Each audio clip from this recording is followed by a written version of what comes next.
Good morning. I have done. Why are the reminders so low on screen? What changed? What changed? I think I just need to make these fixed. I think I need to fix them in place. Stop them from moving. Is this correct? That seems fine. That is fine. Okay. The IDs for those haven't changed.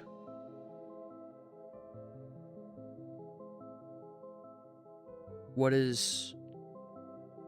do I see my filters? Where did I put the oh, they're there. Okay. Reminder. Just turn off all the reminder filters. I'm going to move it by hand, and it's going to be fixed in one spot, and it's going to be fine. It won't move up and down. For whatever reason, OBS does not reset the position of this when it's over, when we're done. So it just takes up a shit ton of my attention. Everything else is like fixed in place, and it moves between two set spots on the screen, so that it kind of looks like it's bobbing up and down, and that's good enough. And then the reminder text is set to do that, and it just doesn't. Okay, you can see that things are different because you have eyes. I have made some styling changes here. This create user button used to be too big. I changed around. I don't really think I changed anything on the table. I might have changed some like pixel measurements for corner radiuses and whatever. But the big change is up here. So the nav bar looks like tabs now. I'm not logged in. Good for me. Yippee. If I log in, the nav bar now looks like tabs.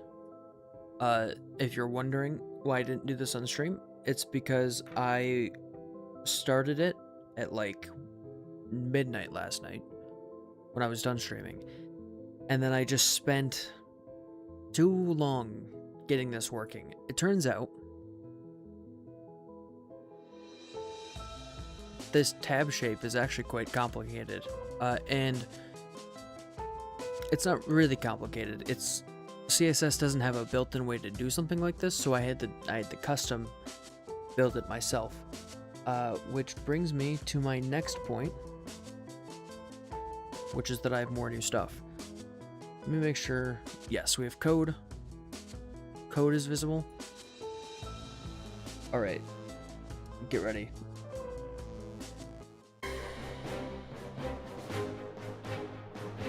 I have made code changes, and we're going to review them now. The big things are that a tab shape. Let me open Paint.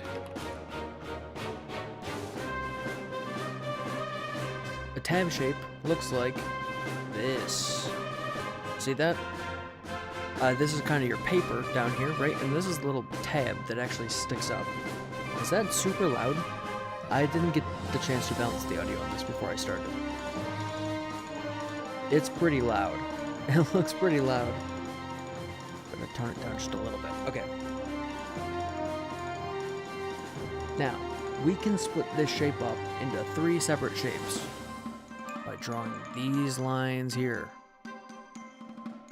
So now, we've got a side bit, and a middle bit. And why this is important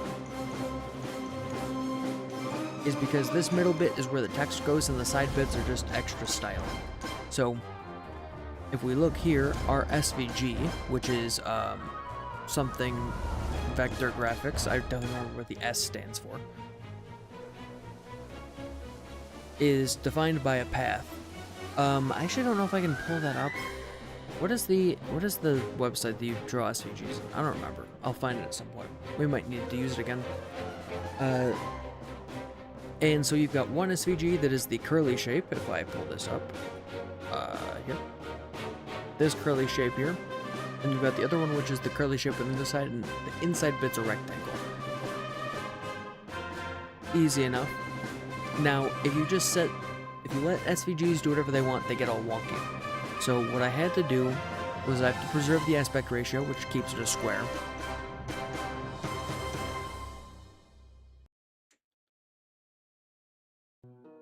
And then, whenever the height of the rectangle that's in the middle there, this middle rectangle here, which is this div, Whenever that changes, I need the SVG to change with it.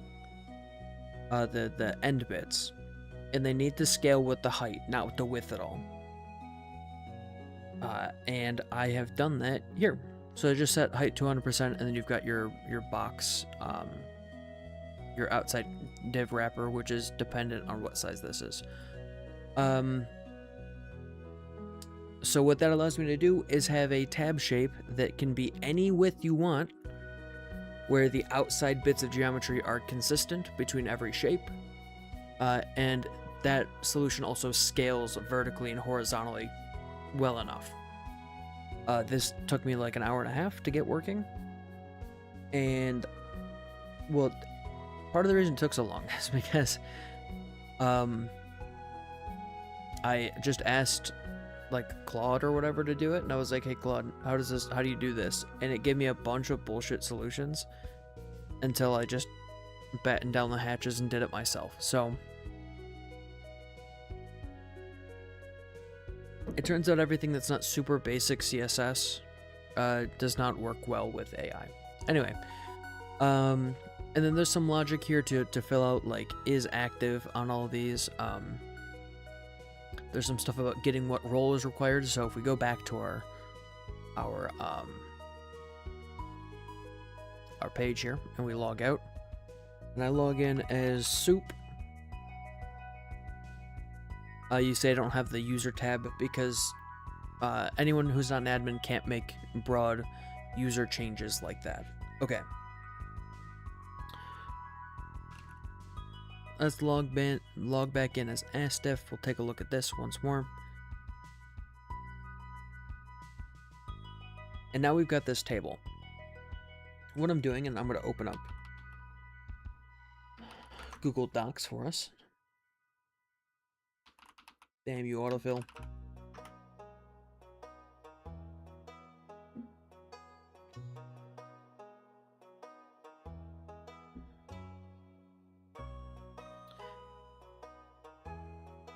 I am currently working on, this is in progress,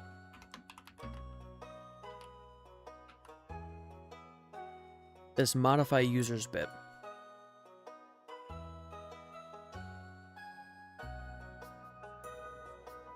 And now I know it looks like navigation is done. There's so much more work to do on just that bit. One of the most complex parts of creating an application like this is how you display navigation between desktop site and mobile site. You could probably write a book on it. It is that involved. But yeah, I'm working on this modify users bit. That's what we're going to be doing today. Hopefully I'll be able to finish that today. It shouldn't be too difficult. And also I want to make an important concerted effort to what did I change? Concerted effort to make my Git commits much better. They're pretty buttons at the moment. Not necessarily more in depth, but just more consistent on parting out all of the new stuff that I'm adding before I just move on, because I'm moving a little bit quickly, and that could be causing some issues I want to be mindful of. Okay.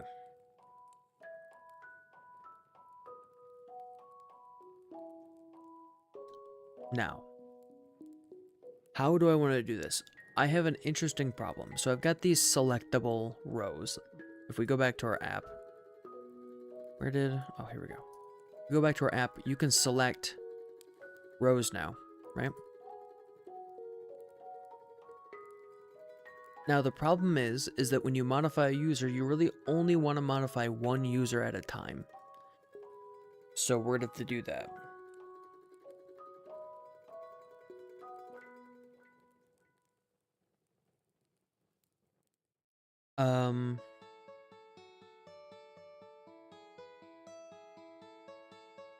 Or maybe you want to change more than one user at a time. So what are things that you could change en masse? 1 is probably the role of users.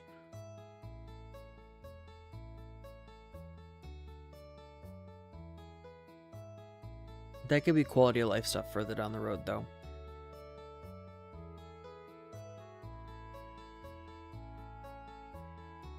Okay, for now, you're going to be able to select 1 row, and that's going to be it. That's not going to be it, but...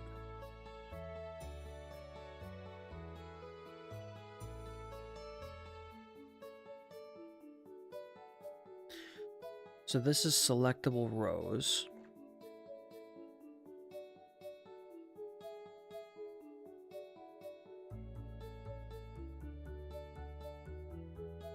And maybe I want like a clickable function or like row operation. So row operation. And this is a function. It's a capital F function, right? This is a function. You pass in, what is it grumbling about? Oh, does operation only have 1p? Okay. And now, instead of having selectable row be selectable, let's change it to hoverable.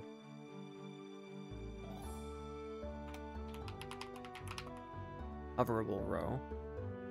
Change that here. And then this will be selectable rows or row operation or selectable rows. Okay? Now, if we jump back to our users and we take a look at the table that we're creating. So selectable rows is not going to be true. We're just going to drop it. We're going to change row operation to be some function.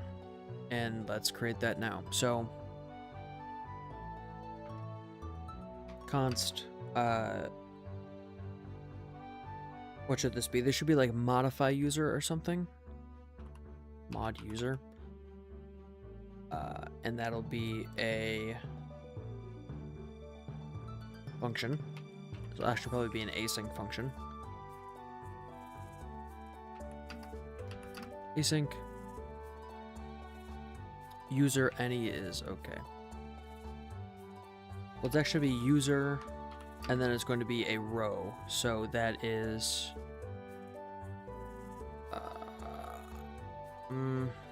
I forget. I've not been doing TypeScript for any amount of time, so of course I forget. Where was I at? Info table.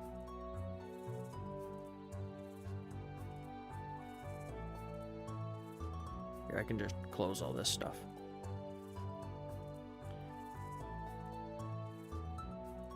Info table, right.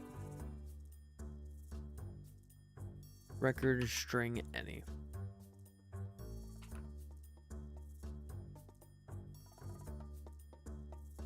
Row operation gets mod user. And then in here we're going to do some stuff. It's actually fine. Both of these are fine. I don't know why I put them in comments. That was very strange.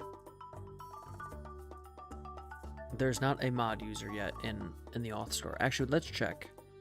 Or the user store.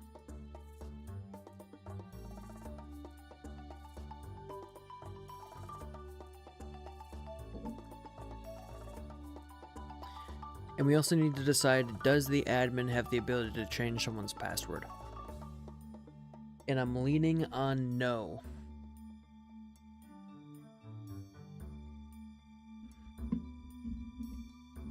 I am leaning on no. Because that would be rife for like an admin could just change your password and then go through and mess with all your stuff, which would probably lead to a ton of feel bads. And I don't want that to happen. They could anyway if they go in the the database or whatever. But for now, I'm just gonna leave it. Yeah, so we only have get user and create user. So we need mod user. Oop, I clicked the wrong button. I opened Copilot on accident.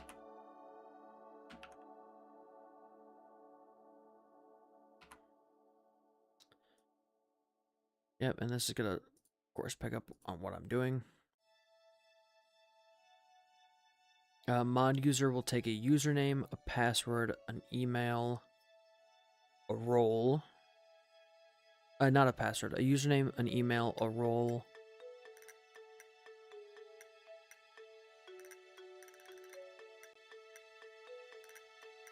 Password. Username, email, role. That should be fine. And then in the back end, let's take a peek at what we've got. I don't think I have a modify user yet. No. So this should be modify.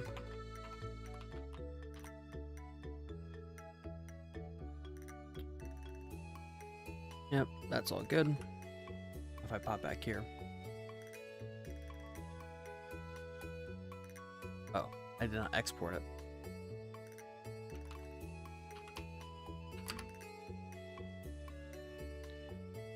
Does that need a return? I don't know. Just leave it. Expected 3 arguments, but got 1. So now this needs a username, email, and role.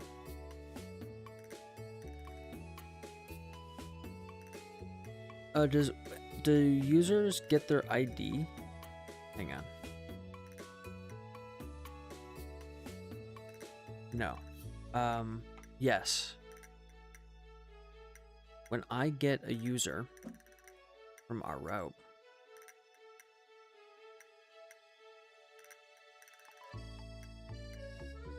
users get users, which is here. Oh, this should be better documented. ID, okay.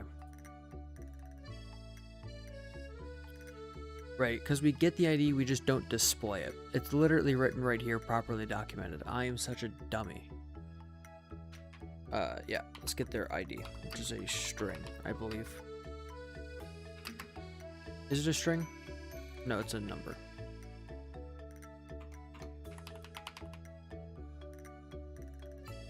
We pass through their ID as well. Cool. That's fine.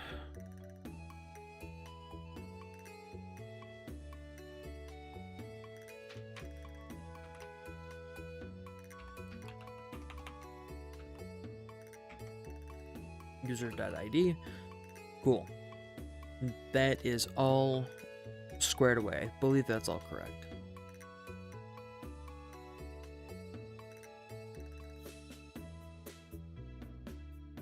And now we've got a modal overlay here. We probably want to flag for create and modify. So open, let's have a const modal flag. No, not a boolean. Oh my gosh. For now it'll be nothing. When we open the create user modal, we'll want to change the modal flag to create. When we close it,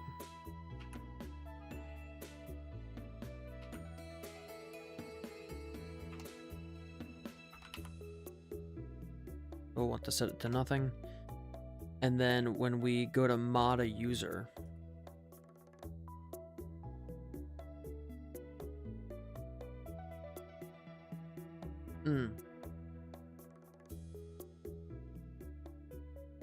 it's actually a bit more complicated than I expected it to be. That's fine though, I can handle it.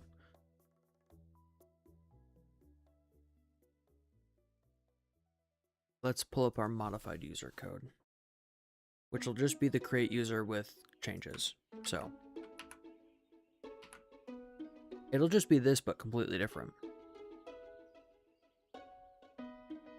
So we'll have our username, our email, our role, our password, and our no passwords.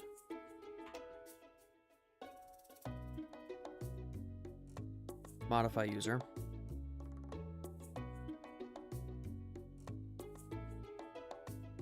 And then this will be modify user. Okay. So I need to take this jazz and move it into here. We're going to take it and move it somewhere else.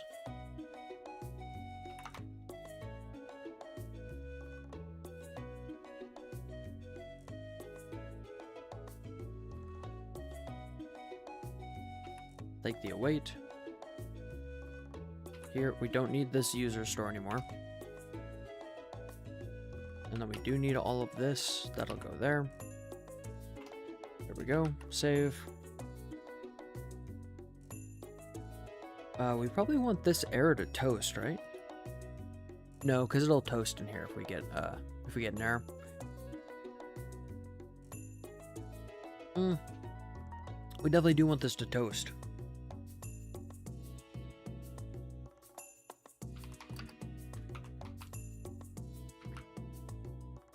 Import use toast store. Toast. Yep, there we go.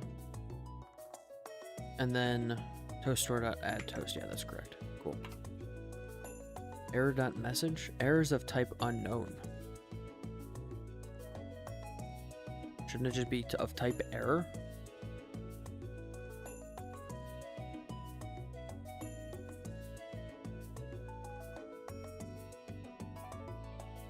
Do I need to type it? It's of type error. That seems simple. Fine, or any.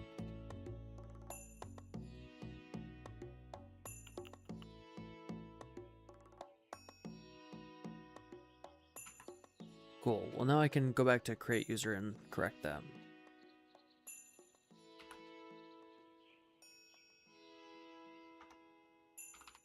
Import use toast store.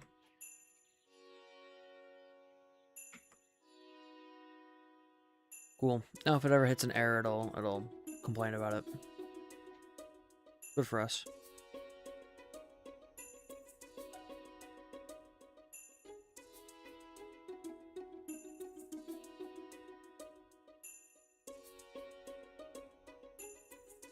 Alright, what is this doing now? This is concerned about these items up here.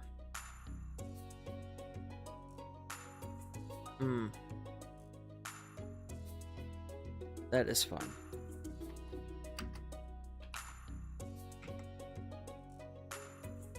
Actually, number. Oh, but it'll be a number or null.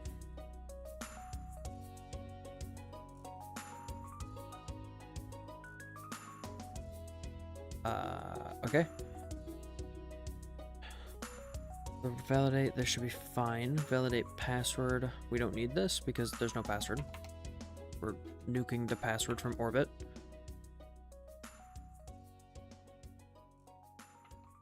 Just take that out. No passwords.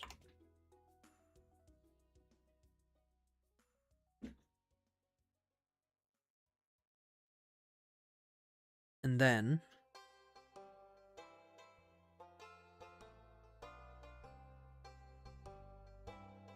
we need to set up more props. So define props. User? No.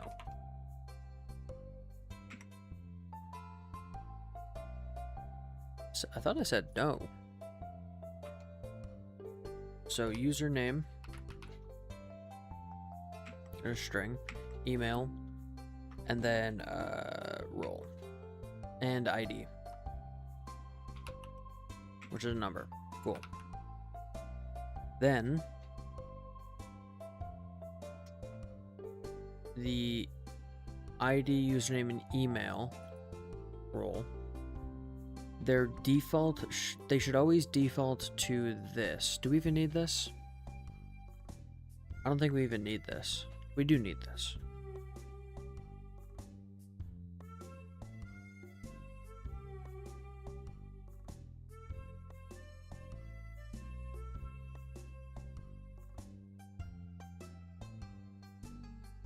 Trying to remember how I was meant to handle this stuff.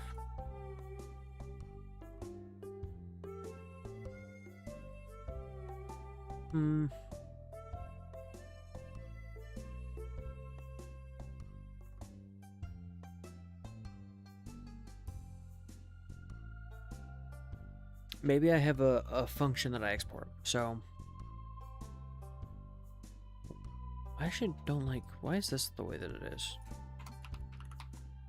I feel like I was very particular about how I set all this stuff up, and it's just not done correctly right now. And I feel like things are changing because of Copilot, and I can't, like, keep track of all the changes. It's actually a little frustrating. Const initialized fields, there we go. But not with the props. I'm going to cut the props entirely. And I'm just going to have a function do it. So this will be where we have our role. Nope, still no. Still wrong.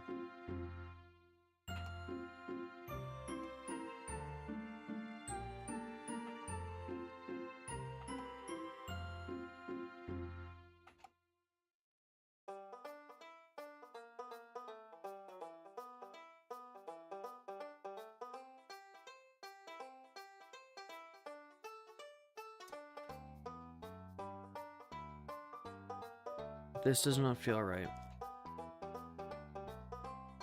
Because I'm overwriting it, obviously, is the issue, but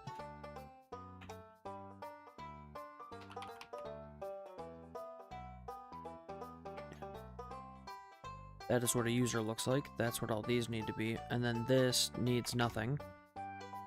And then these need all of their values. This seems wrong.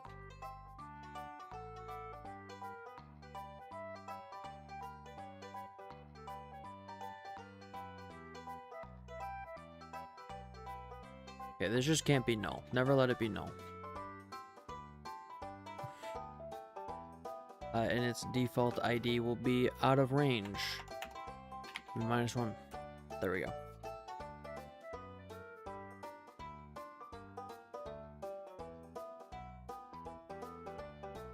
Where's this changing? Oh. That's fine. Mod user. That's correct. And then we need to define export.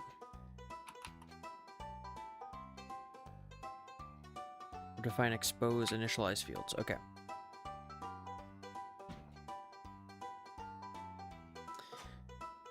So now what expose does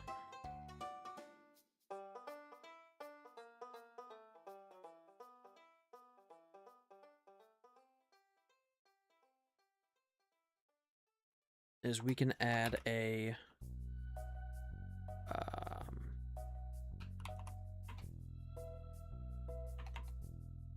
modify user. If modal flag modify, that's correct. I actually want that here as well. And then it's not going to be close create user modal, it's going to be close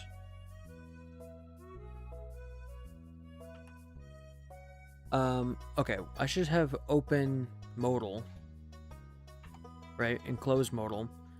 And then the only thing that changes is here we have a type that's string. Right? This is type. And then this is close modal. Yep. Cool. Didn't I just have a type here? Like, this is the type of weird shit I'm talking about, where it just does whatever it feels like. And now instead of mod user, its row operation will be user open modal modify user. Yeah, but where's it getting user from?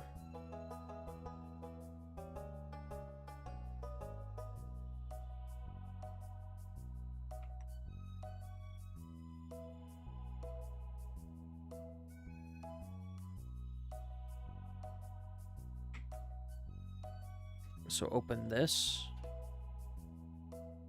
Expected one argument, but got two. Open modal does not need a user type.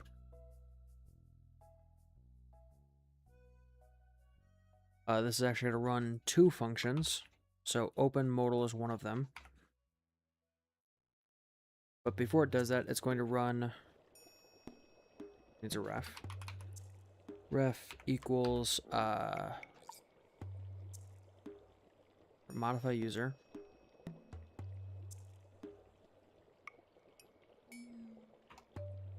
Const modify user. Cool. Yes, modify user.value initialize fields, and then modify user's possibly null.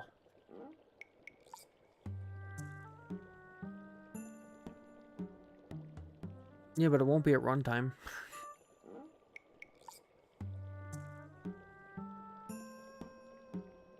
Okay, can I just say, hey, this might be null?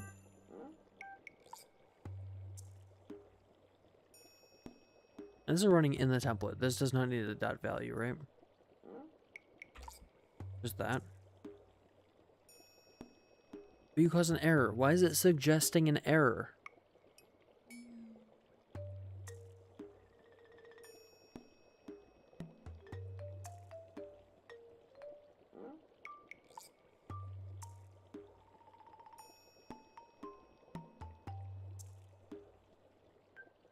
Property value does not exist on type create component public instance within. What? I feel like I'm eating crayons. I don't think this dot value is needed.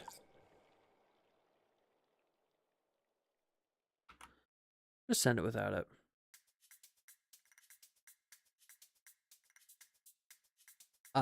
Okay, so now it's got a function that it gets passed in for row operation.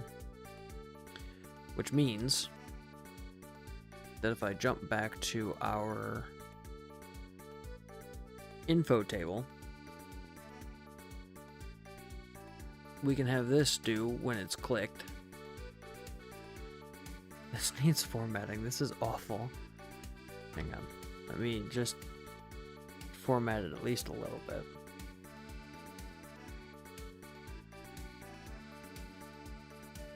Okay, I need this at click.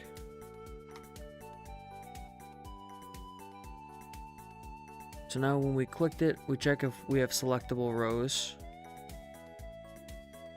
And if we do this. If not, we do this.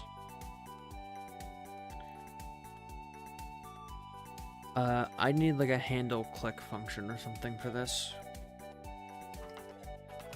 Const handle row click. There we go.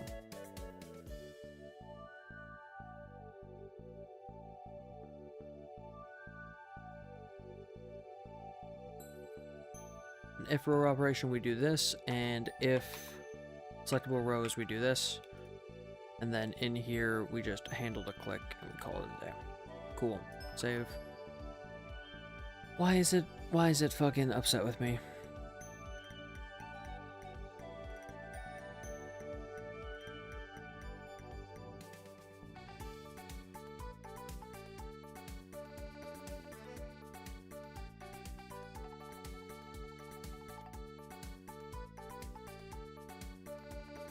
Okay, you know what?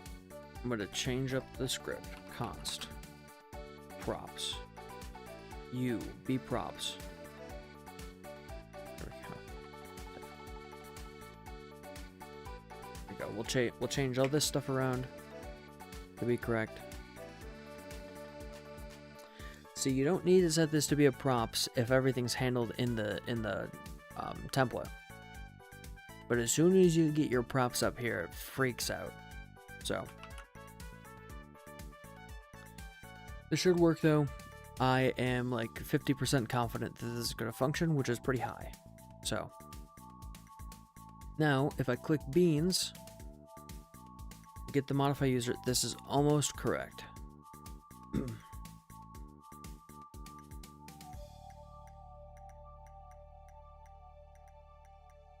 almost correct. There's something wrong though, which is that this initialized fields does not seem like it ran.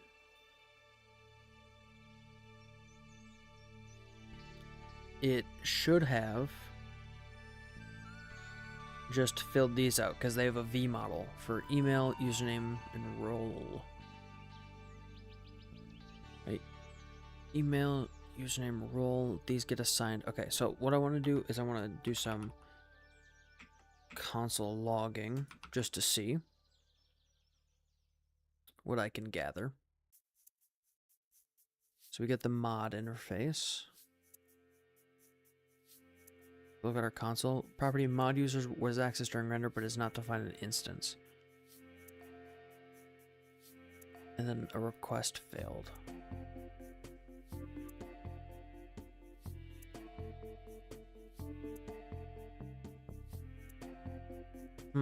That's not right. That code is not being accessed.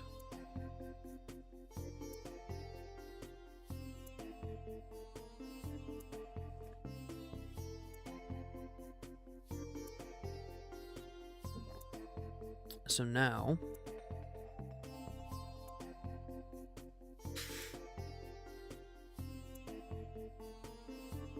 we expose this here, initialize fields. Users takes initialized fields from modify user, and it should be used here, but it's not. I wonder why.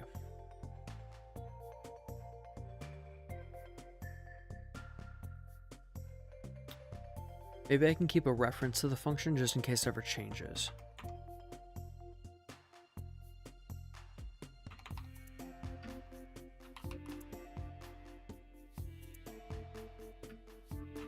Modify function is a ref function null. Default it's null.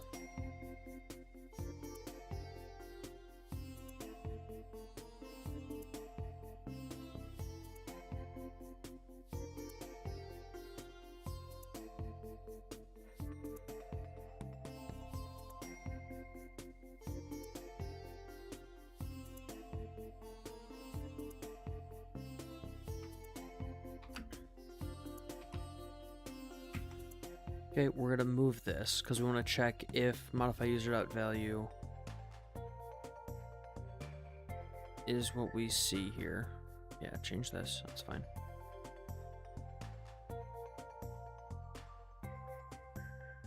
Then we have modify function. We just say if modify function dot value. Then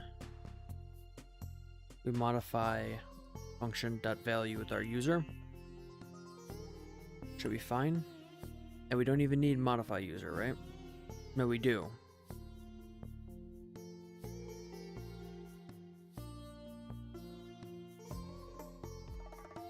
This is modify user.value.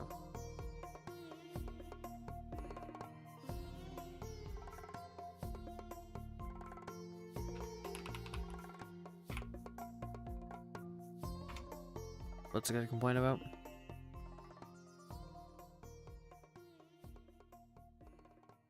Dot value dot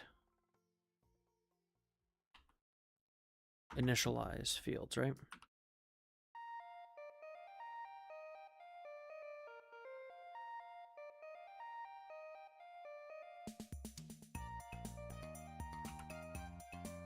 Gonna steal that type definition. Now, we should see something, hopefully. Let's see. No, incorrect. Why is it not running that? That's very strange. Is it running this raw operation function at all?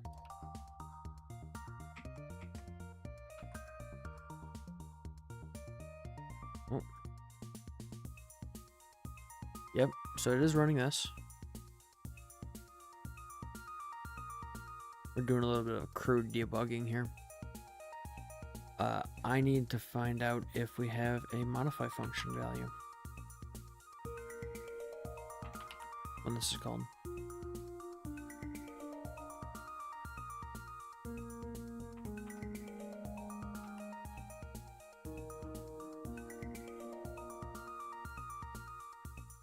It's undefined. Cool. Great. Yippee. So there's just something I'm missing.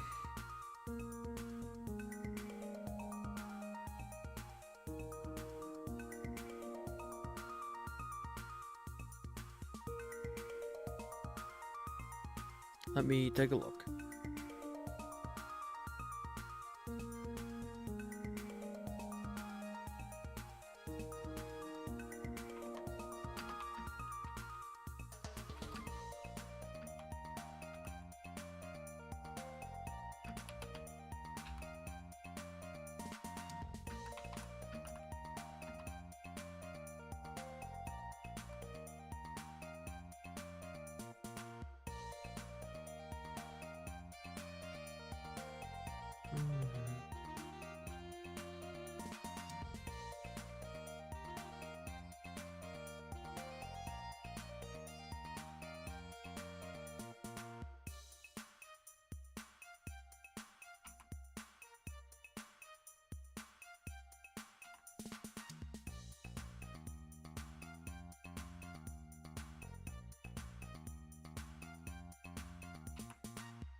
My computer is chugging.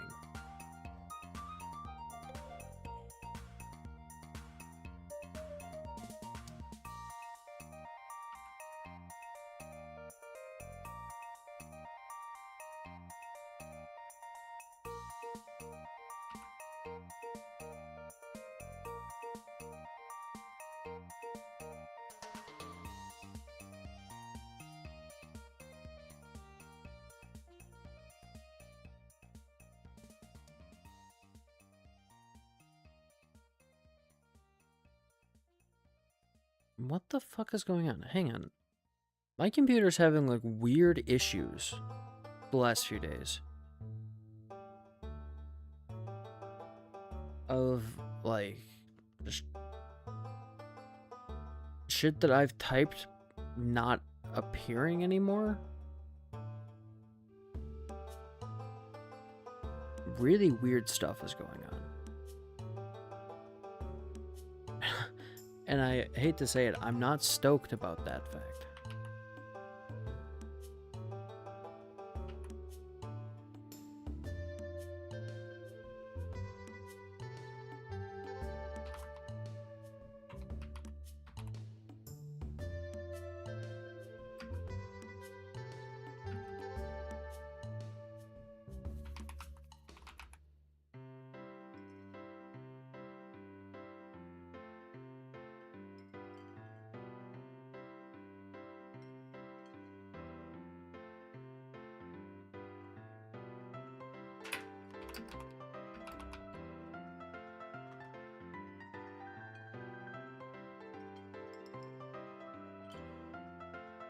What the fuck is happening? Pardon my French, but there is something wild going on.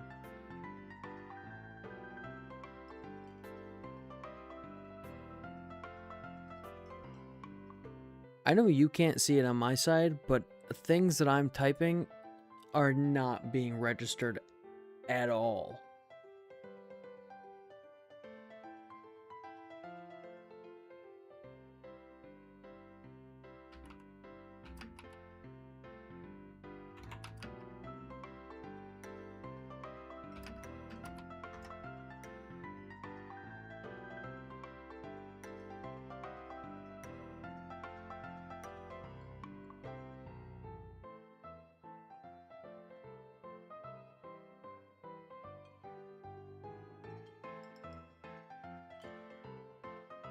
Like, what the fuck is going on?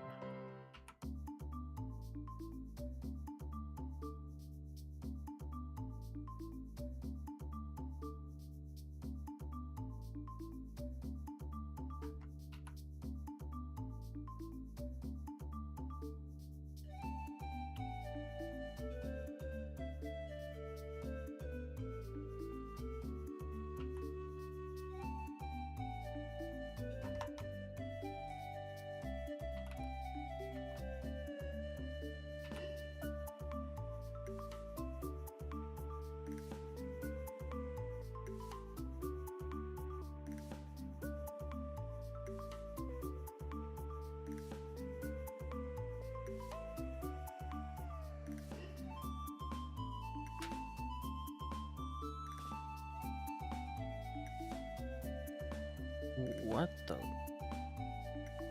What?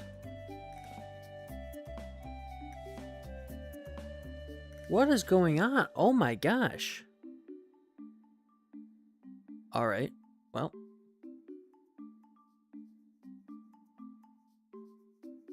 I guess looking at documentation's not gonna help me because it's just not working. I can't type anything. Am I hitting like memory limit or something? I'm at 27% memory. And I can't...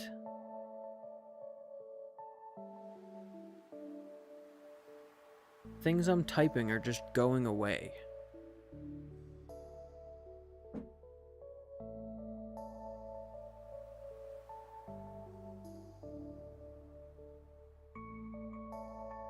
Hang on, let me see if my phone's having this issue.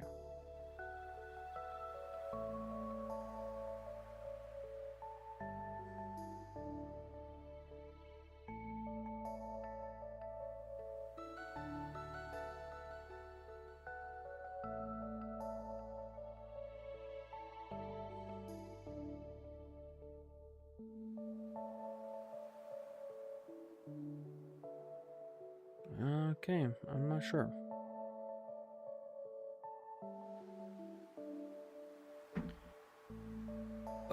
Okay, let me just... I guess I'll do some more. We'll see.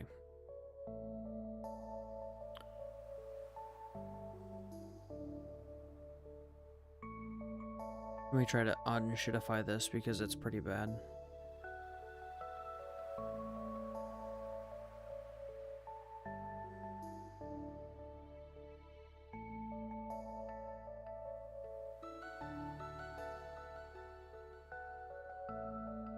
Alright, modify user.value initialized fields. This should be fine.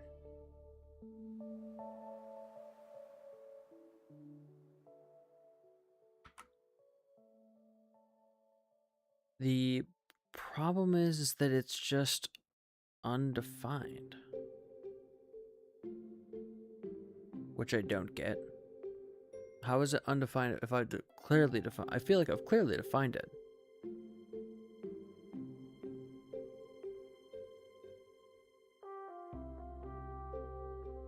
Right? Initialized fields is right there. I see it. I'm looking at it, staring it dead in the eyes. And yeah, I know I needed to find this user somewhere in here. I just haven't yet. I'll do it at some point soon.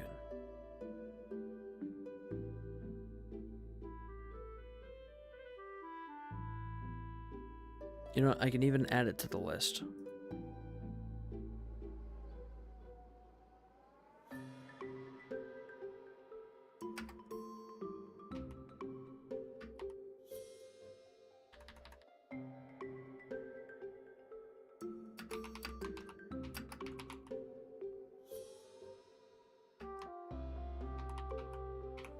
There we go. Now we won't forget. Modify user exists, right? When I call this? No, it's null. How is that even possible? How? Is it because it's outside? Okay, hang on. I'm getting a better picture. This should be vshow, not vf.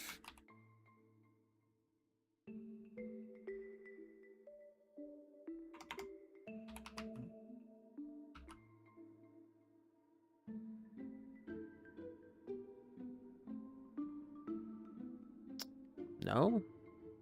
What? Huh? That should definitely be fine.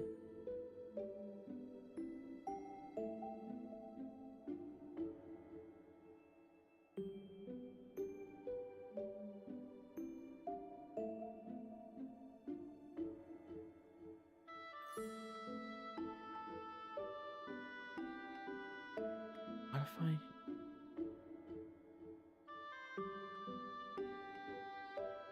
is here, right?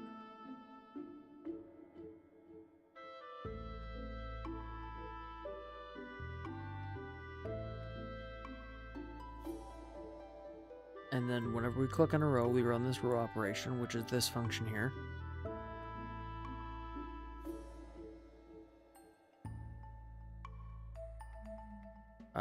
That handles the click properly, or it should.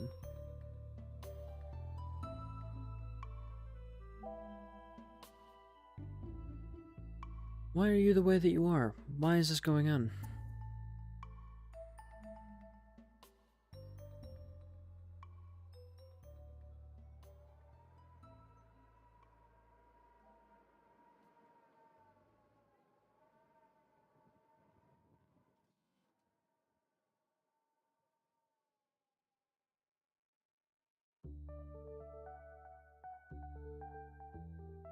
And vshow means this should be loaded the whole time, right?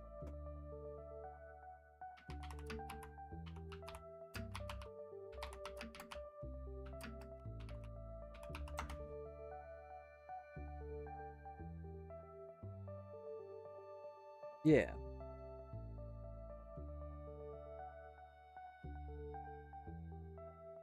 Yeah, so vshow is always mounted.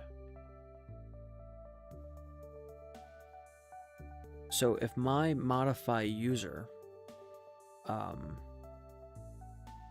ref here is not working, then it's got to be something else.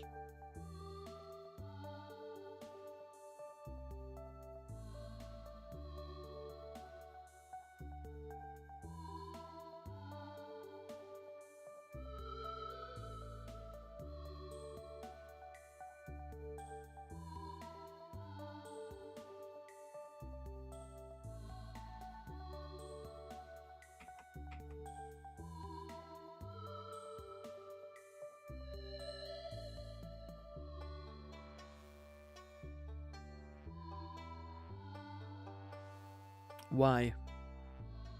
I just don't get it. This is confusion. This is confusion.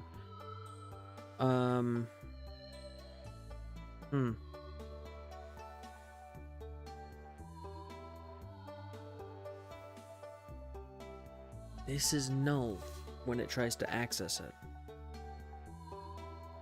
But it's using a show, so this should always be populated.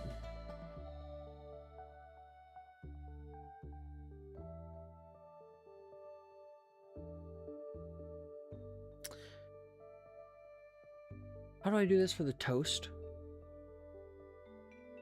Yeah, set timeout, that's it. Okay, I'm gonna test something.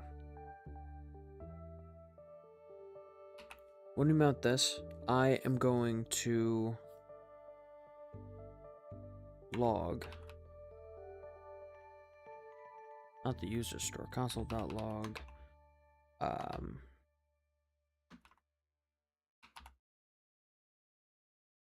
there we go. This is gonna wait 3 seconds. It should have loaded after 3 seconds. That makes perfect sense. If it's not loaded after 3 seconds, there's an issue with something in here. Right? Okay, let's see.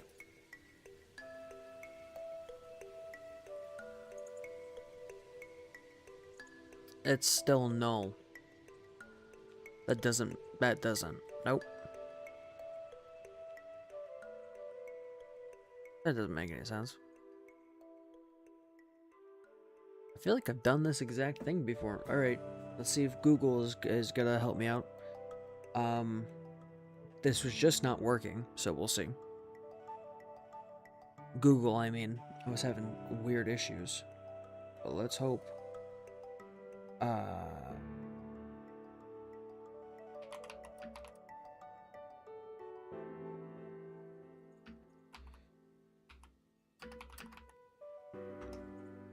Okay.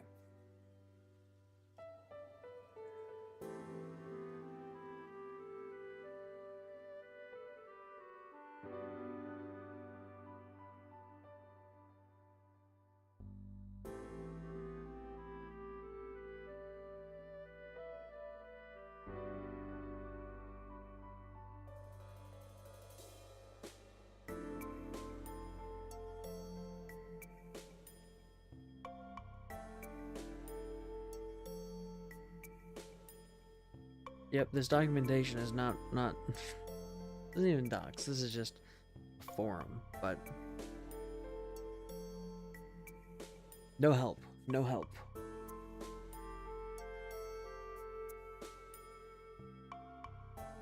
Right?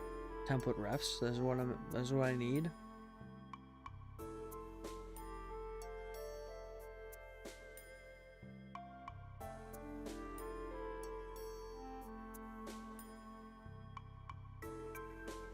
I think.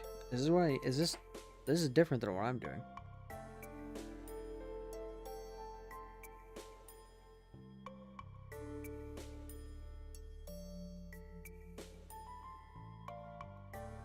I might be dumb. It might be me. That'd be good.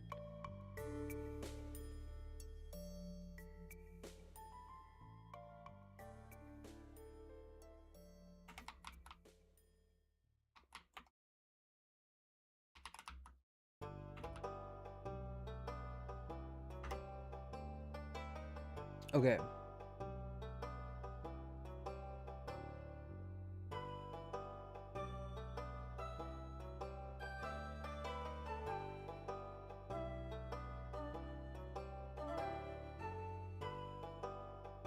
This is for options. I don't need an options API. I need composition.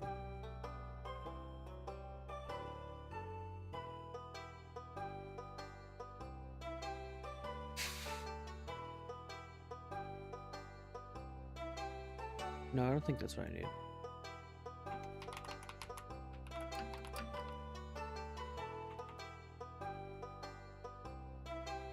Component in. Okay.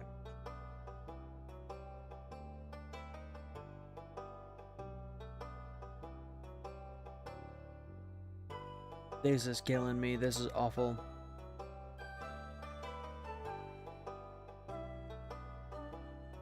Is it just me, or is Google getting much, much, much worse? Like, it feels like we're hitting this weird level where it used to be that you could just Google stuff and it'd work, and now Google is giving you specifically what you don't want, or stuff that is genuinely not helpful, and I can't tell if they're doing it on purpose or if they're just incompetent. It feels like it's on purpose, but that's probably biased, so it's probably just incompetence. But I don't know what changed. I mean, maybe AI, but this stuff was happening before AI. The search just got really bad like 5 or 6 years ago. And now you can't find anything.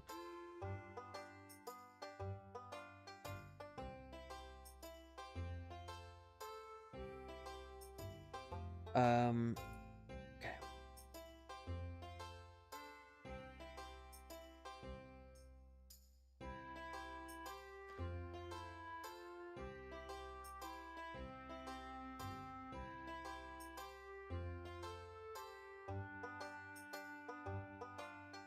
Let me see if I can ask Claude, and we'll see what that pulls out. Probably nothing helpful. Oh, this is also having trouble. Is my internet going down? Is the storm taking out me internet? No, maybe it's just Claude.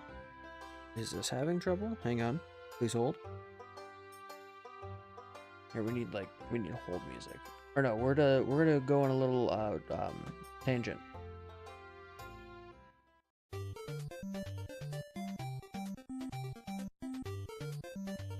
Is Claude down?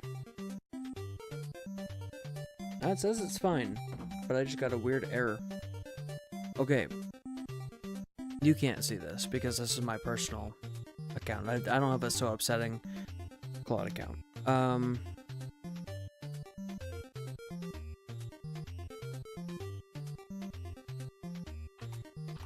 Hey, I have a ref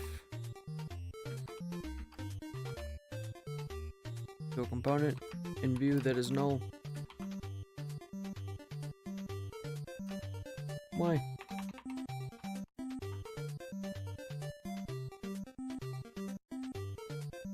It's really chugging. It's gonna take forever. That's great.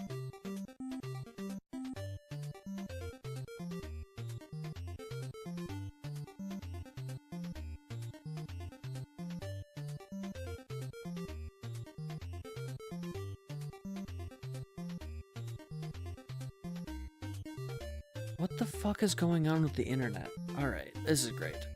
This is fantastic.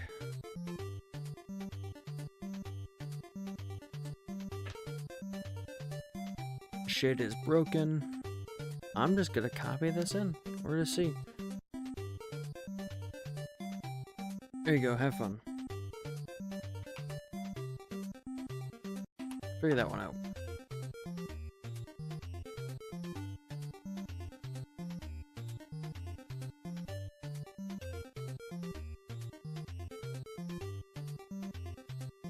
Oh, is Claude just down? Is there like an AWS thing happening again? That could be it. Because if I've got Google issues and Claude issues.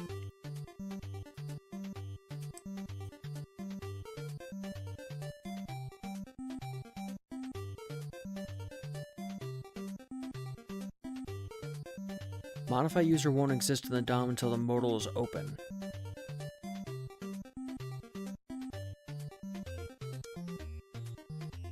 I see. Okay, cool.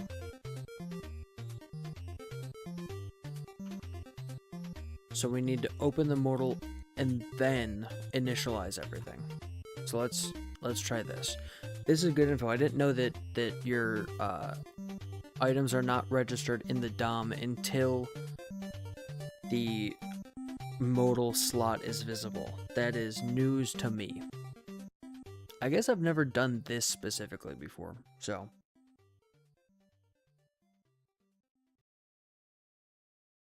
Let's get some Vintegatten going. So is this? This is open modal. Next tick, which I need to import. And then we need this. Cool.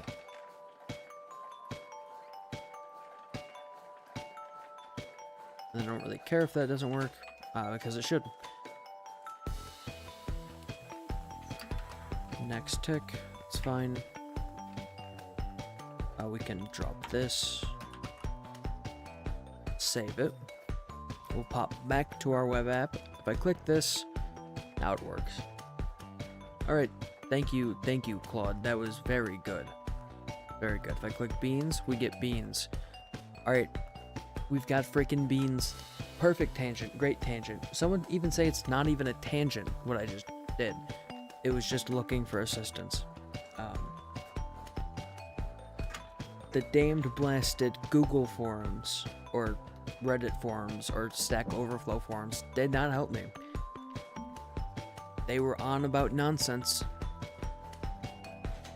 Which leads me to believe that the solution that I came up with to do this is not the correct one.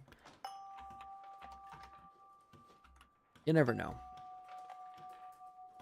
But usually it means that that's not correct. Okay, now I should be able to... Oh, we could probably just fully test the feature. I want to change Bean's email. Bean gave me the wrong email, so it's actually beans69@gmail.com. If we modify... Nope, did not work. Axios killed... Oh, because I don't have the Axios route yet.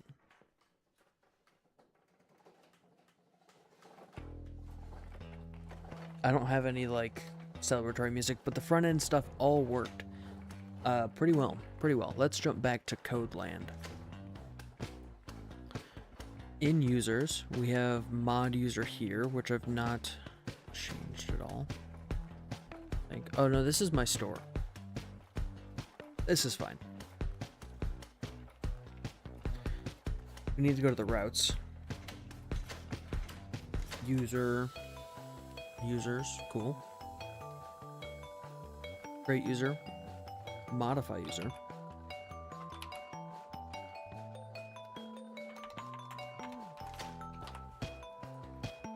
No password, because the admin cannot change the password.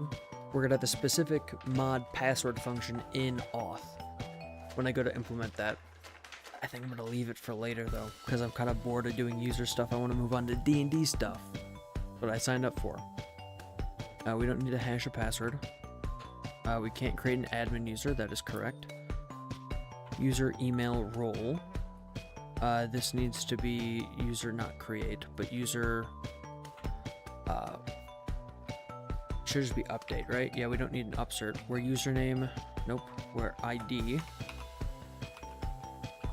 is ID, and then I need ID up here. Cool, thank you. We need modify user down here, correct. Go back to our routes. Setup, create user. I'm going to take a bite off this. And then I need the Prisma client error code. Nope, I can just do this here. Yep. We don't need is user, we need is user change. Should be that. Modified, modifying.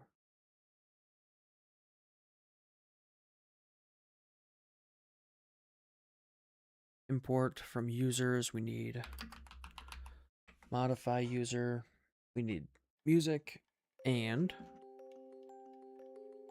in our types,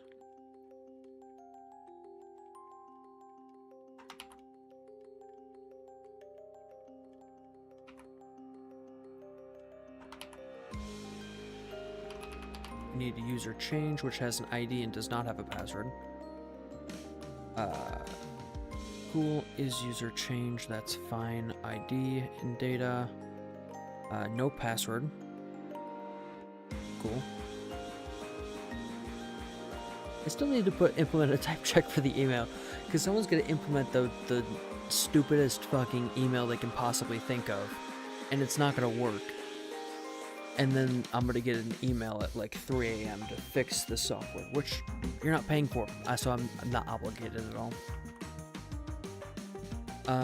Okay. Is user change needs to be imported.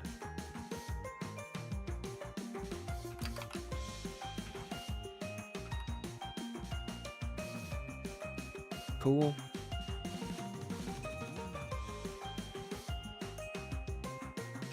This all looks fine. Is the HTML status correct?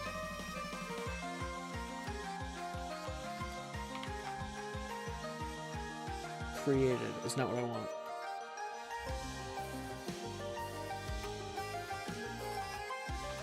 We need the updated. Successful. Okay. Created, accepted. No content, partial content. Already reported. No. So it'll just be okay.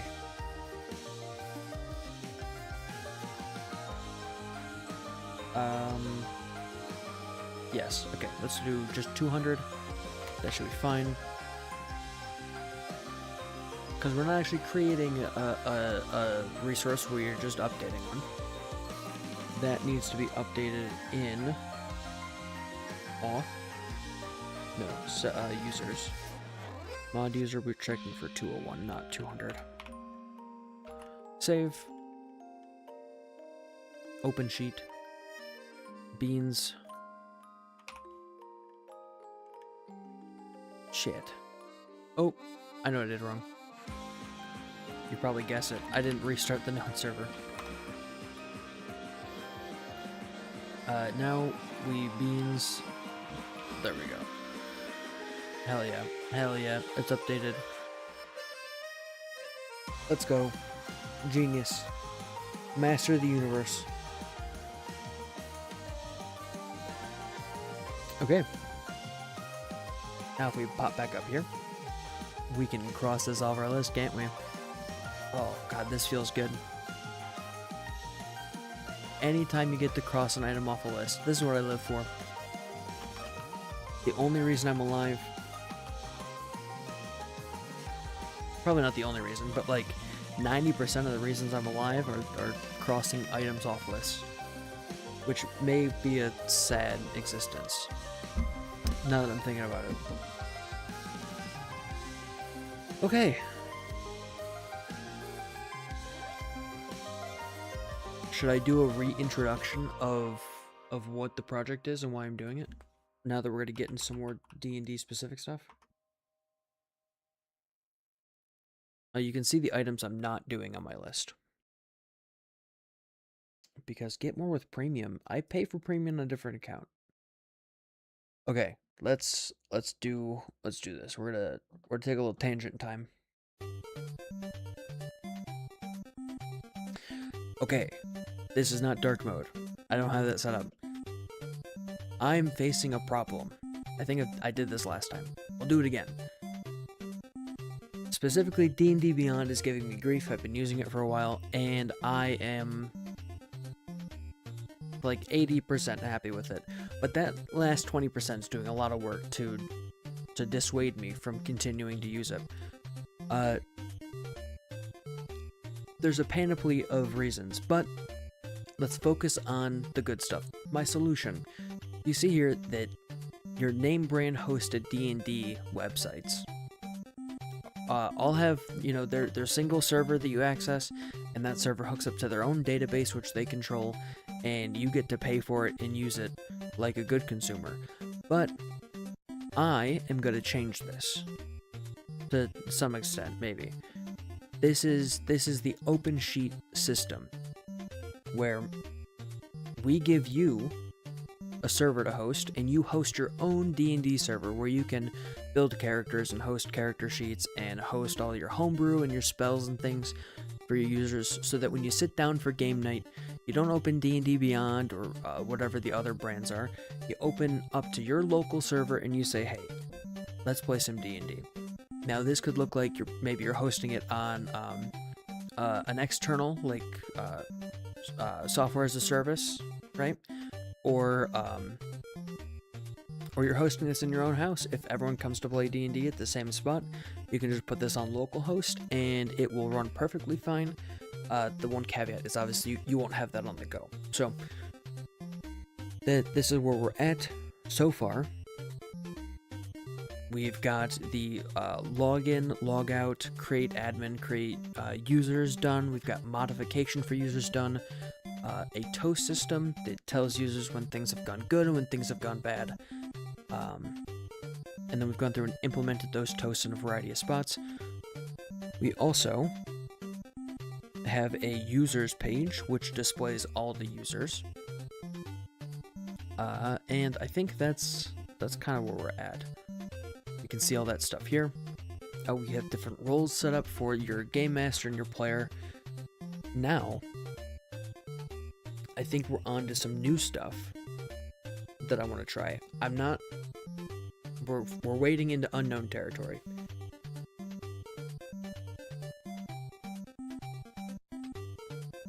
And now we get to make some decisions.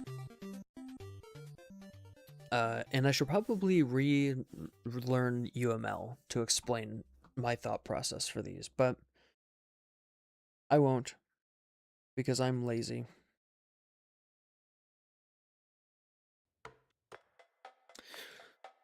Instead, I will explain it, sort of, with a lucid chart diagram. Possibly, if I can get this working. I don't want to pay for another one of these. Maybe I should just drop my other subscription and pay for this one. Okay. Alright, this is... Oh, I was doing, this is funny. This is tangent time. I'm not going to play it because I want to keep this song going. But I was doing, relativity calculations for a book that I'm writing. And it didn't go well. I didn't realize how close to the extremes you had to be for relativity to matter. So that, like, the relativity difference between what planet they're from and what planet they're going to is like a few seconds. And I was like, oh, this planet's 10 times bigger or whatever. And it's like, that doesn't matter at all. And oh, they're traveling 40 years at close to light speed. And it's like, yeah, that doesn't really make much of a difference. They're going to get 500 years older or whatever, you know, when they get back. But that's fine. For my story, that's fine. For most sci-fi stories, I guess that'd be groundbreaking, but... Who is contacting me? Work stuff. Okay. So, we have a decision to make. We're going to move on to campaigns. Let's do this. Let's do campaign page. Campaign page. Not started. In D&D, you have this very zoomed out. In D&D, you have your campaign. Now, your campaign has a bunch of stuff, all world-building things that I'm not going to add here, because frankly, it'd be very difficult to compete with Obsidian, given that Obsidian is free and really high quality. There's not much you can do. I mean, Obsidian eats every other note-taking app's lunch 100 times over, and this isn't an ad for them. They don't pay me or anything, but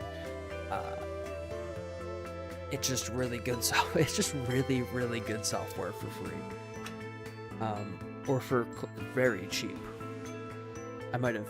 Did I pay for it? I pay like $5 a month for the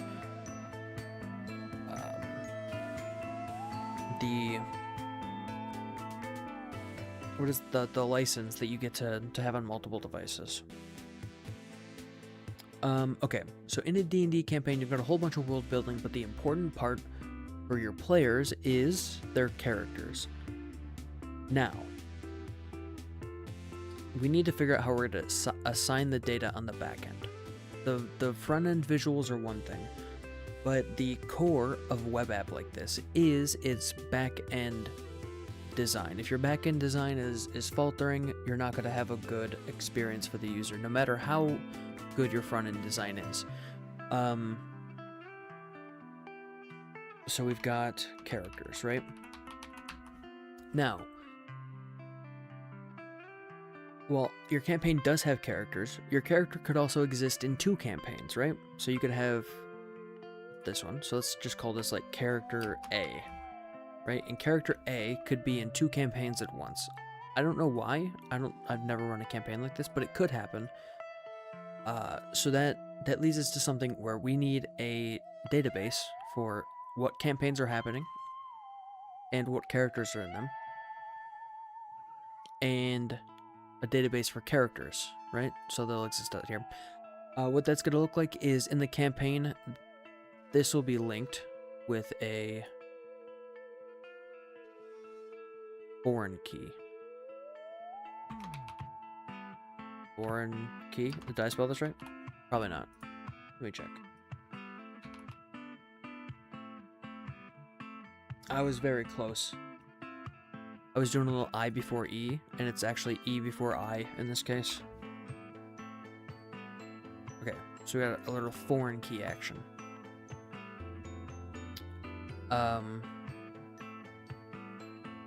That allows us to have one character A that you can change right here, and have that exist in 2 separate campaigns if you really wanted to. Now, here is another layer of excitement, of exciting excitement. Your character, let's bring this to the front, arrange, bring to front, does not exist on its own. Let's bring these to the front as well. Your character is owned by a user. A specific user controls a character completely. Right, so they might have character A and character B and character C.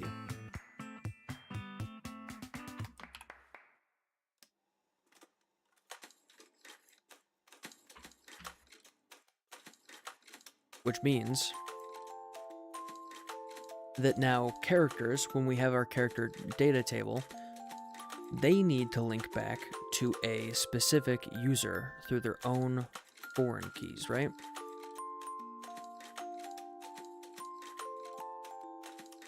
This way, we can assign characters to campaigns, and we can assign characters to users. So,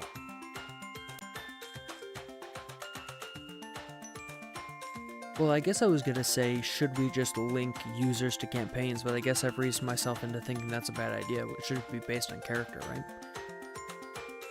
Because the campaign doesn't care about the other characters this user controls. The user cares about it, and no one else. So, hooray. Cool, we did that. Let's go back here. Actually, let me make this text a little bigger for you. There you go. It's just impossible for me to read now. Okay, let's drop all of this stuff. Don't care about it. And yeah, let's go all the way back here. Let's learn some Prisma. So who do we want to start with? We've already got users.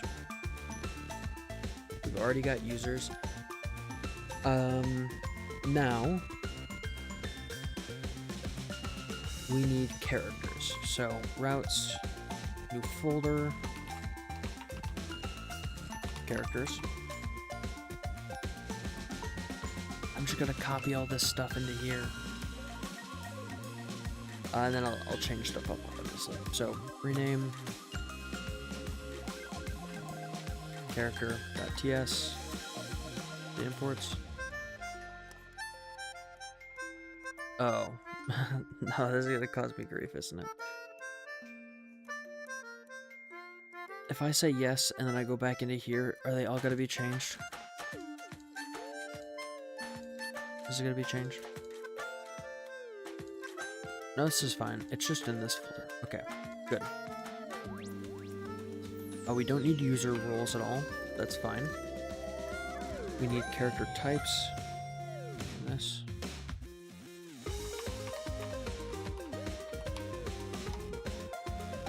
Yep. And we've got our route. So in our route, we don't have user roles anymore. Just removed it. We actually do need this. I just need to import it from users. So .dot is the folder before us. Then we go to users and then user roles, and then Bob is your uncle. Get will get all characters, and I don't think we ever want to get all characters except for the admin. Okay, except for the admin. So the admin can get all characters, so you need to be an admin. A GM should have access to all characters that they control as a user. And all players should have characters that they have access to characters that they own as users. Nope. No. I need to think about that differently. Anyone who's not an admin can only run their specific get. Right. Okay. So when you're a GM and you're accessing your campaign and you want to see what's inside of a campaign, when you pull the campaign, it pulls the users with it. That's how we'll do it. That way we're not violating anything and giving GMs access to shit they shouldn't have. Okay. We're also going to utilize something called priority. So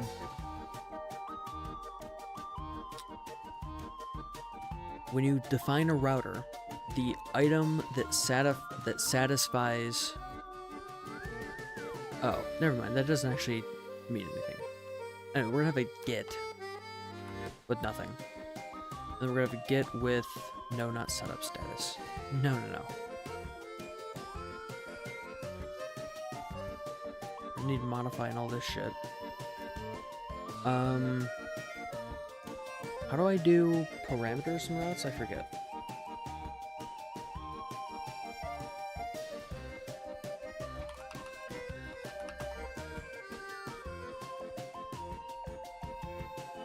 I know it's rec.params. I need the definition.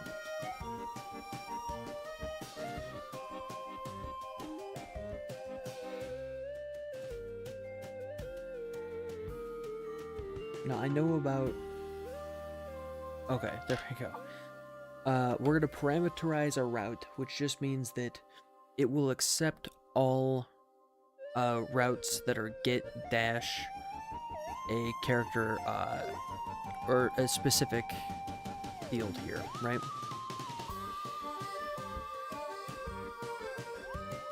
That did make sense. Required role. We don't need a required role. It's fine. You can be a player if you want. You do need to be authenticated. And we do need to check that the user matches this. Wait. Wait. Wait. No. I'm dumb.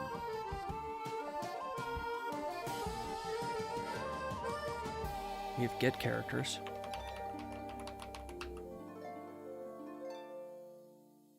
And, yep, I know about this. There you go.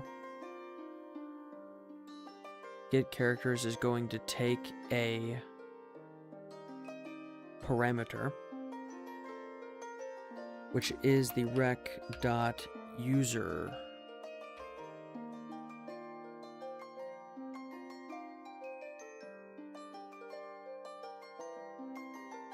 Right? Let's jump into character.ts. So this will be get characters. Thank you. Characters, await, return characters.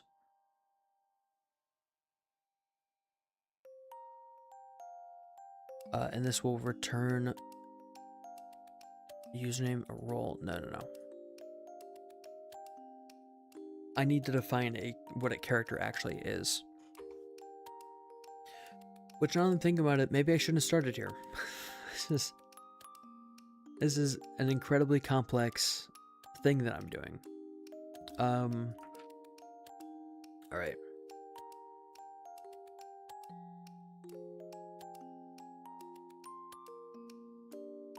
Because a character has so many definitions to it. But I think we can work through it. Okay, let's do some edge cases. First is we need a user. Right? Which is of type, no, we really only need the username, right? Username, which is of type string. If I jump back here, should we rec that username? Yeah. Cool. Yeah, that's fine. And we also want to pass in the role. So we don't need a required role for admin.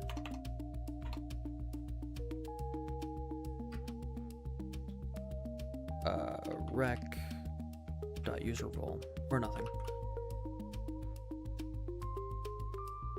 And actually, if we can't get a user, so here's the rub. If we can't get a user, if we go to this definition, it should just throw an error. It can't give us null back.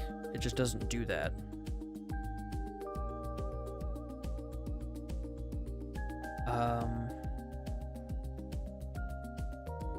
Well, I guess it can be undefined. No, but if not user, this errors out and just doesn't go to next. So I don't know. This shouldn't be able to fail.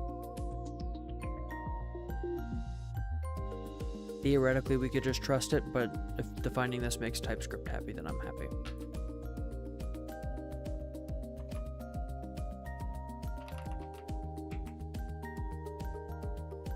And then if I go back to get characters, we need username and we need your role, which has this type. Now, we're going to check if role is admin. We're going to get all the characters.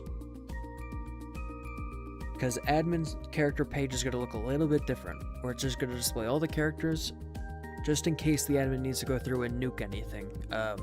If someone is doing, I guess, I don't know, inappropriate stuff with their characters, maybe we need to take permission away from them for that. I don't know. For now, I'm not even going to implement it.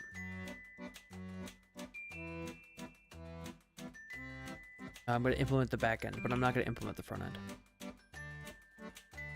And not user. Okay.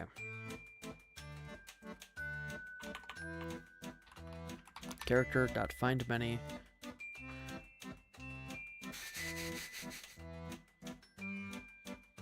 Find many will just select everything, right? And we need to start taking a look at Prisma. Let's open this. So here we've got our model for our user. Let's get us a model for characters.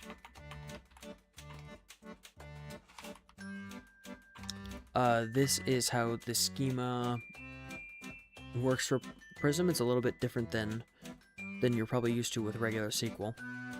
But oh yeah, data will eventually be exported to users. I forgot about that.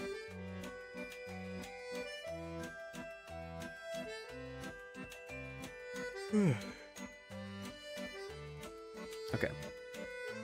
Characters need an ID.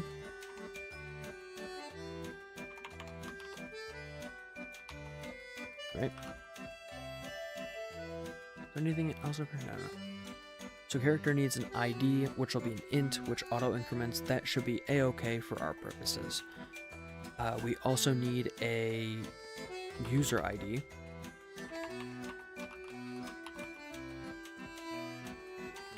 Which is of type int. And that should be fine there. No, these don't need to be unique. Okay. Then we need to create it at, obviously. That seems fine.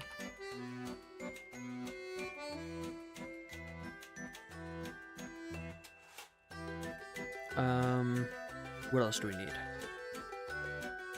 And then we're going to have a character name, and then I'm going to leave a comment that says to do the rest of this. Because your character's going to have stats and all sorts of stuff.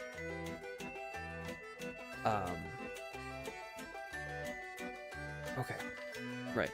So we're just going to say name, and that'll be of type string. It's not optional. That should be fine for now. Let me actually open this campaign page. Not started. We need a new one.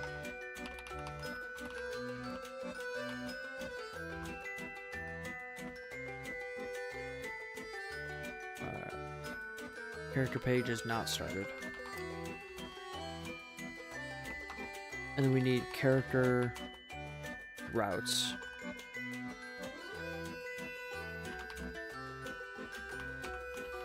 In progress. Okay.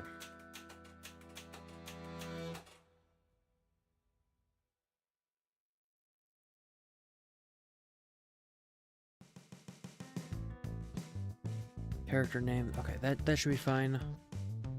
Now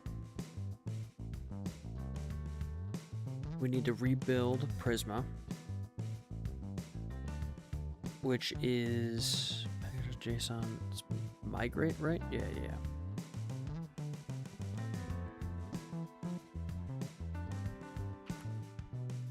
Or shut down the server. It's npm run migrate.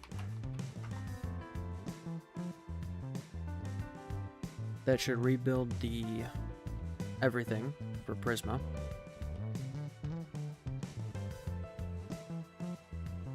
That did not work. User worked. Do I need to do anything in the config? No. Adapter. Nope. That should just be fine. Maybe if I kick it, it'll fix the self-reload window. Uh-oh.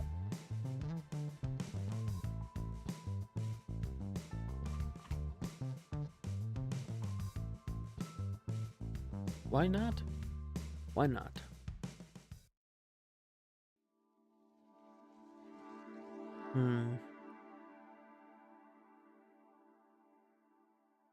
Okay, anyway, we're gonna move on. Yes, return characters at that point. If your role is not admin,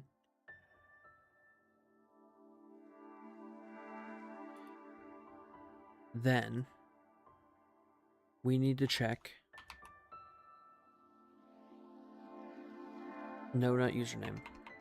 We don't need to check anything. Where role not equals, no. Where... Oh, damn. I don't know how to do this. I don't know how to do joins in Prisma. Let me look.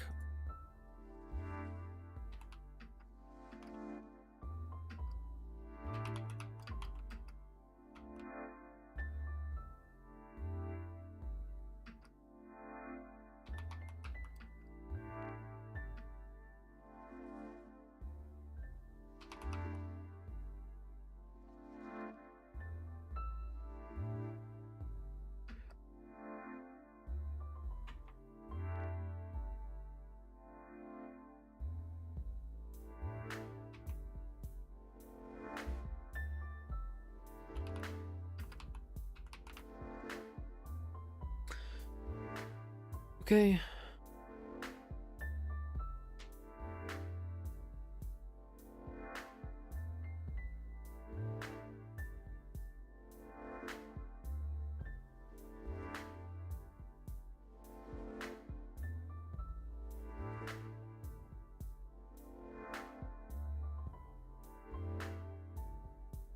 Oh, I needed to find the relation. Okay.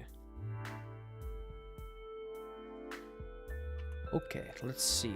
So if I go back to schema for Prisma. I'm not usually the one to do SQL changes on my team, so this stuff is a little bit out of my wheelhouse, but I will figure it out. I believe I can find this down here.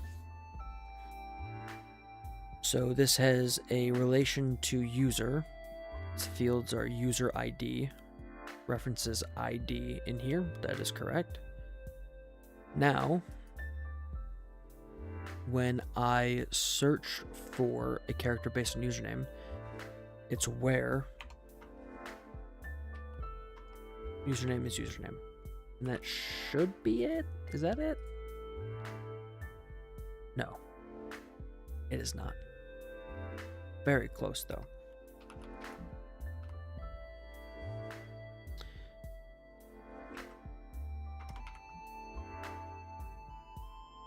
This schema is way better than doing joins. Oh my gosh. And then we don't need to select anything. We're just going to return the character whole cloth, which will end up being a bad idea, I know, but we'll fix it later. I'm gonna fix it later kind of mood. Certainly don't need a status or a setup.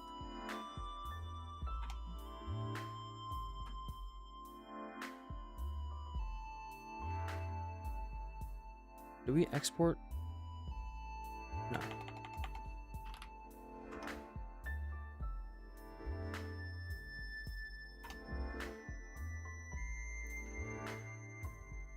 And for now, I'm just gonna... Oh, no, I'll leave it. Okay. Characters non-existent type Prisma client. I'm pretty sure I did it. I thought I did it.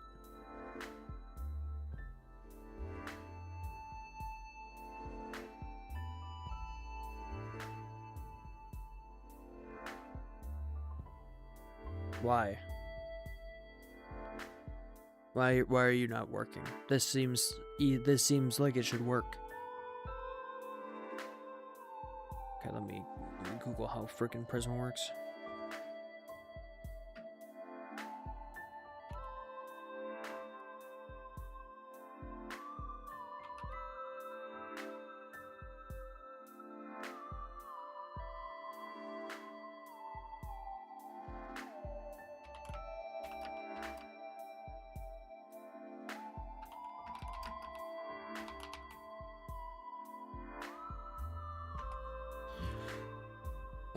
Okay. Time is it? Almost 9.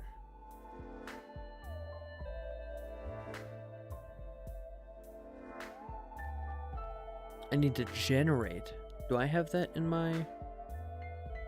Does it not generate? Migrate.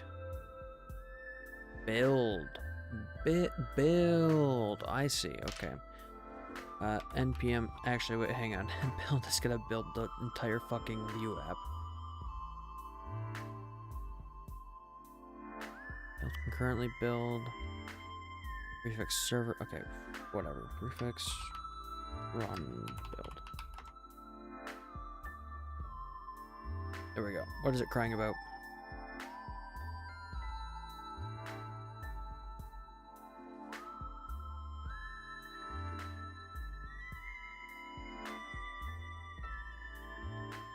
Cannot repackage AirNet, there's such file directory. Package.json. What? I'm gonna ignore that for now. Loaded Prisma config from prismaconfig.ts. Schema loaded from. I'll have to update that.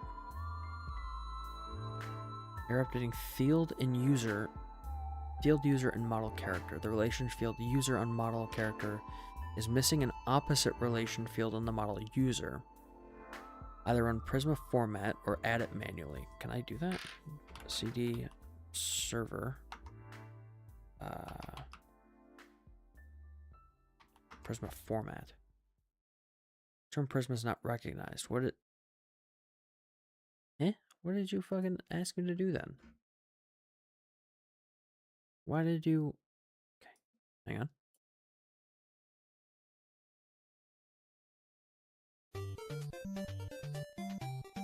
This song is so good. This is from an NES game, Star Tropics.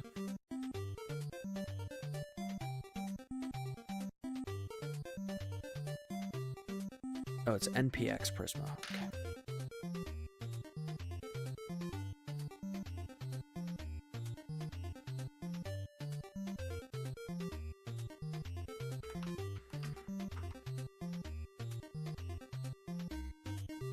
Why are you up here? What are you? Term Prisma is not recognized. No.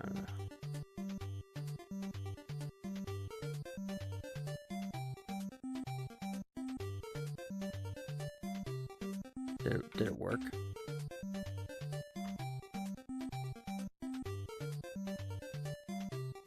Okay, now it's gonna give me all sorts of... Character has no exported member setup.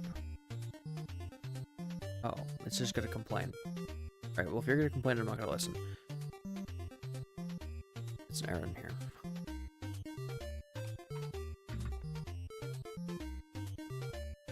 Item type string is not assignable to parameter type role.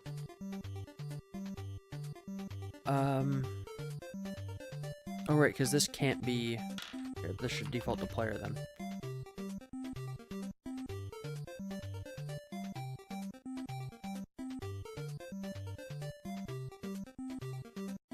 Role should not be a string. Express request user. Or undefined. Nope.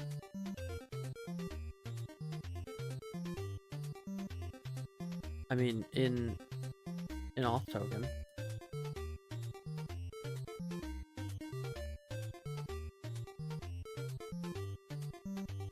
And we're definitely going into tangent land.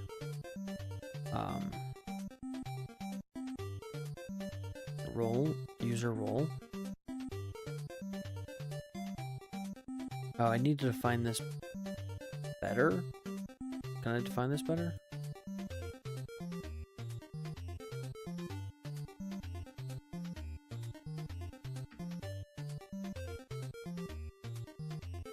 Constant role user.role,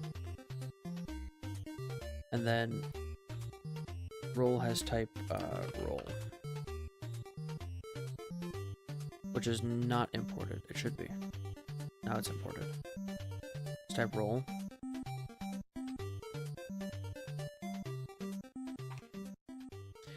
Can I define this in, wait. Oh, yeah.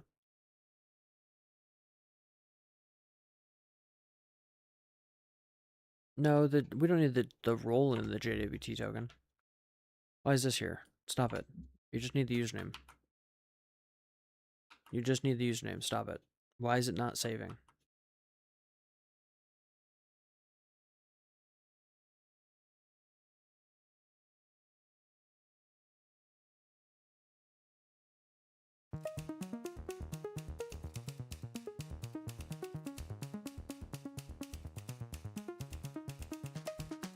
So now that this is a role, it still says it's a string.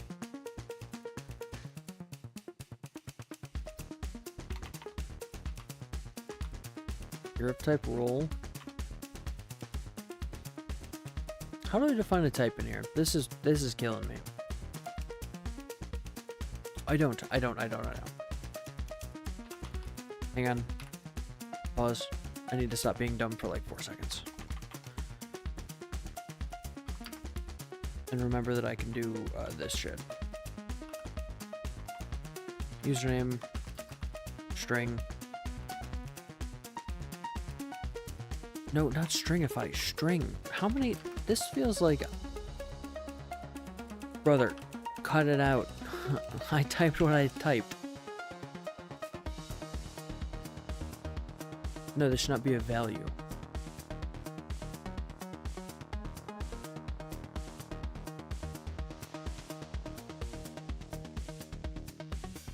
Why are you like this? Why?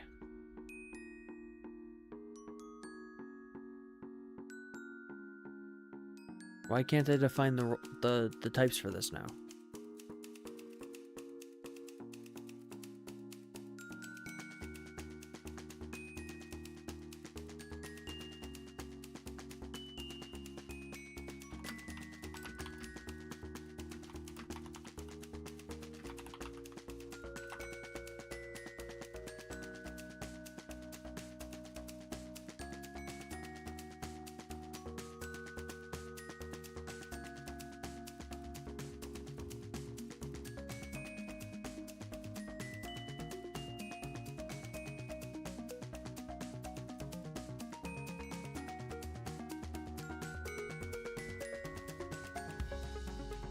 Oh, wait, no. Okay, I'm stupid. Still. Still it's me. Okay. We need to go to...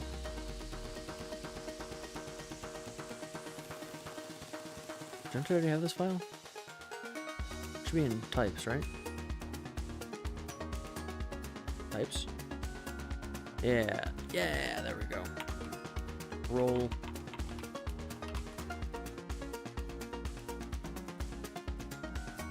Nope. Definitely not any. Definitely, certainly not any.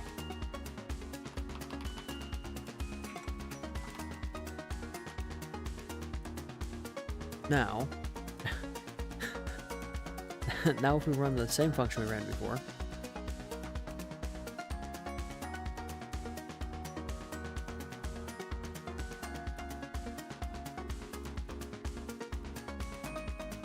can I find get setup status? Okay, yeah, I need to fix that.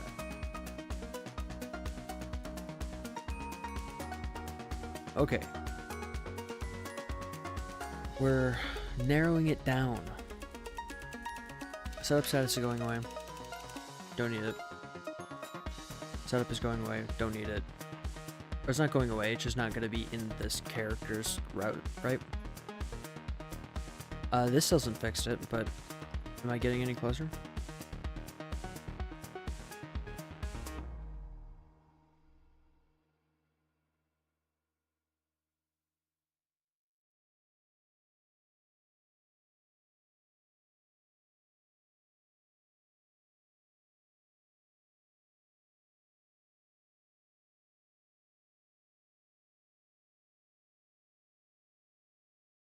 This is correct. I don't know what highlighted an error in a spot I can't even see. Yeah, this is not... That's not what I'm looking at, buddy. Thanks, though. I'm gonna close this.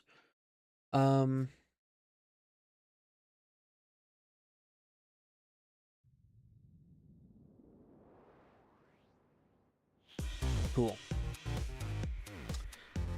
Now, on to the business at hand. The business at hand is that this still can't see that character is a real thing. So I'm just gonna copy this into the old chat bot and see what it makes of it.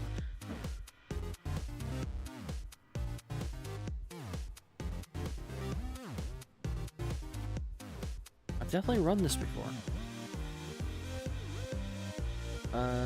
Terminal, new terminal, CD server.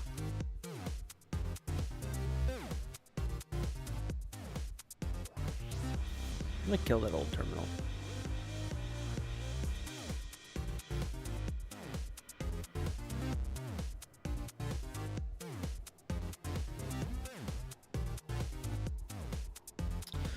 See if the chatbot needs to know about this, because it's...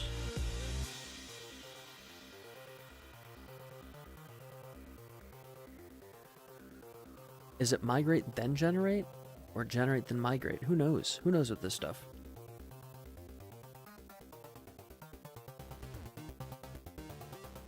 I needed to add character? Wait, how does that work? That's new to me.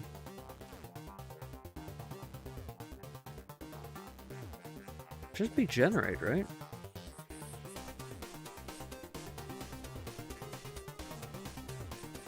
Migrate, reset. Migrate dev name and net.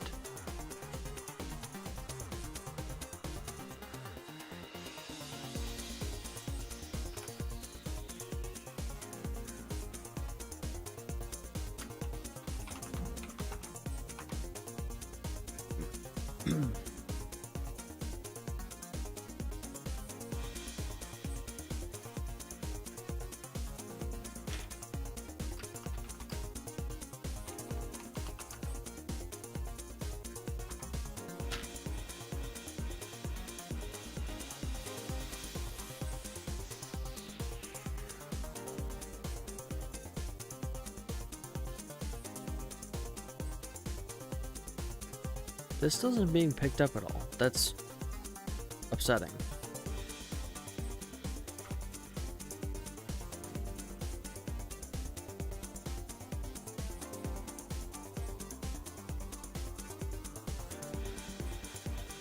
Why are you here? Go away. There we go. Alright. Generate a Prisma client, but it still can't see the character that I have. Do I need to be in the Prisma folder for this?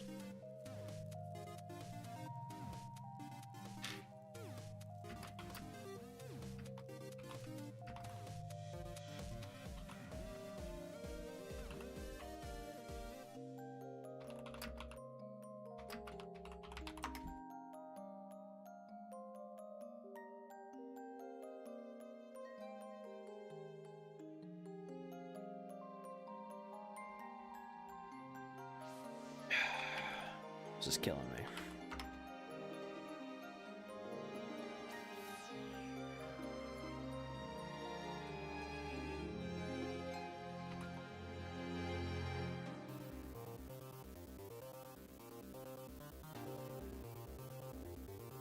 Prisma client index. Okay. I can see what it's generating. Prisma does not have client, but it does have migrations.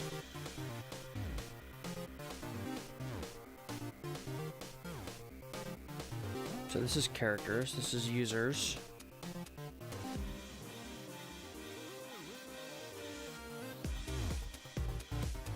And then this is our relation, right?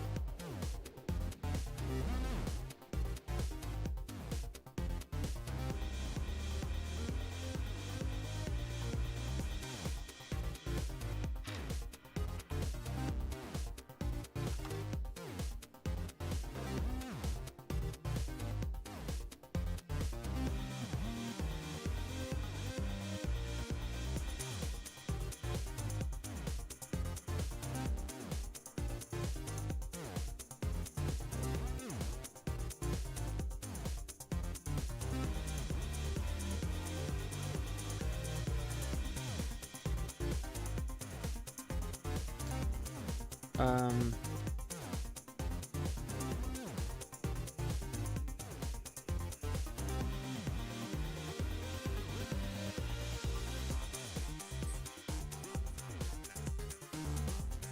generate's not working. Do I need to generate? Okay, hang on.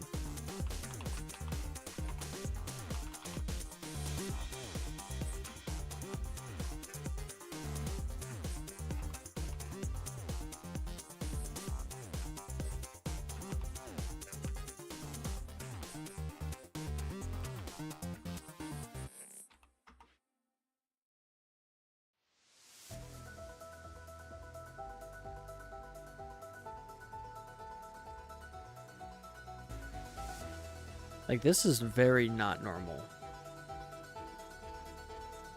So what we can see here is that it's generating all of the SQL, right? And it's just not, TypeScript is not picking up on it at all.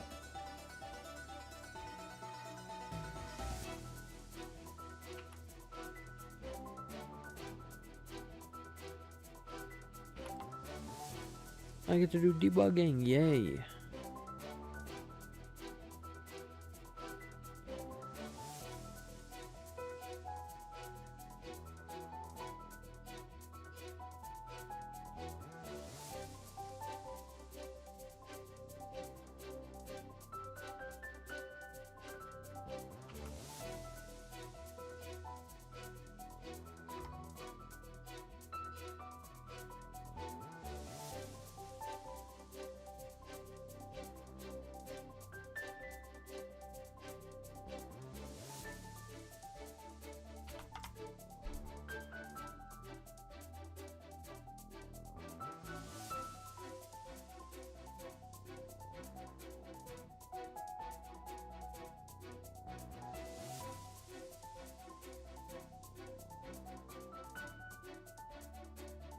Sorry everyone, I'm just trying to focus on getting this done.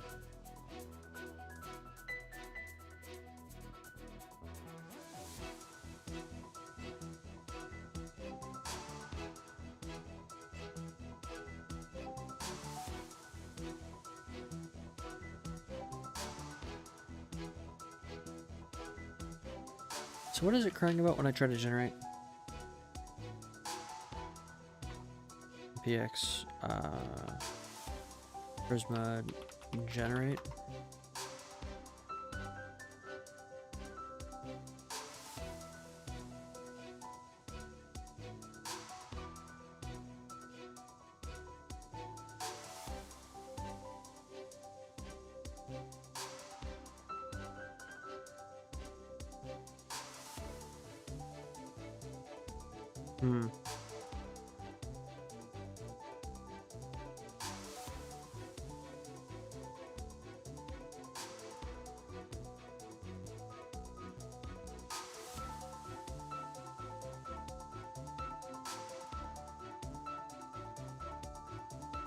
That's fine.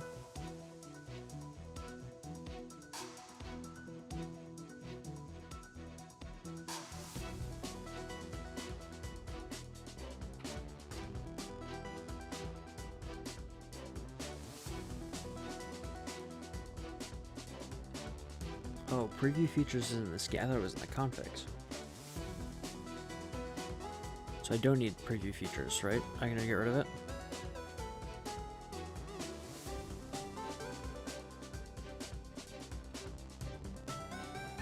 Okay, let's try this. Maybe that's what's causing my issue. I'd be very surprised, but maybe.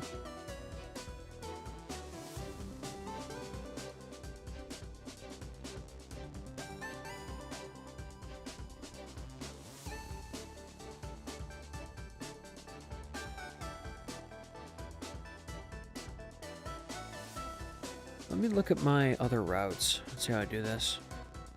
Alright, it's prisma.user. Those are CRUD operations for the user model.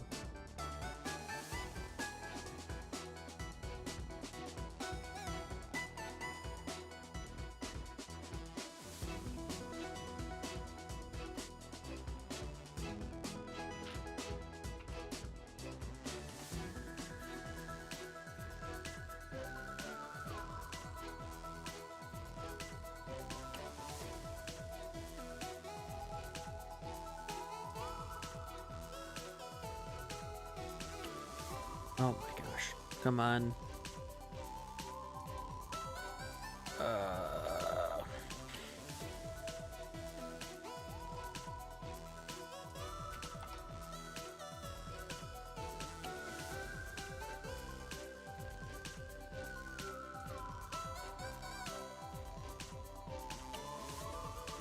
Okay.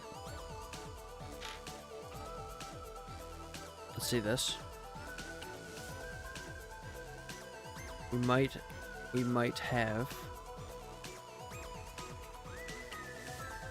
a solution here that works. Maybe, perhaps, mayhaps.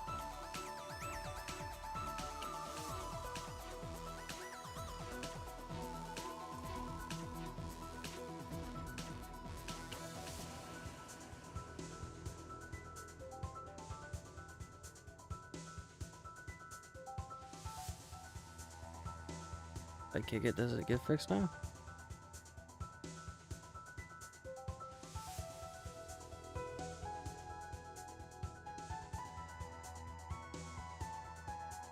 Did that fix it? I think I fixed it. Okay. That was a pain in the ass. So, the problem was, something I did not know about, is, because this is the first time I've ever used Prisma, or anything important. It used to be that you had to define something as a preview, and that changed, like, between when I started using this and now. And so, I had to update it to output to the correct spot instead of doing what it was doing, whatever it was doing in the back end before, which I don't know what was going on before. So now I know, now I can create stuff. I'm gonna add a note up here, run migrate for migrations, and npx Prisma generate for new relations. Cool.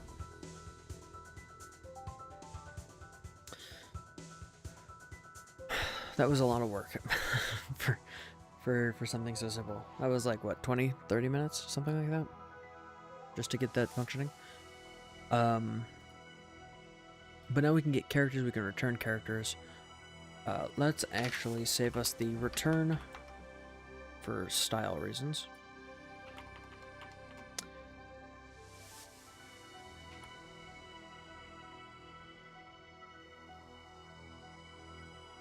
What did that just do? Oh, that's fine. Because I think we save a line of code, right? We added one line of code and we got rid of it. Okay, so it's the same but just better formatted, which I guess is fine. We could technically save one if we drop this back to the line before it, but this looks better. Cannot find named characters. It's defined here and here. What do you mean? What do you mean? This is completely within the block.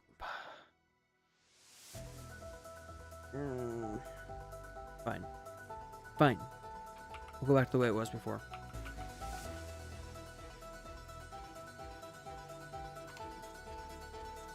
So it just did not know where characters was actually located. Now we know.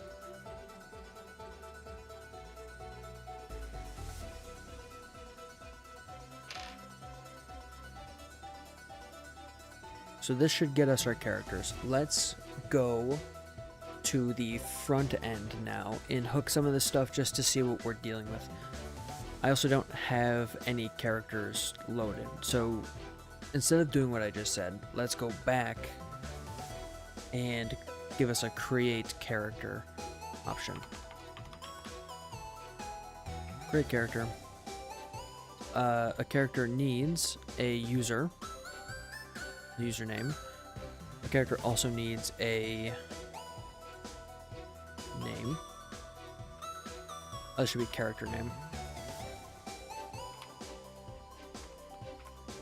Right, which is a string.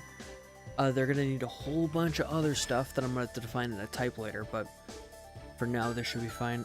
If we take a look at our schema, we've got our ID, which is auto-handled, our user ID, which we'll need that username for, and a string. Cool.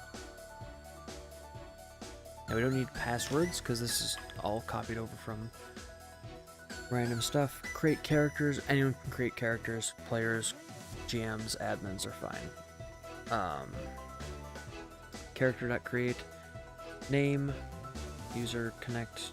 Oh, wow, it did that for me. Well, I didn't know how to do that, so I'm glad I figured that out. I'm glad it figured it out for me.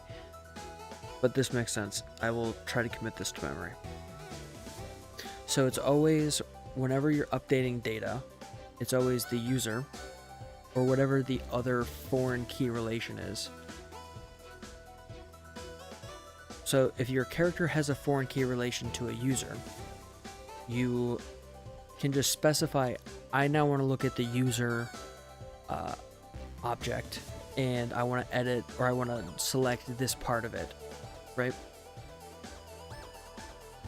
And connect, I'm guessing connect just links it correctly? Or no, connect just connects the user to the character using the username, via username. Yeah, cool. That's this interface for, or this API for the sequel is really, really, really good. This seems very well implemented, and I like that. I used Sequelize in the past, and it was fine.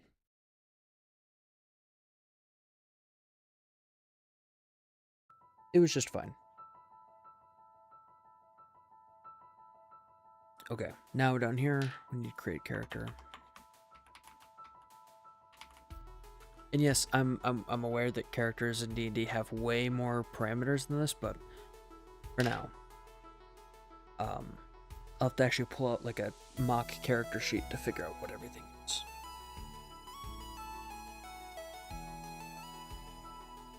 It's like the project is so focused at the start, where you're walking down a hallway that you've walked down a few times before. And then at the end of the hallway, which is like all the auth and the user stuff, you open the door into a wide open field where anything's possible and there's so much to do. It's like we were in the starting zone for the first 3 days of this project, and now we're in the open world. And there's so much to account for, and it's like, well, we need to do this piece of this quest and this piece of this quest, and that quest is too high level, so we can't go there yet.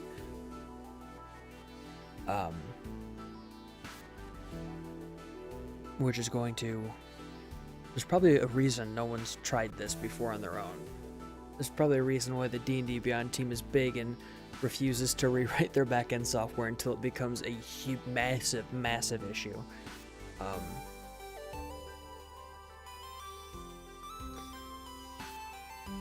But I'm nothing if not bullheaded and stupid, so fuck it. I'll do it.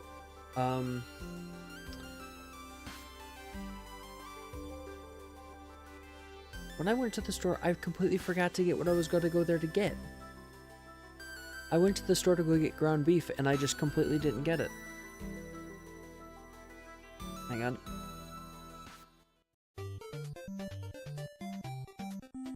I went to the store, and I got chicken instead. I got chicken from the deli. And Coke Zero. Speaking of, I'm gonna go get some Coke Zero, I'll be right back.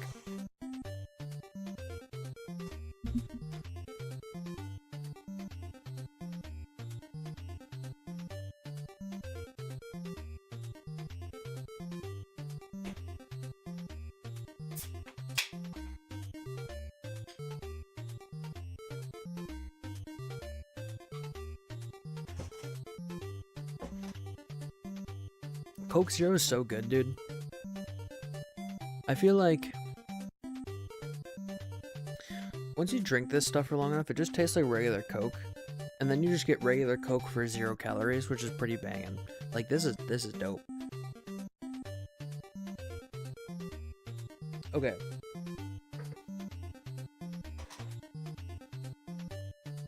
Now we need to create character.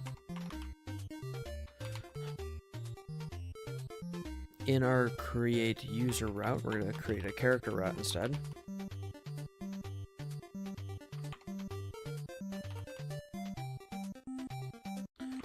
Create character. Do this character name. We need to change is user to is character. Right?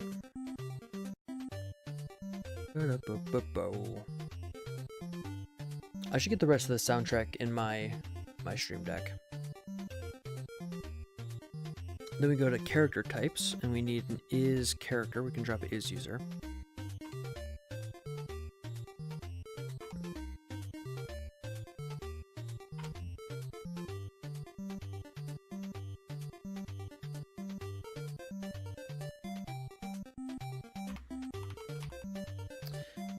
Interface character, just character. Character body. Which has a username and a character name. No. Yes. That's fine. Character create body. Character create body. Okay, which we input our username and our character name.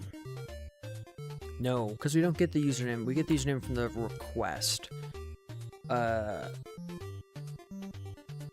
The body should just be character, right? So, and a character name has a this and other stuff. But for now, just the character name. Okay. Let's, what music should we do? We can do silly music. What's in here? Oh, the Ondaphone song? Man, I wish he had kept up with the Ondaphone stuff. Martin from Vintegatten. It's my favorite instrument that he's made. I should make one. I should make one of those. Someone had plans for it on their Discord, and I just never got them. I got too busy with school. But now I'm not in school, which means I can do whatever the fuck I want.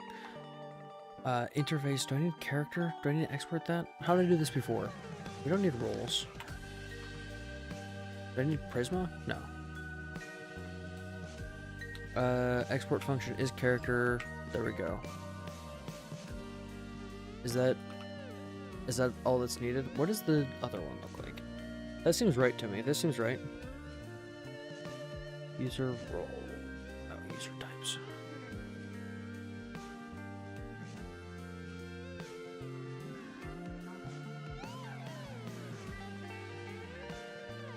Oh, this just compares it to the interface. Okay. Is that necessary? Yeah, because first we need to check that it exists, and then we need to check its type.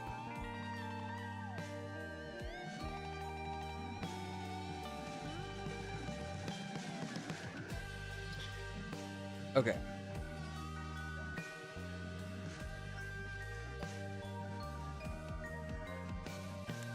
So once we've confirmed that everything here exists, then we convert it into a user change object. I see. But in our case, it's going to be a little bit different.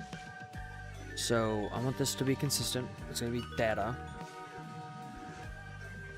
Data is character. Data. Data. Does this... Did I say give me a username? That is object. Let me just look at there. Let me look at this again. To remember what I did. Type of data as object, and we need to check that it's not null.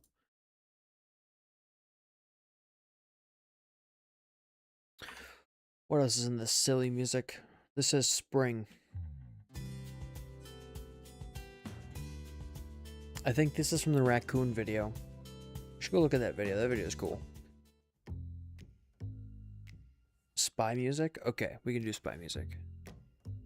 Data does not equal null. Type of character? No. Then we need to check and make sure that character name exists.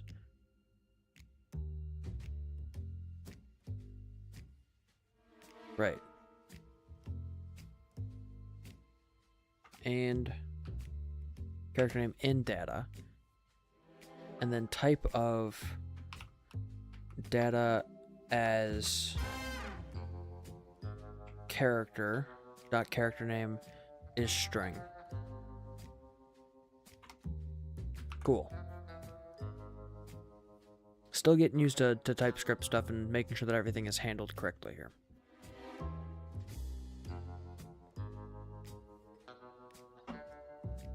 Okay. Now in our route, we can do is character. And that allows us to check. This all needs to get updated.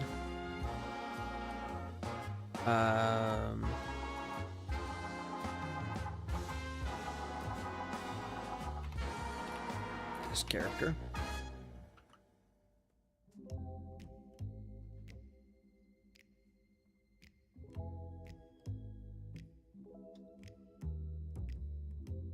Okay, that should all be fine.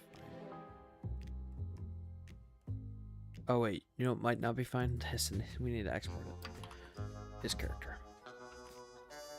Just in case.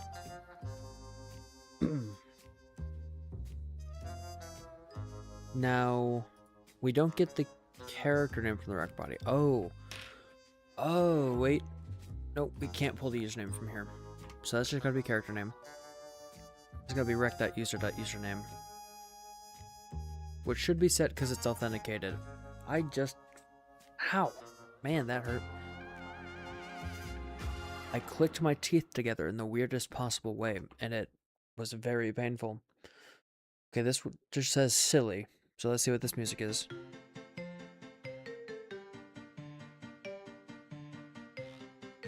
I think this is also from the raccoon video, and I don't know why it's still on the stream deck. I should probably take it off.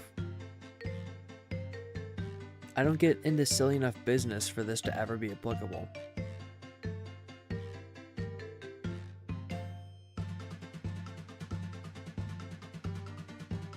This says ducks. Let's see what this is. Okay, that's fine. Is this also from the raccoon video? Are these all from the raccoon video?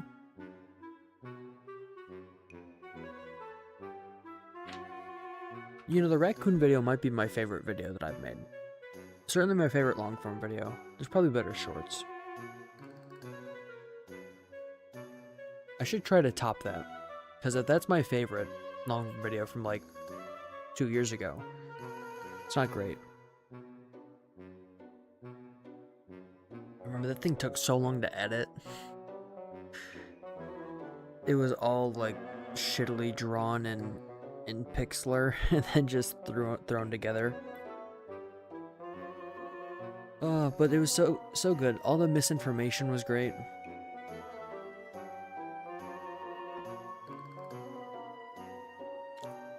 What did I do in here? I need to get these changes updated properly. So what do I do with navbar? Okay, let's just add that. That'll be a task. Remove homebrew from nav. There we go. That seems like a one-off that I did. Info table.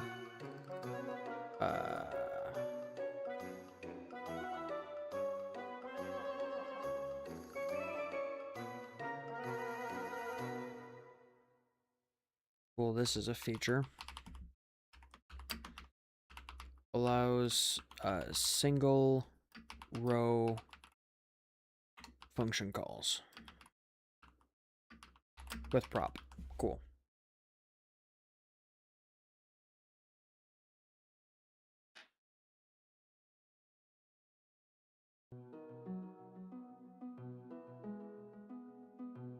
What did I change here? This is for create user. When I say add a toast store, oh, because I did.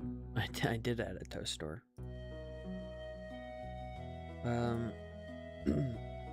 Excuse me.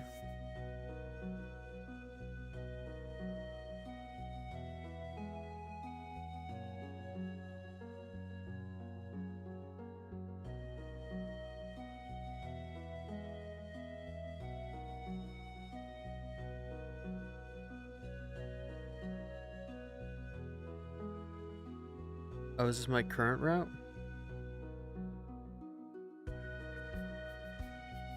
No.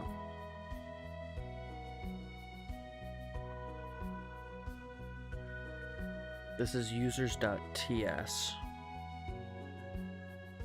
which are definitely updated. Why does it say there's 2 users? Oh, one is a store. User types. It's fine.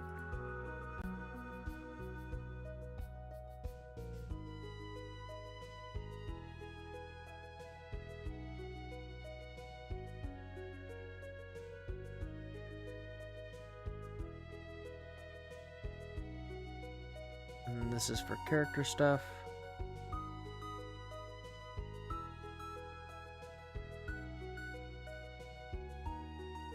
Okay, cool. Feature allows admin to modify users. There we go. Good. And then we need... do I really need to commit this yet? No, I'm probably fine. I mean, I can commit the schema changes, right? For schema and character? No, just schema.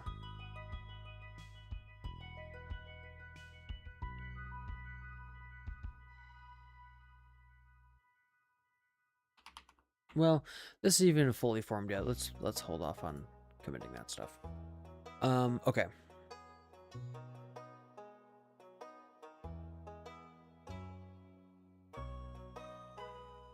I don't need that. Got our route, which has is user change, which is gone. I'm just going to... We're just gonna nuke that. That just won't exist for now. And then I need to go into the router layer above this to router, and we will do a new one. Users, this will be characters. Characters.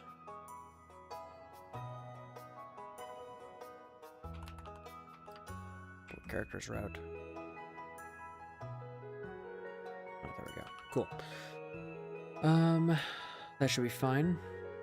Now, if I jump back to this and I npm run dev, pull this boots without error. That means there's no obvious glaring issues.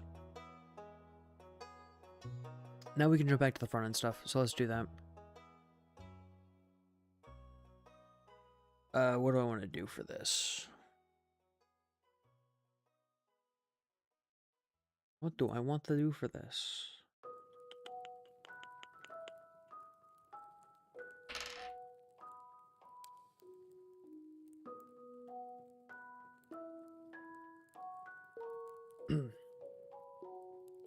So we've got our characters view.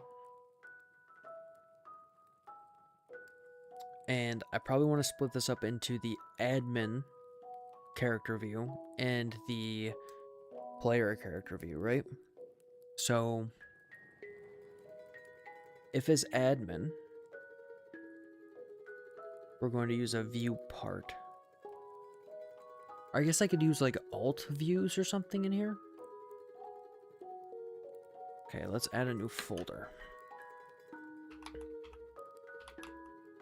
Alt views. So anytime a component or a view could have 2 separate views, we're gonna use another folder for that, just to keep us organized. So let's new file. This will be admin, or let's do characters admin.view.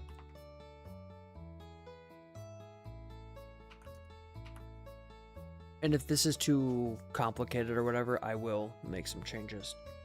Just go back and undo it, basically.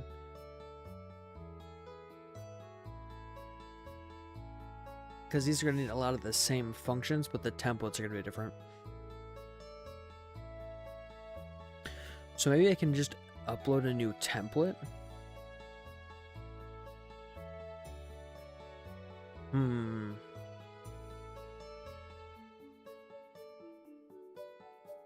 Do I even need that? You know what? I don't think this is necessary. I don't think that's needed at all. I'm gonna just cut it. I'm just gonna cut this out. Go away. Go away. Characters. Let's just see what I can get up to. So I need to import.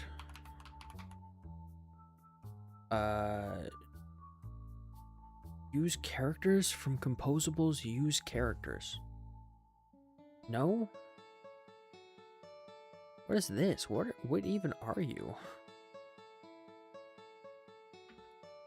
We need to import the info table, because that'll be the primary.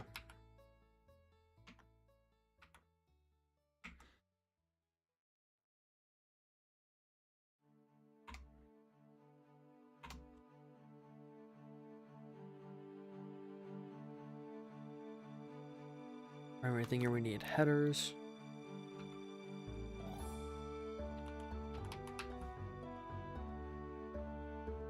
And then that should be it to start. I'm actually just going to take a page from the user's playbook, and we're going to give us a title bar. Actually, this title bar does not need users in it, because it's prominently displayed in the nav bar. Very easy to see that you're on the user's page. We do need this. That's important. Is important button defined in here? I'm gonna move this to our style sheet.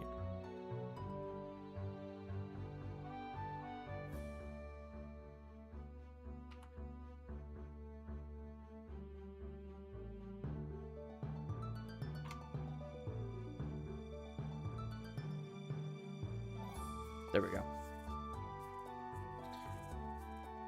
So I can quickly update this. Cheers.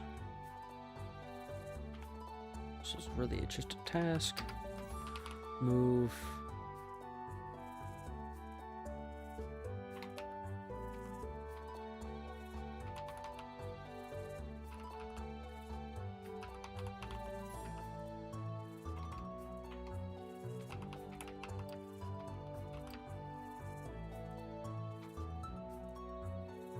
There we go. Now, so what's up with the info table? Why is this not working? No, I don't want the error. I just want to see what the opponent does. Oh, because it's table, not data. Of course, of course. Of course, of course. Table headers, which I will define here in a little bit. It's ID prop.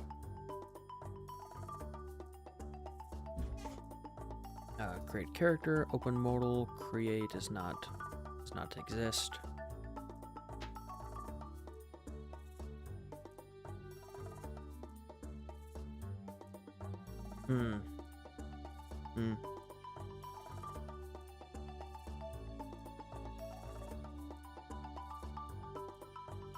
So this will probably just be, I guess create and modify will exist in this too.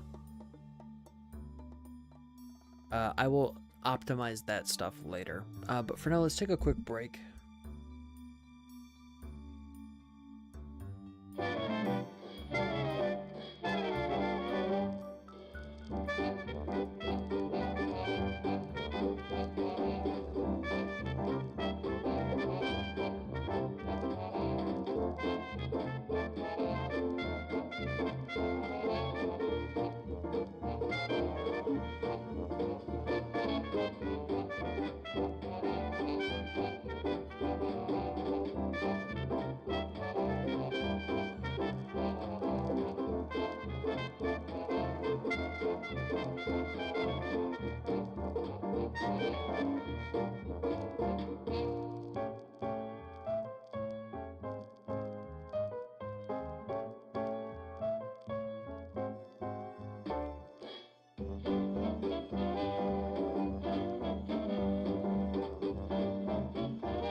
Why did the previous music stop? That was weird.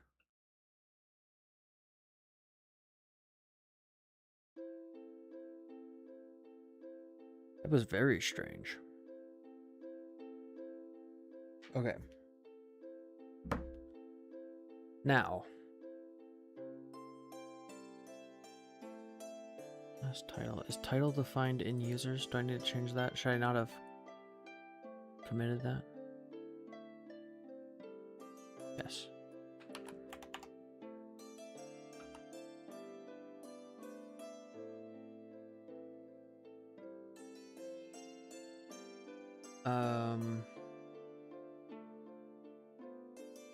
There we go.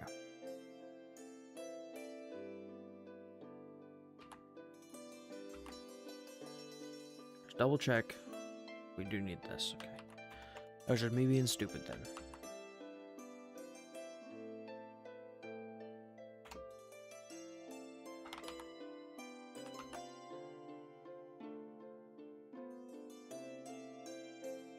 Commit, undo last commit. I need to add this change and this change to it.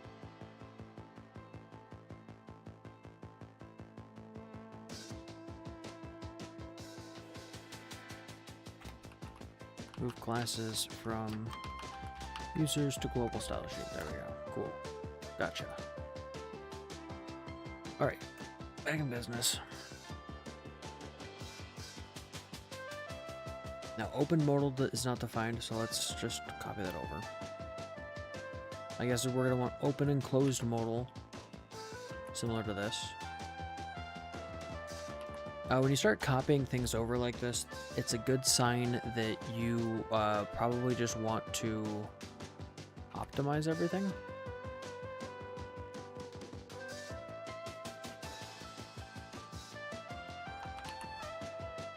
So like I'm doing a lot of this over and over again, and it's, yeah, I can already see I need to go through and make changes. So we need our modal overlay, and then we need to import ref.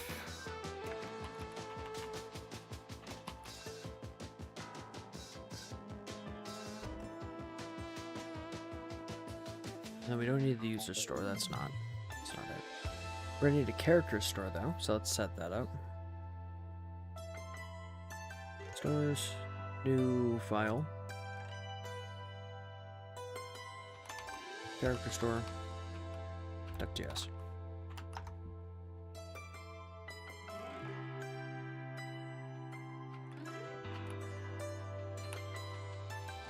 And then we don't need, or this is fine. Get characters is what we need. Characters. Name is chill. ID is chill. Need these. That's okay. There we go. Yes, change everything to be characters. Thank you. Oh. Name. That's all correct. Character name.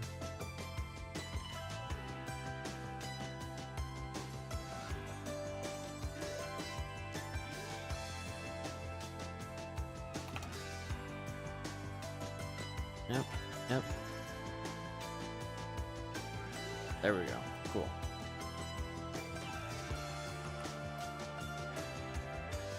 Thanks, Copilot, you did it. Import, use character store,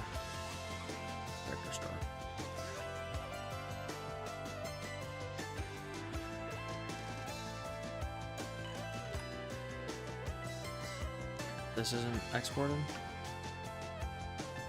Use characters store. There we go. Okay, now in our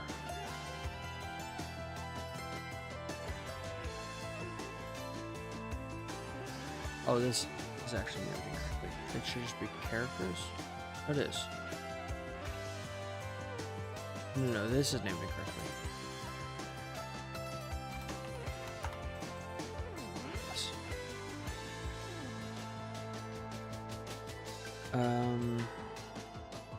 We are unmounted here.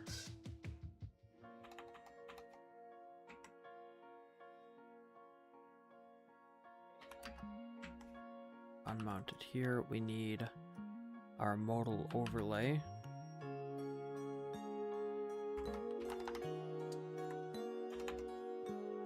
Save.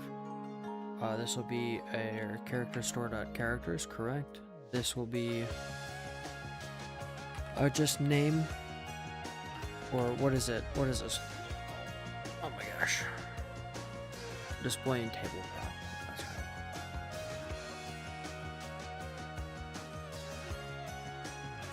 And actually, our ID prop is going to be ID for this. I just need to change it. It should still work. Character name. Go. ID prop is ID. Modify character.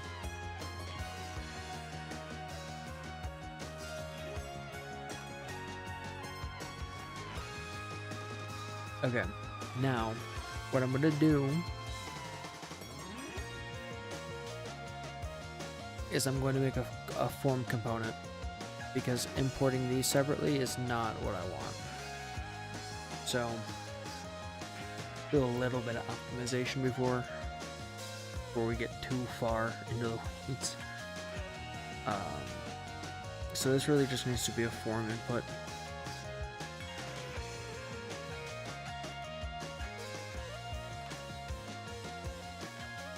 Form input, or just form. Form input's fine. There we go. No. Maybe like compact form, or just general form. There we go. Because I'm realizing that we're reusing a lot of the same stuff, so I'm going to copy this to our general form component here. So we've got our input text group, right? And we've got this repeated over and over and over again. So what we should do instead of this is we should define properties up here.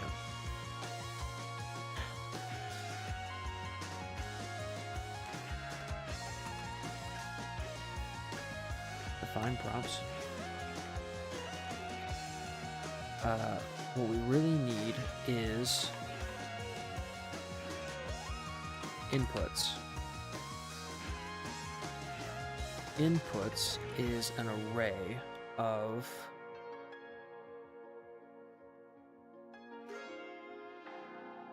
objects, which I remember. I don't remember. I don't remember.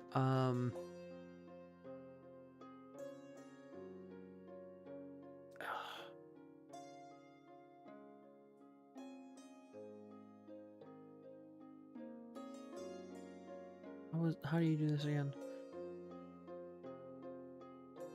It's record. Right. This. So inputs is going to be a list of objects. No. Input is going to be a list. No. Input's going to be an object.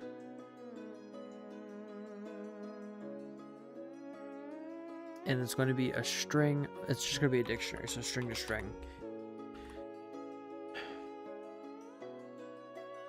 And then this will be, we'll need a title, right? Let's do that.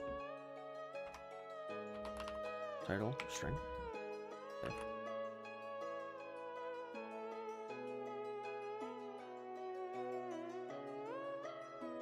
So this would be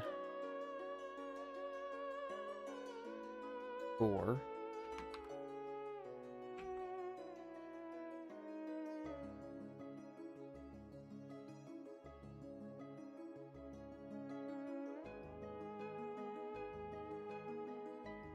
No, it's not label key and inputs, it's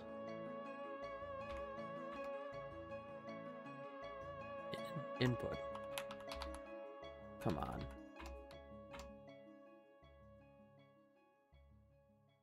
Okay, and then we'll have input dot label.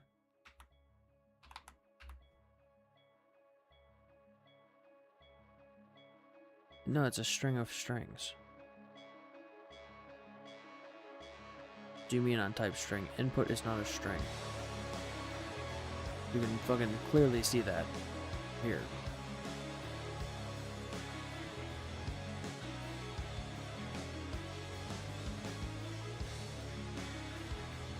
Okay, fine. It's not a, no, it's not a record at all. It's this. It is this. This is the type. So label, type. No, it's not a list of that. Stop it. Fuck, it is a list of it.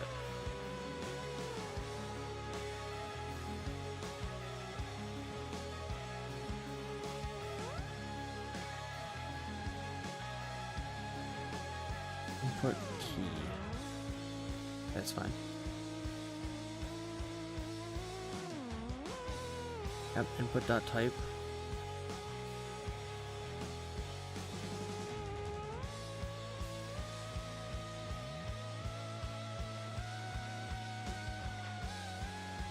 Why is key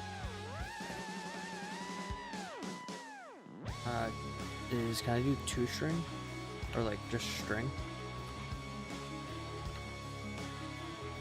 Is that correct?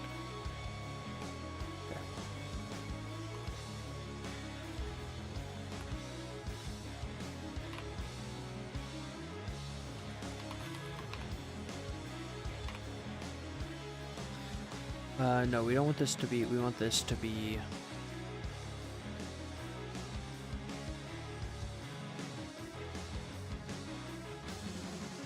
type, and then we want the property, right? Property? We're going to type string.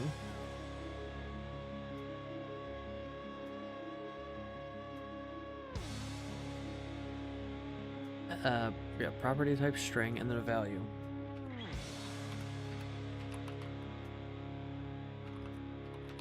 A value with type any.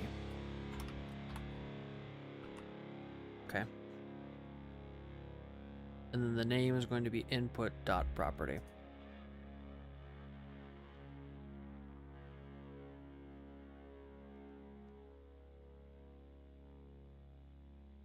Oh, fuck that up.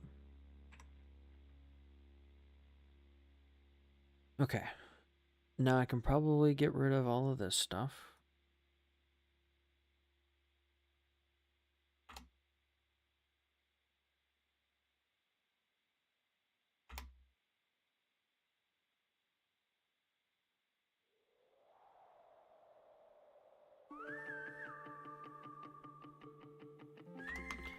This is props.title, or just title, right?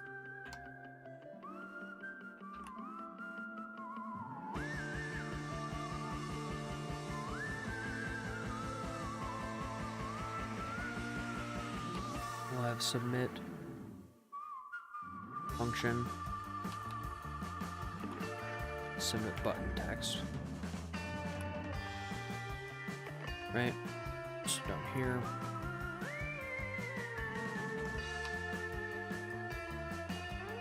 Submit function, button text, like that. Why is this crying? Parameter type click function is a parameter type button HTML attributes insert props. Record string unknown. What are you on about? You don't like functions? Okay, we don't need this create user.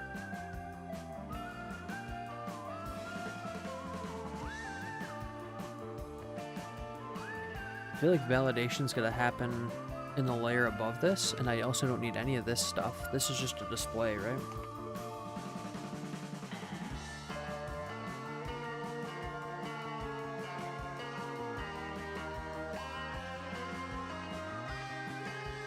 Hang on, let me see what I can do about this.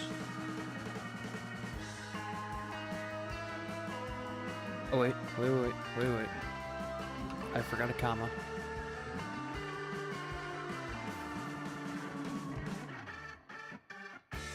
We don't need this. We don't need this.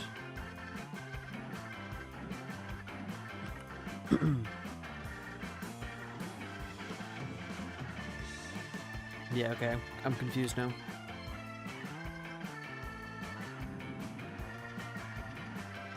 Oh. I figured it out. Now, when I have my users in here,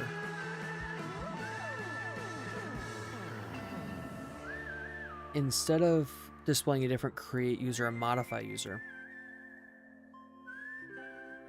what I'll do instead, and I don't even think I need the at close on this, right? Yeah, because it can't emit that now. There's no hook for it, so or there's no place for you to actually project that emit. So we can drop this. Let's just do this. General form.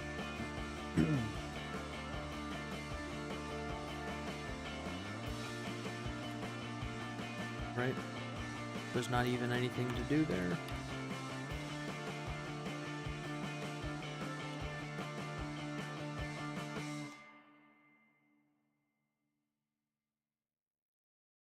And then we will define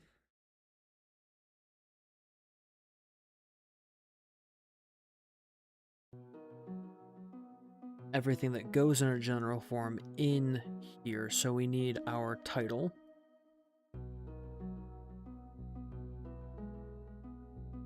Right?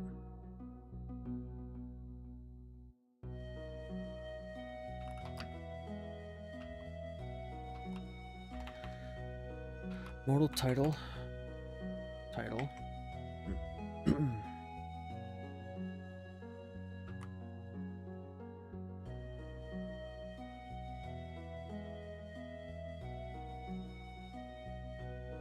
And then we will have constant modal inputs of this type. We don't need a modal flag, right? Const modal submit function, correct? Submit button text, and that's it. And now this stuff all gets put into here. So, thank you, Copilot. Good job. Good job. And now when we do the open modal and we give it a type, this is where we will have two different options. So we get a type here. We say if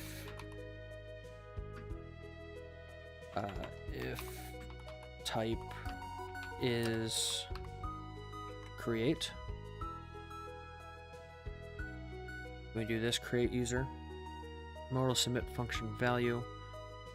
Type equals, oh holy shit! It just did the whole thing. That was actually kind of badass. Modify user value dot submit changes. No. Close modal resets everything. Correct. What does raw operation do? Open modal modify. And then next tick initialize the fields. Okay, that's fine.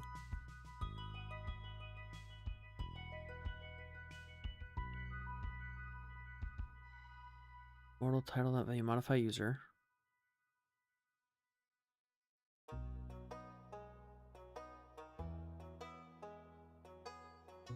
Okay, so it did not do all of it. Did a lot though. It actually got pretty close. So we need the inputs.value. And then it never did the submit button, so that's crazy. Modal inputs, submit function button text. Value submit changes? No. should be modify user.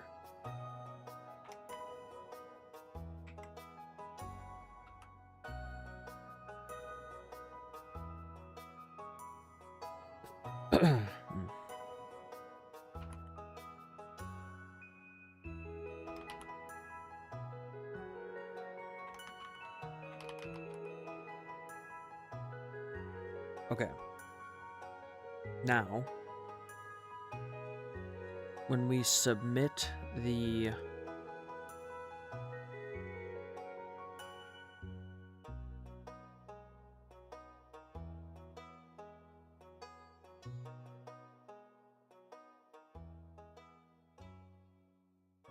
functions, so we need to store the username, password, and stuff up here in ref. So const username, password, confirm password, email, role. Okay. And then let's look at our create user. So we've got all this jazz, which we're going to steal.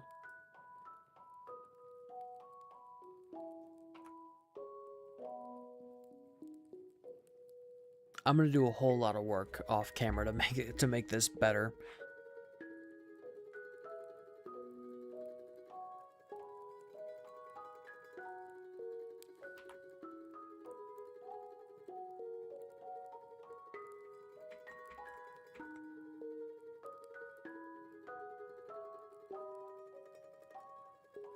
Okay, so this is the function it will submit.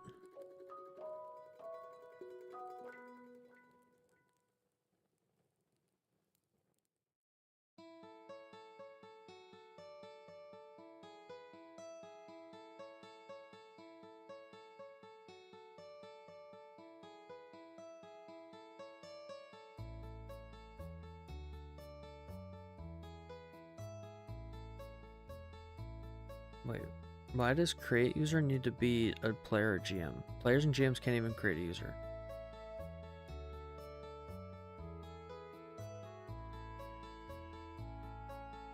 Okay, I don't know what's going on there.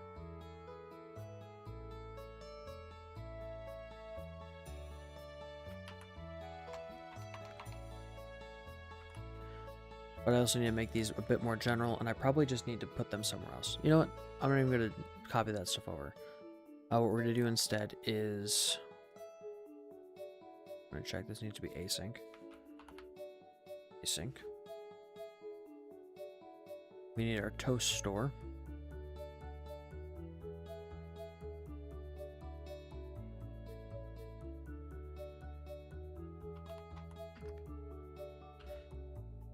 Use toast store. Do I not have the general?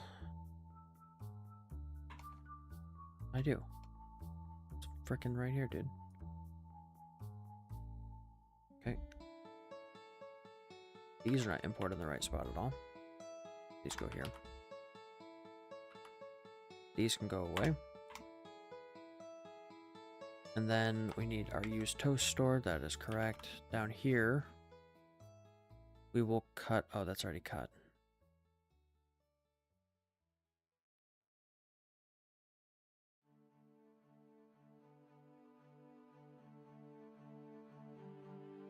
Okay, and then the general form also needs a, does it? Does it need that? No, it doesn't. Because we can just pass in a value in the props, right? So we no longer need this. Instead, when we go here to this row operation, instead this will just be open modal. This, there we go. This can go away. Why is nothing ever closing the modal?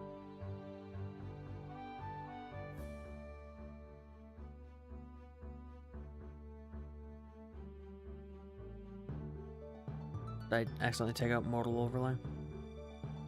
Yeah, I did. Const. There we go.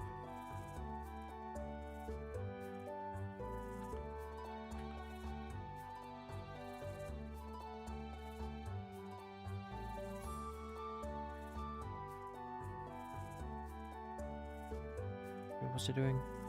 Close mortal needs to run at the end of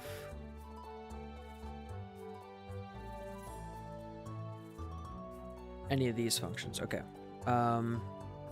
In the submit function, we need to run close modal. And in the submit function for this, there we go. We also don't need to omit anything. That is done. And now we need to validate the required inputs. So if not...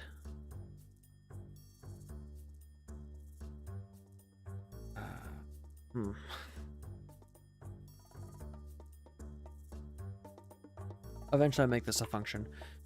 If not, username dot, yep, all those.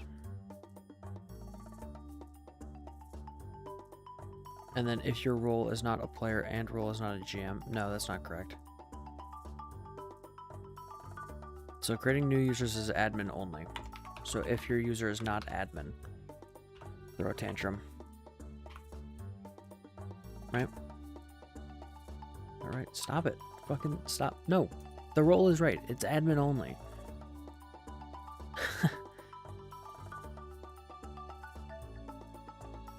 Cool.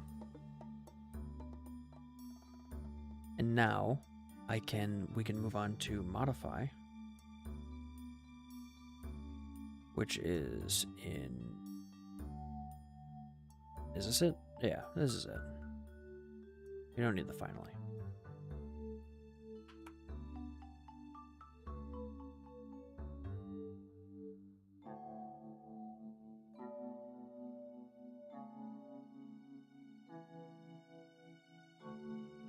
Okay, down here. Oop.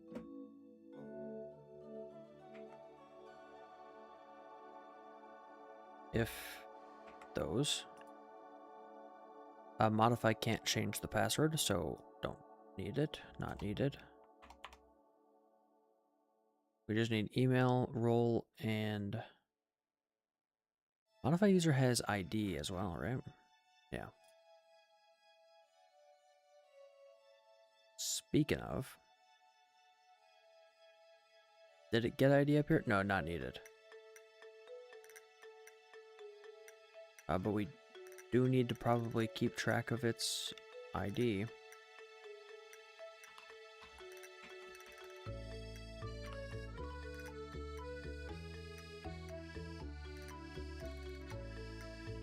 Validate your role if you're going to mod a user.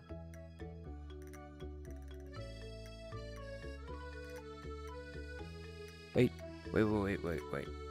Equals admin. You must be an admin. To mod a user, you must be an admin. No, I was right. If user does not equal admin, that's fine. I'm double guessing myself now, and I shouldn't.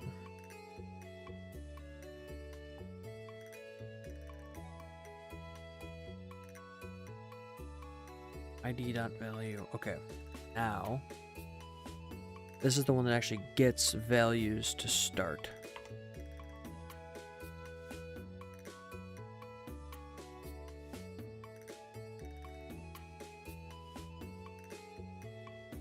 Right.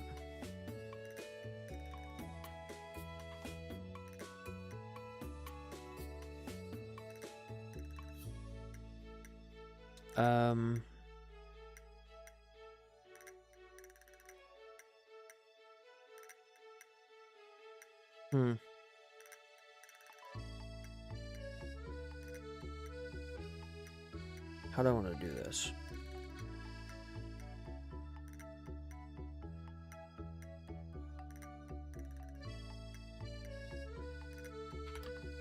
We're also going to give it a row, which could be any. Yeah, this could be any. It's also optional. So let's get it equal null by default.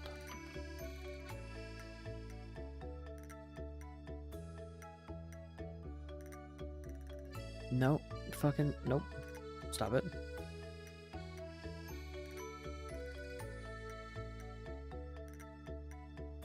Oh yeah, I guess this does need to be equal to that stuff. So, username.value, email.value, and role.value. And then I just need to set those before that happens. So, username.value equals row.username. If not row, no user selected. Cool.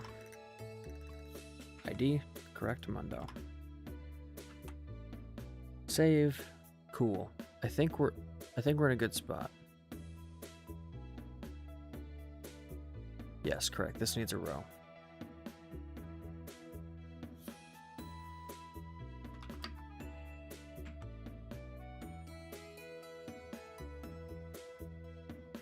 For this specific one, though, it's got a very specific format, which is username, email string, role, and ID. Right, and that's the same thing up here. This row has a very specific format.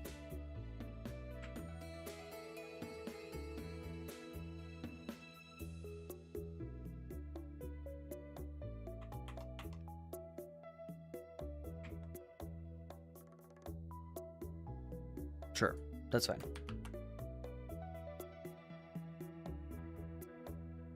So this is a big long function that handles the user creation and user modification. It handles both of those. So at some point I might try to make this a little bit more compact and readable, but for now this should be fine. And then I should be able to just ditch create user and modify user.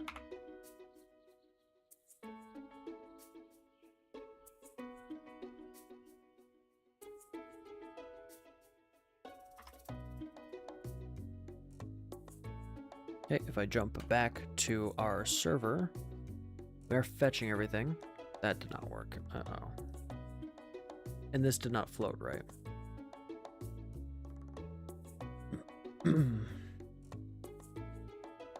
Cool. This still works. Create user doesn't even open the model.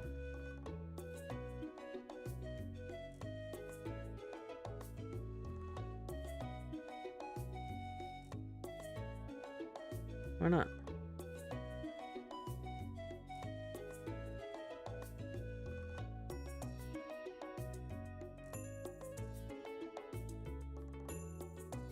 Oh, is it because it never actually opens it?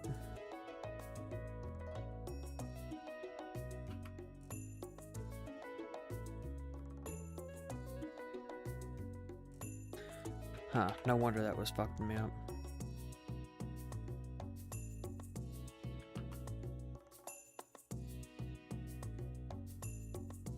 Okay. Oh, you can't even see what I was doing. Damn. So this allows me to modify. If I submit changes, so if I change email. Invalid role.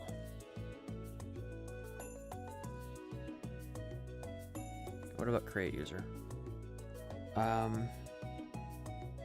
What food?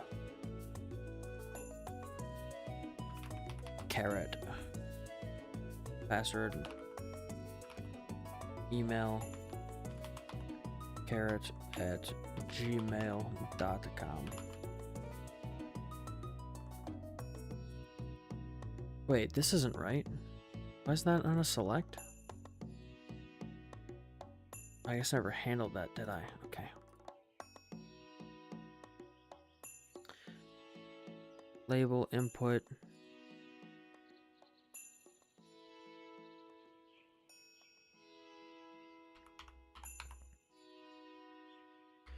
VF type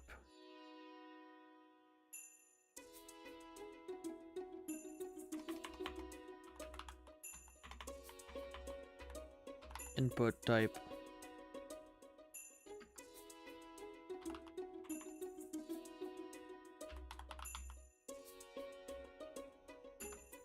equals text or email or password. It's fine.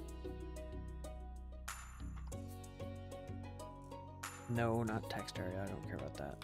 And then select be else if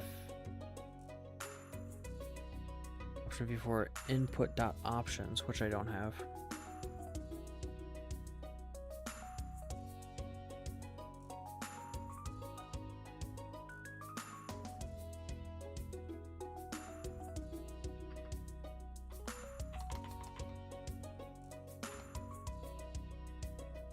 Options.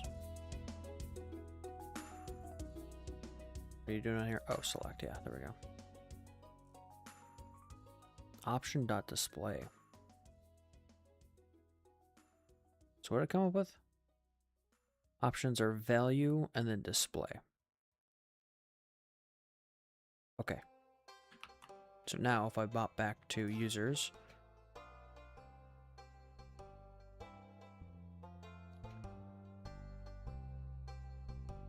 this role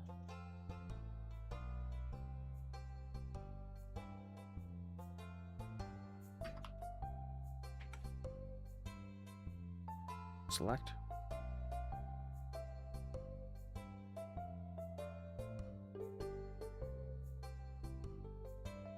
Oh, it also wants to change this one.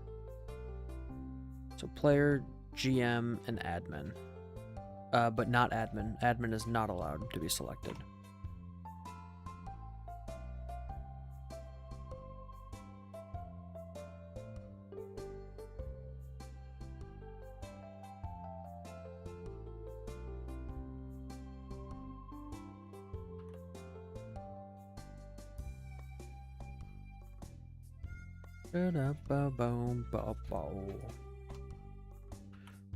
General form.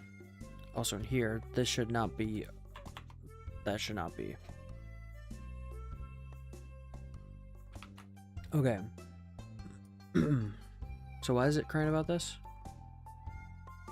No, your options are defined up here.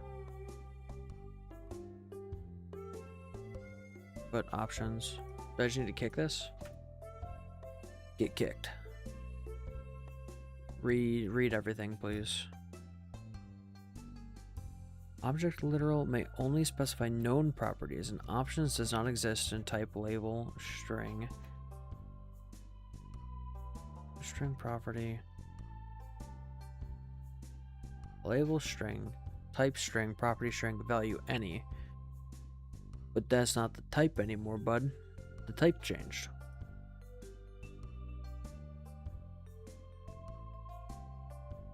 Oh, the type didn't change here. Options, there we go.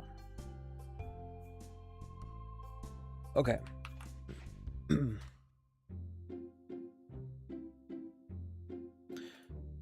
There's 1,000 more things to do for this specifically, which I'll probably do before moving on to characters. So I might call it here soon. We've been going for 3 hours. Not bad, not bad. I've been making a good effort to stream much more. I kind of fell out of it for a while. And then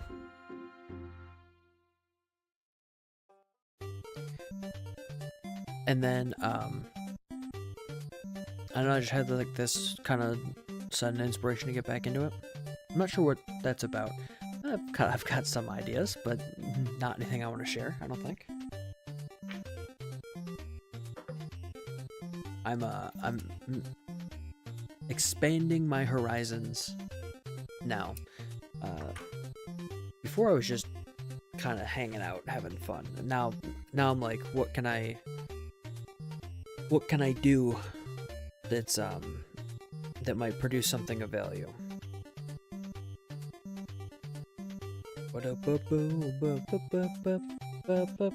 I should get a copy of an NES, a legal NES, and I should stream Star Tropics because I like this music so much. Okay, let's jump back to... Oh, damn it. You couldn't even see all the chat. I made so many changes. Oh, I'm sorry. I changed all of this options stuff. So now the options should show up, and I just completely dropped the ball. Oh, that was like 10 minutes too.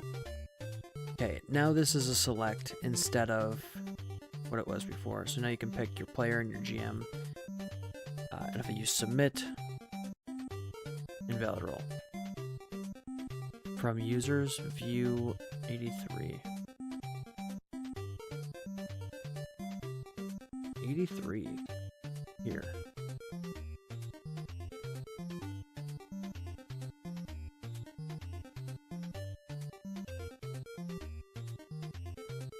Oh, I'm verifying that the role is correct, not that your role can submit this. I see that I've made a grave error. A stupid, dumb, stupid error. And the AI was right all along, which is kind of peeing me oh. You know? Now, I want to update my email. Submit. User modified. Oh, but it did not refresh the table. So let's do that. What happened to the audio? Going crazy.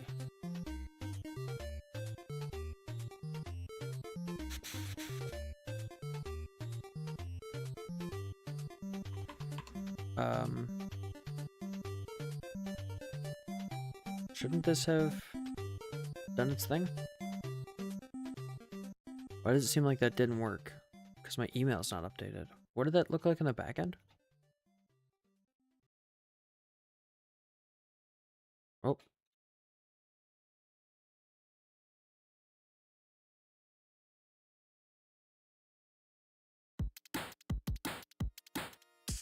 So in the back end I can see post modify user. But I can't see what I actually got. Oh, nope, incorrect.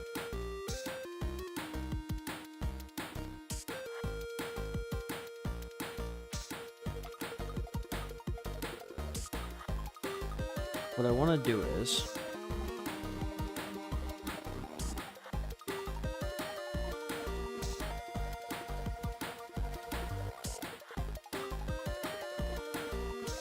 I'm gonna log this.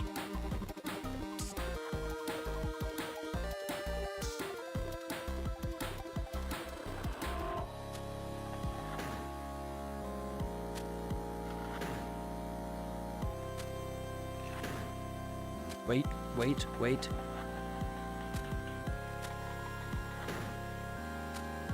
I see.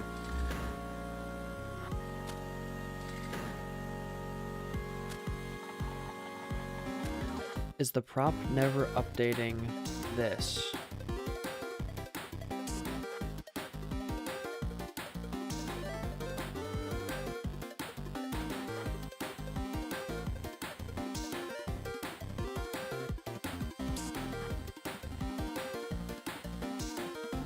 I don't think I need to give this a dot value at all.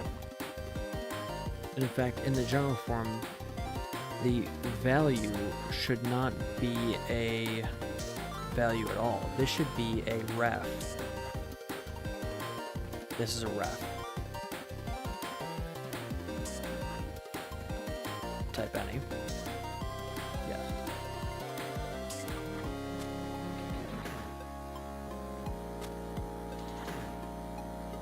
Cannot find a name ref. What do you mean?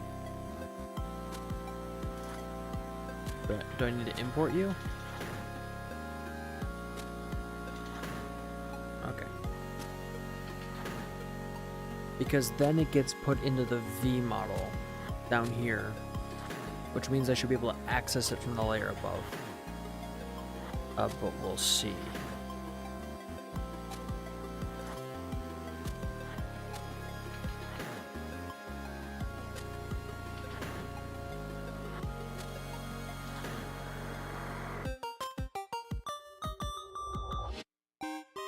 So now, no matter what, I'm always passing in username. I'm always passing in all this shit. Not dot value. No, no, not dot value. So now they're all referencing the internal general form is referencing these values, not whatever it had.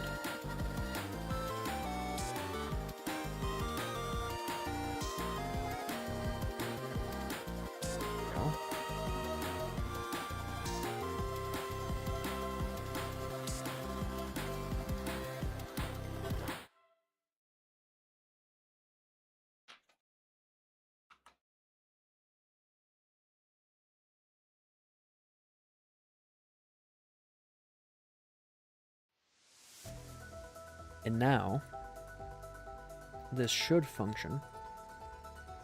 Submit. Pisser. No, it's still not correct.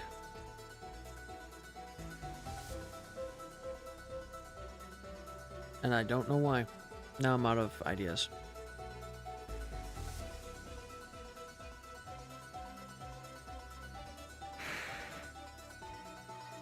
Okay, something else is bothering me, is I don't know why this is not floating to the right.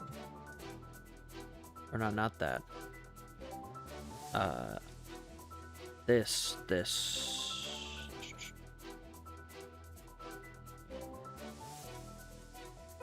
In my template, this button does not float right for some reason.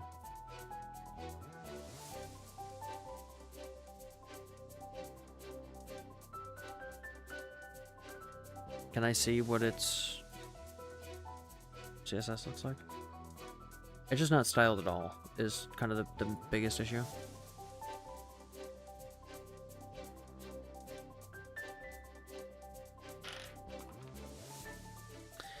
It says it's floating to the right. This div class title is, doesn't seem correct. We go back and we take a look at that style sheet. You can see title, display section, okay. Let's see. Align item center. No, that's correct. Display. It's flex. Why no float left and right? And why not align its item center at all? We can all plainly see that that's not center aligned. Suppose maybe it is now. Maybe we just need the button not to have its own margin. Or to have an equal margin on top and bottom.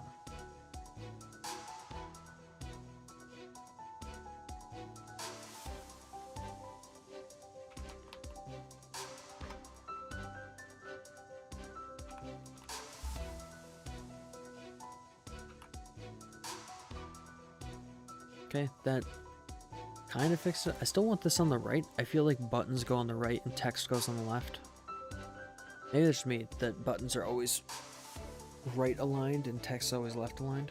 Or right justified and left justified. Who is texting me?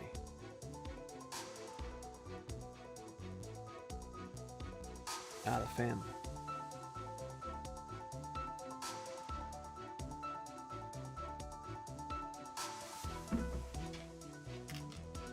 Okay. Now I need to figure out why it's not sending the correct info.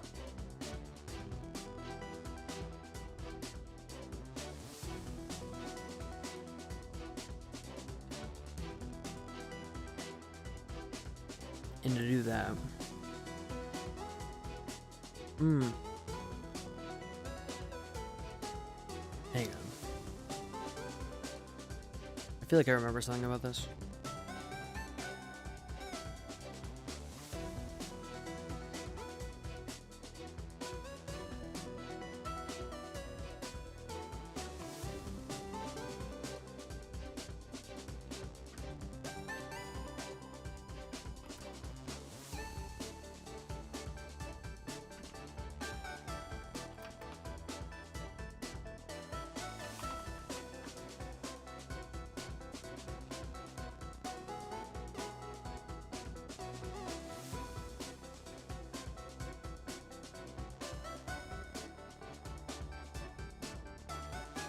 I see.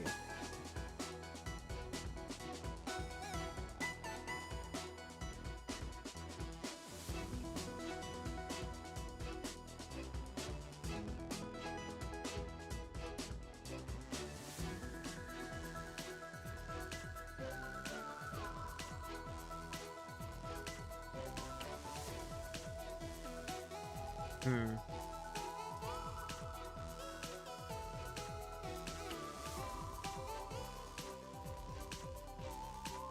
I see. Okay.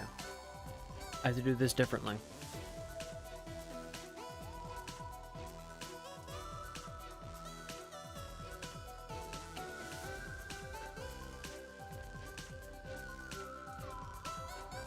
Let me...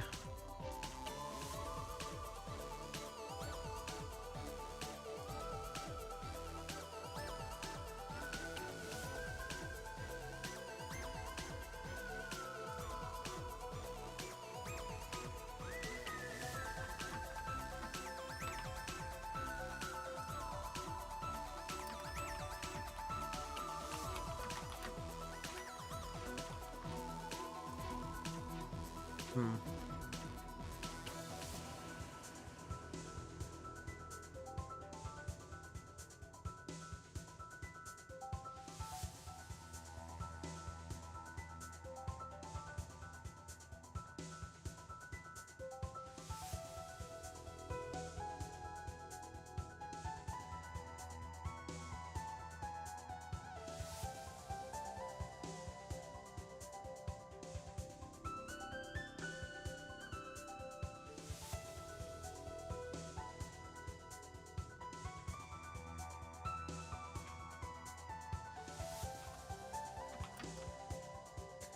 Sorry, everyone. I'm going on a reading spree because I need to read everything now. Well,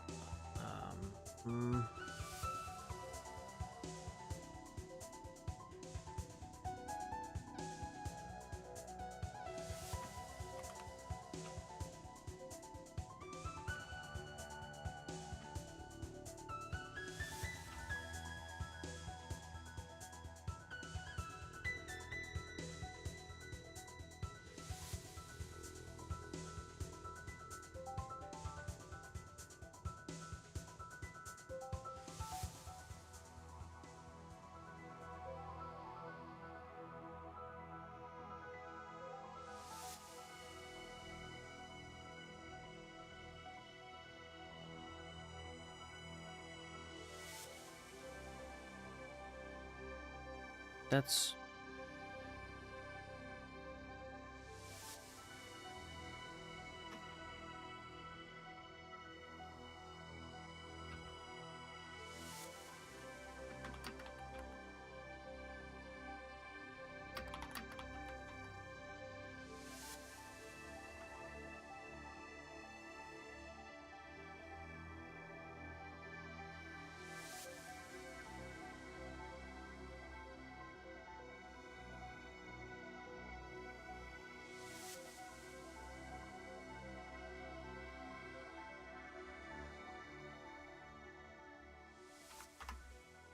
Okay, hang on. I think there might be something here. I've conceded to asking AI. I'm too tired to read anymore.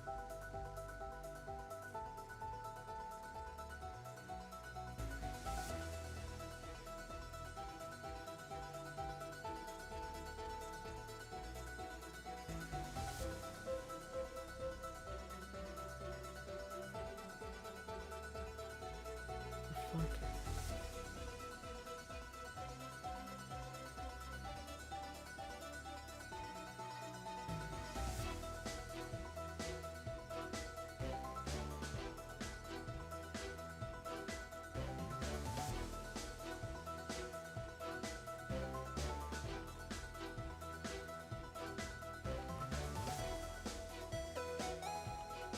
Wait, why is it defining ref as any? That's not, it's just ref any, right?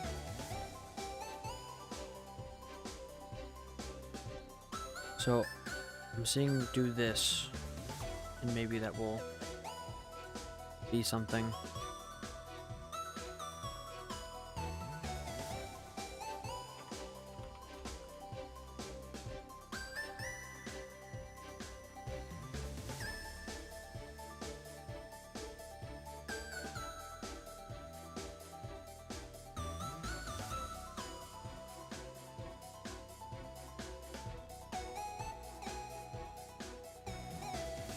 Oh no, this is fine.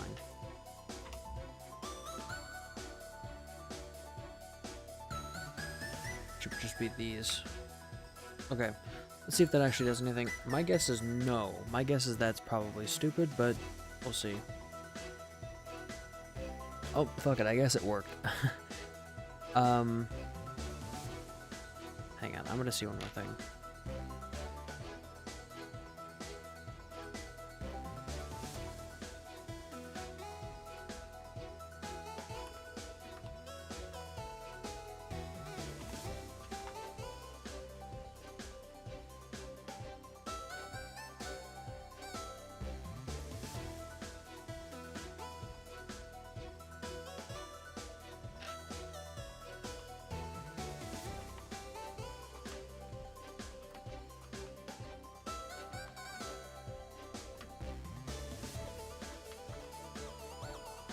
I think that worked. I think it's fine. I'm gonna create a user. Username is soup. Ooh, that's not correct. Okay, let me change that as well while I'm here. So when we close the modal, we need to set all the username.value and password and role and all that to nothing.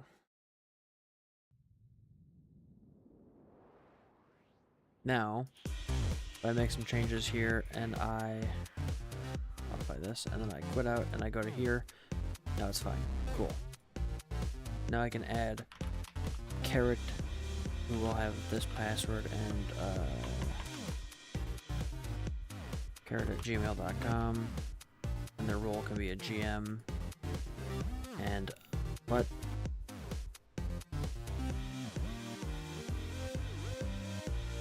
It did. Uh-oh.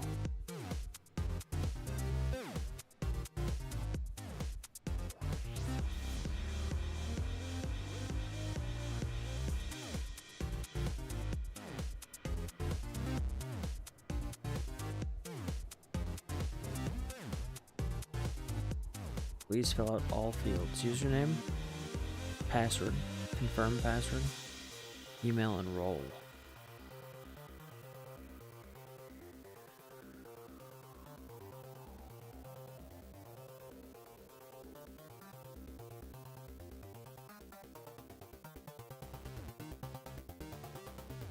I did that, didn't I?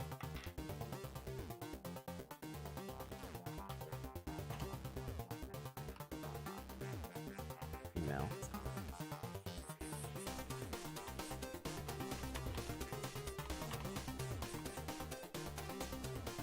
Carrot.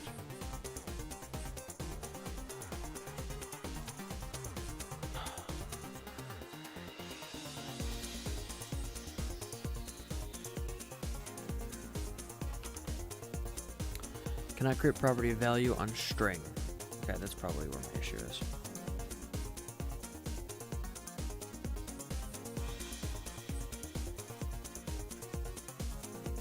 Values, username, password, confirm password, email,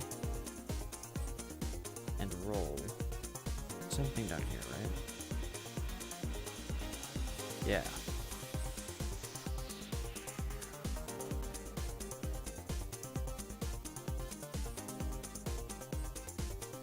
Oh, you couldn't even see the code I was looking at. Uniform view 21.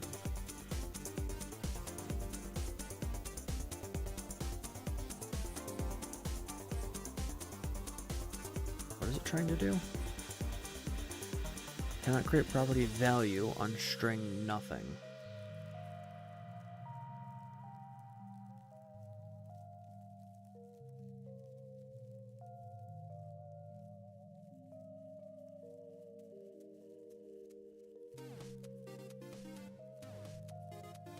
Cannot create property value on string. What?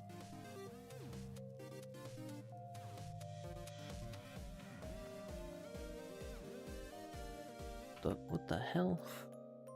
What are you on about?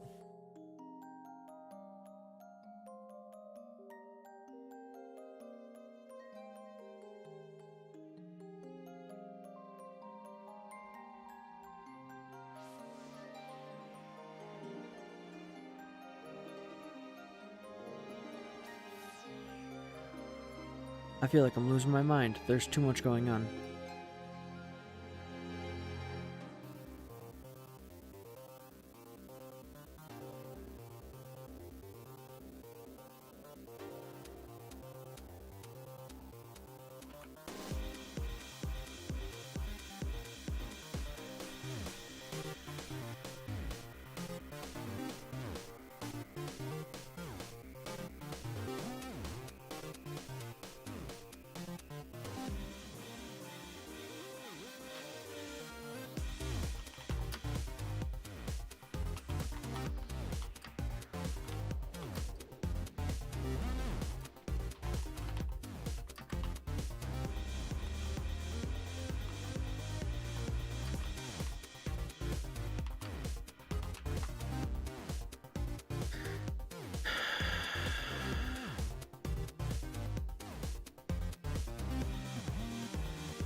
Okay.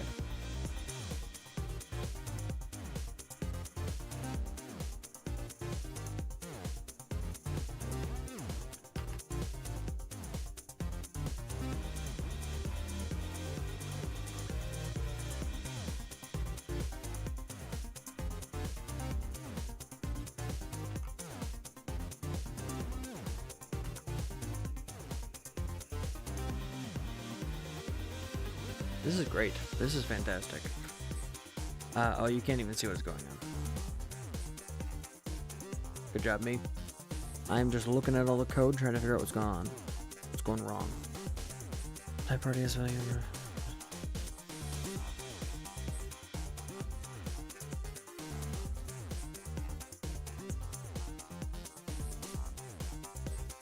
That's what I have.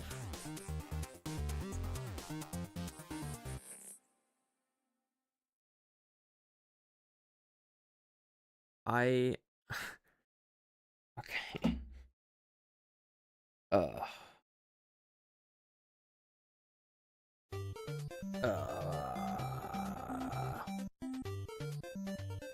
This is it. This is hell. I found it. We're here.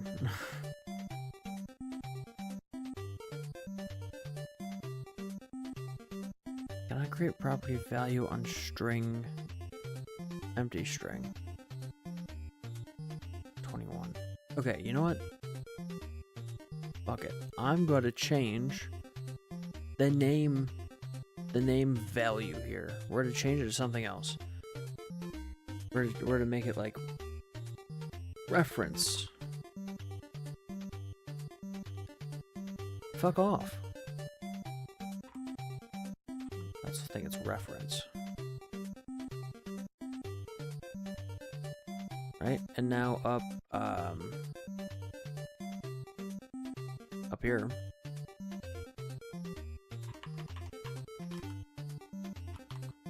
Reference. Right? Down here, change all this stuff. And then, I'm gonna go in here, I'm gonna change the name. We're gonna see if that makes a difference. If it's just freaking out because I named it value. Which it shouldn't. Also, this is probably better, better styling anyway. Okay.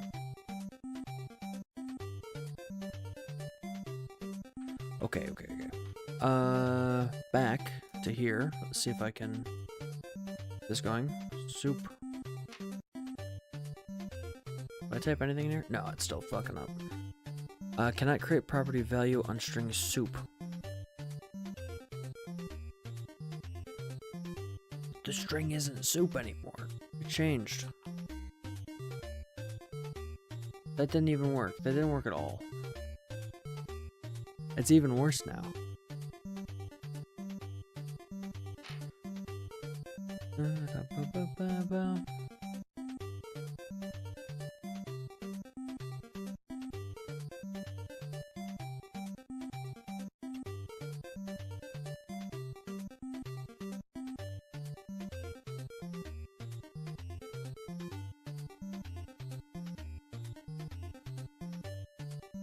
I'd love right now if I was launched into the sun.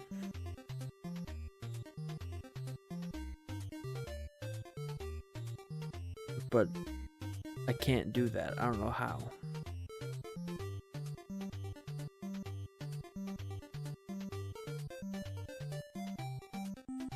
Reference, email, and role.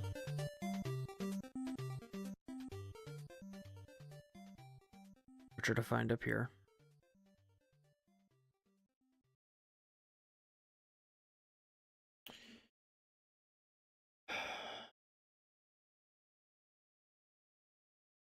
Okay.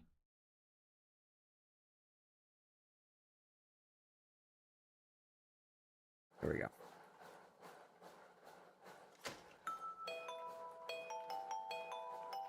So now it's just not even displaying it. The view model should just be reference dot. Should just be the reference name, right? It doesn't need to be reference dot value. Am I eating stupid juice? Am I drinking stupid juice? What are we Okay, now this populates. Please fill out all fields. What the fuck are you even talking about?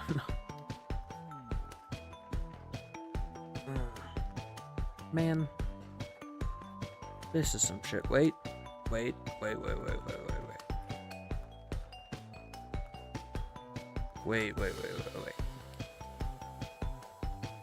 When it submits,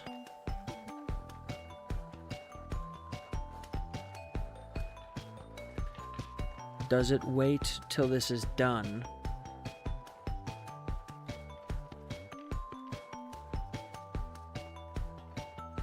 Hold up.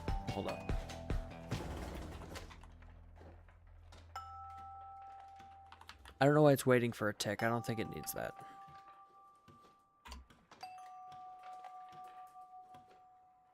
Expression expected. Why?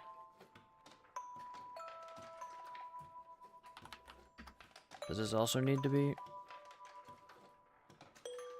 There we go. I remember how JavaScript works.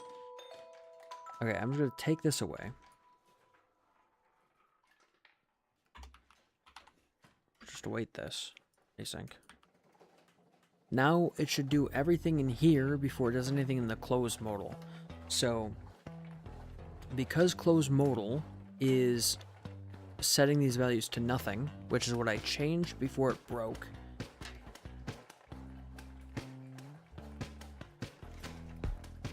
Should be good. Now if we go back here, and I want to update my email. That works now. We're not getting the repeating errors up here. Which I don't know why those were occurring, but who cares? Now we can make carrot's email. Carrot. Email. carrot@gmail.com. The role as a player. Pause. Is the server frozen? Okay. Well, back to the drawing board. At least one of those two functions works now. Okay, so this awaits this. Wait, user store create user. This should just work. This should just work. Oh, it didn't tell me it didn't work.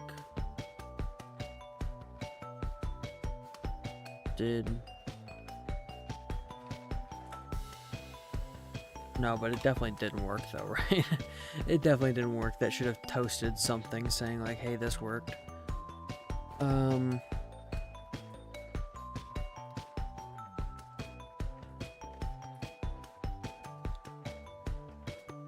Why?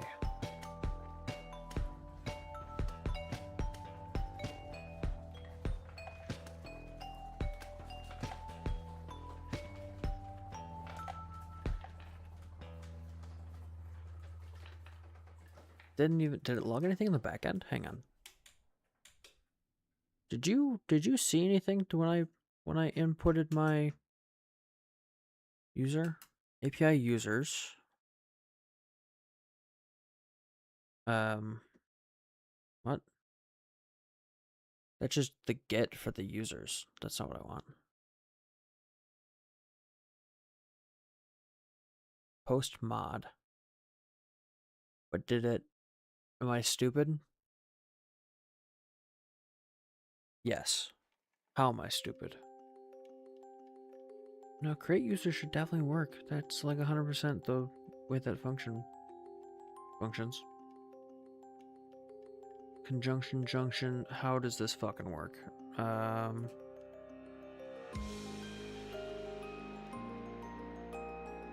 No, not off, not off. Users. We're gonna get the characters one day. I mean, it's gotta be down the road somewhere. Okay, this is This is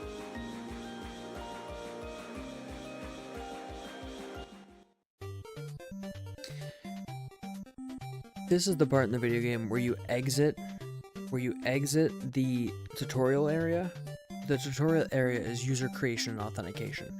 And you get out into the wide open world, and then you realize that you completely missed a necessary quest item in the introduction, so now you have to go back. That's where we're at. Now, in case anyone was wondering where we're at currently, that's it. Okay, back to the regularly scheduled programming, which is creating users. So this must have just not even run then.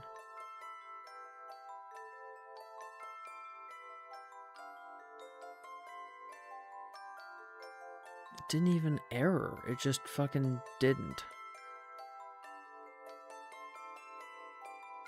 Hang on.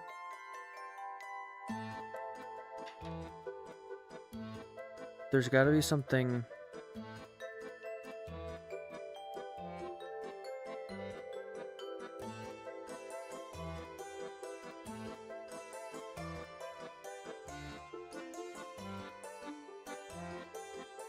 There's got to be something going wrong. Why would it be this way instead of a different way? Why would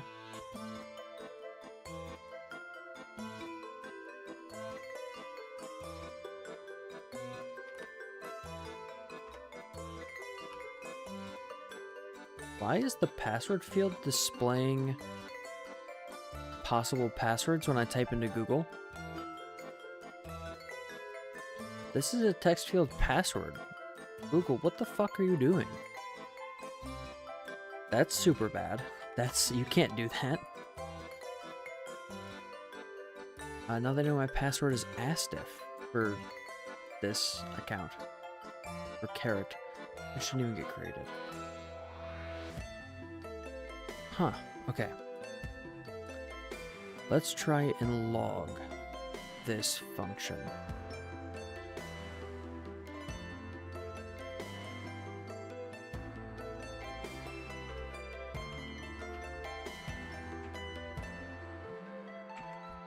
Sure, that should be fine.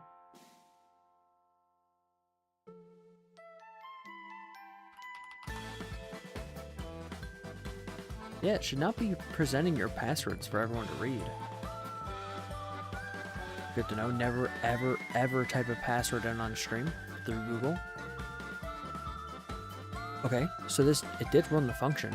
It just never made it to the server. And it somehow managed to error completely silent, which I didn't think was possible. Given that most things are in a try-catch block. Now let me just copy this around. We'll see. We'll smoke test. Because like if it throws any of these errors, it should toast me at least.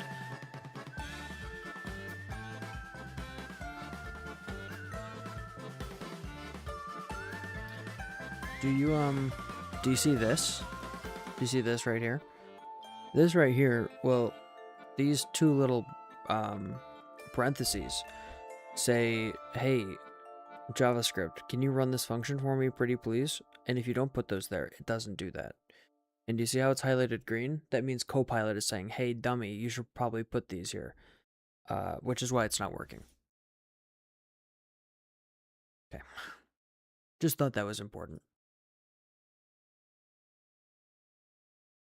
Oh, hey, buddy. I think my cat wants to talk on mic. Let's let him. Delete this and then we'll get the cat up here. Snack, come here. Hey. No? You wanna go on your scratcher? Okay. You all can go to if you type !snack in chat, you will get the link to a website I made for my cat a while back.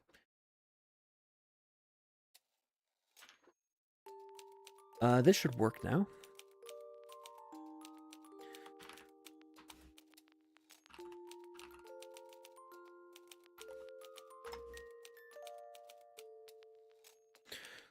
Finally, okay. This was working at the start of the stream. I just wanted to go through and generalize one thing, and it took so long. Now if I want to update my email, submit, cool, finally. Oh my gosh.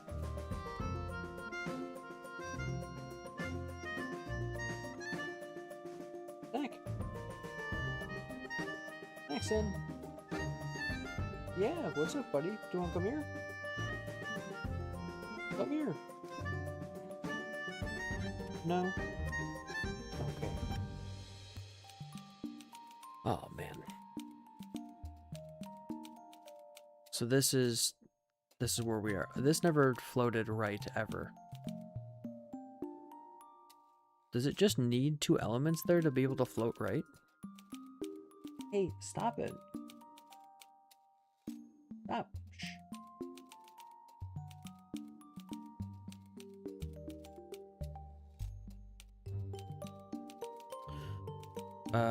Okay, here, if I add like an H1 users, right? I go back to our page. Now it's floating, right? Man, I don't know how this works.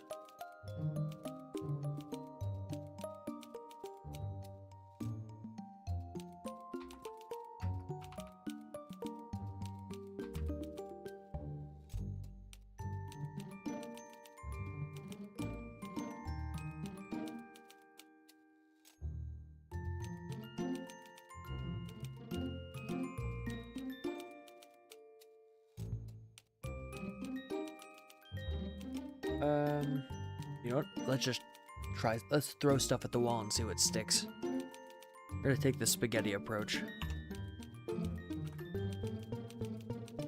Okay. Important button. Which I should probably rename to like function button or something.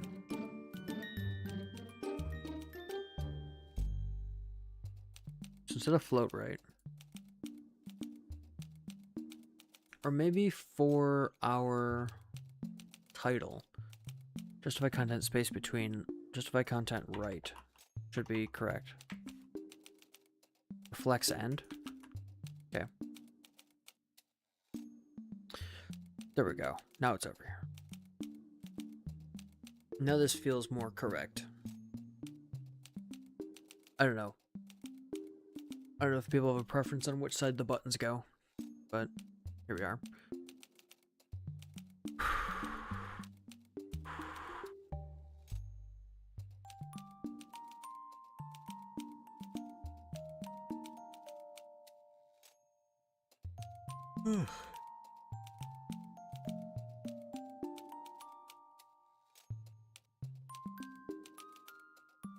Okay.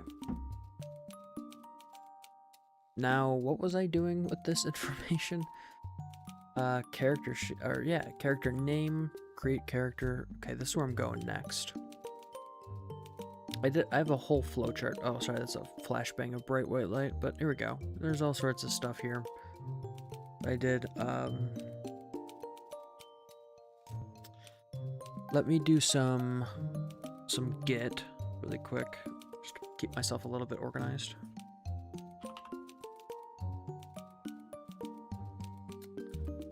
So this went away. We have a general form here. I'll do that later. Characters is not important just yet. Users, here we go. I guess that's a feature. creates a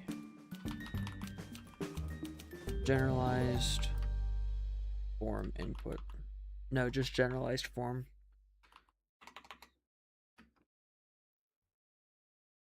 Never handling user input. Cool. Commit that. And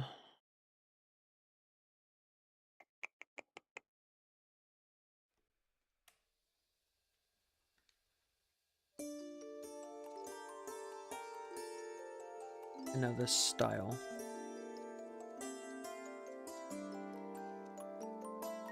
Is this a feature? Not really. I need to come up with better tags here because just feature, task, and fix don't really make sense. This is like style.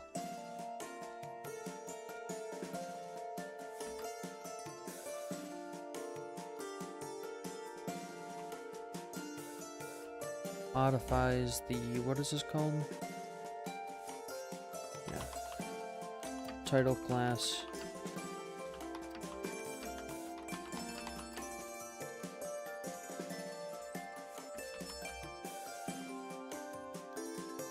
Cool. Justified. I'm sure this will change 1,000 times as I get styling a little bit more sorted. Now we need to go to character, and we need to do a lot of the same stuff we've done on users in our character thing here. So I was gonna have create and modify. I'm gonna go the same route of this.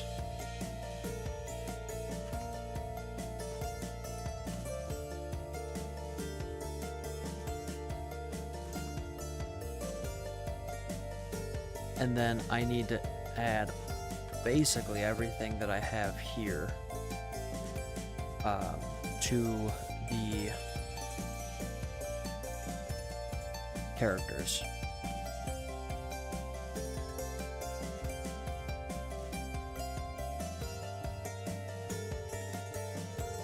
And again, I'm going to probably take a few hours to go through and get this as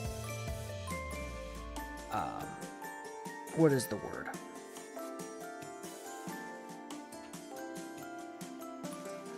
Should be character store, right? As broken out into its components as I can possibly make it, because otherwise when the character sheet has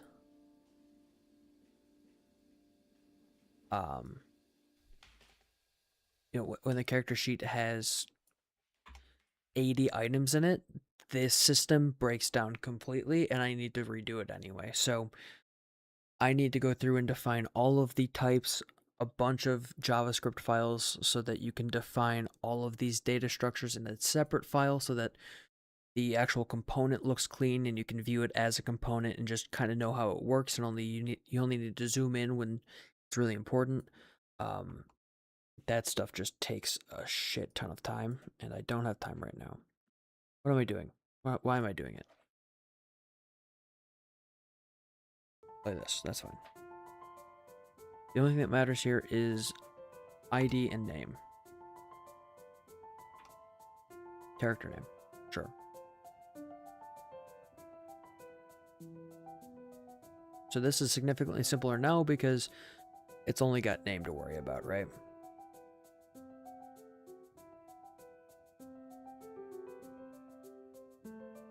Character name, that's all fine. This is all fine.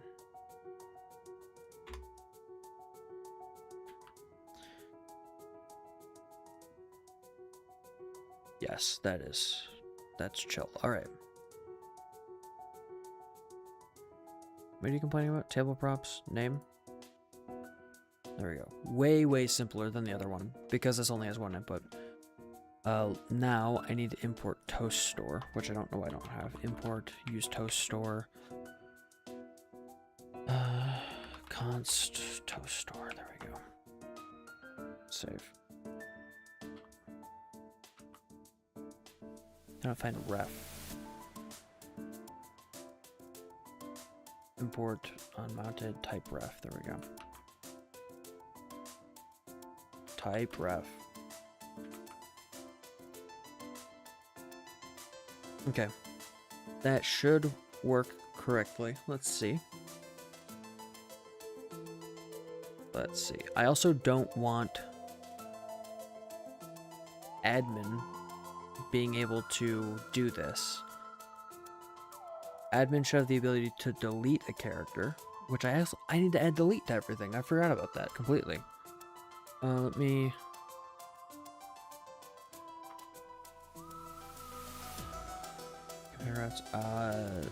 there should be a delete users, right? For admin. Or no, I guess delete user is... I'm just doing the admin portion of it. No, not completed. Not started.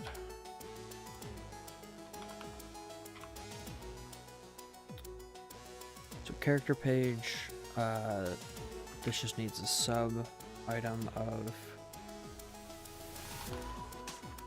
create character, or just create, modify, delete. And I should honestly have the same thing for users. Should I just use the software for tracking this stuff? It's gonna get out of hand if I don't. Snack, what's wrong? My cat's meowing from the living room. What's wrong, buddy? Are you upset I'm not going to bed yet? You have to wait. It's one of those days. Yeah, I know. We'll go play in a little bit. You have to wait. Shh, you have to wait.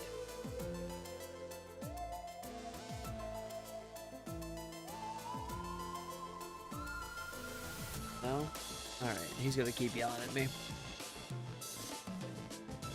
Okay, let's create a character really quick. That didn't work.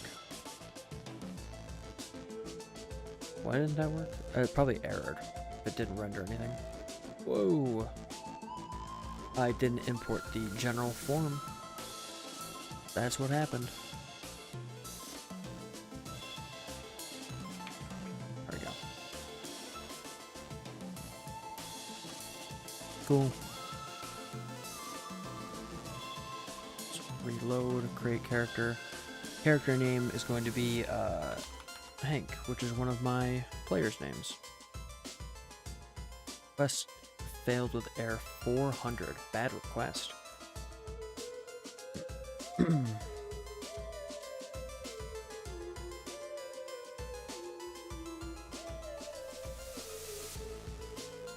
am I doing? It's getting late. It's time for me to go to sleep.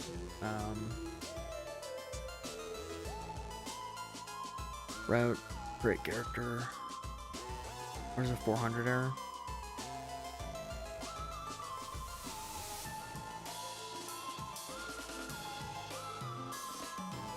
It's one of these two.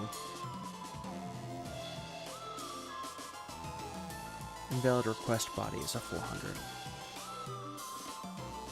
Well, okay. So I gave it an invalid request body, which is checked here by is character. And when I gave it a character, what did it check? This character needs data to be an object. That makes sense. Data can't be null. And then character name and data should exist. Type of data is character. That character name is string. And how is that not the case?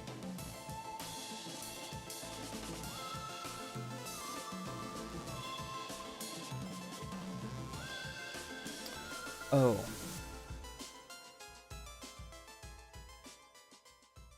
Because this is not character name, it's name.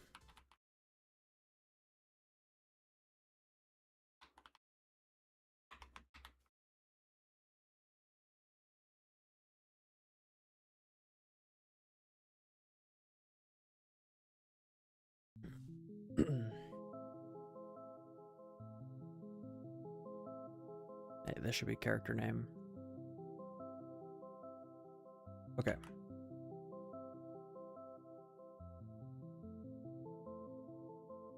Now,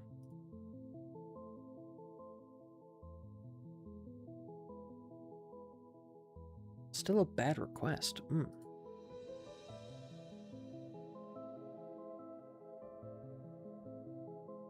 Hang on, my cat is attacking the door. What's wrong? I think the neighbor's cat is out there. Hey, is your friend outside?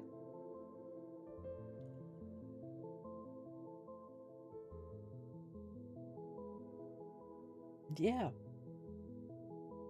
It's not time yet. It's not time for bed. I need to finish this up and then we can go to sleep. Oh, the code is gone.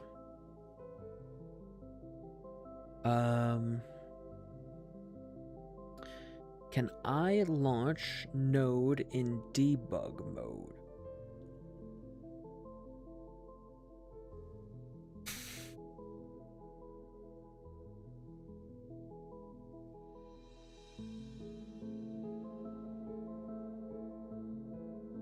What is my cat doing? Hey, stop that. Come on, I'm trying to focus. Route, debug.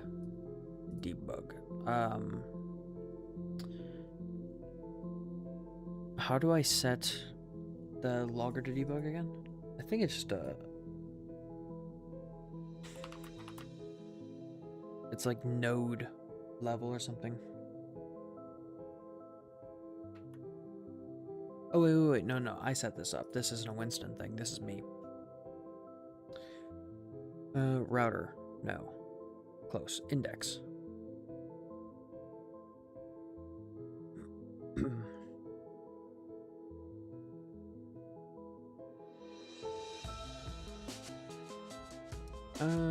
Where did...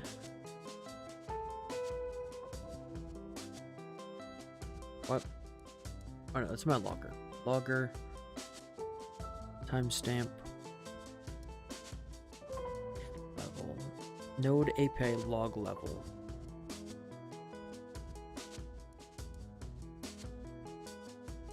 Okay. So I need a...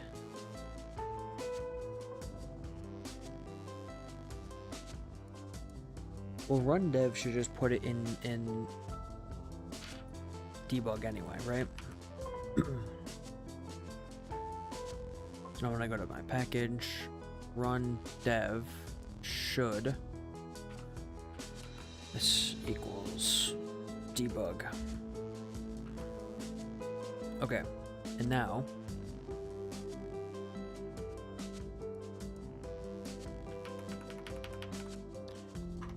run dev node API log level is not recognized internal external command operable. What? Is this not? Oh, because it's Windows. Windows wants something different, right?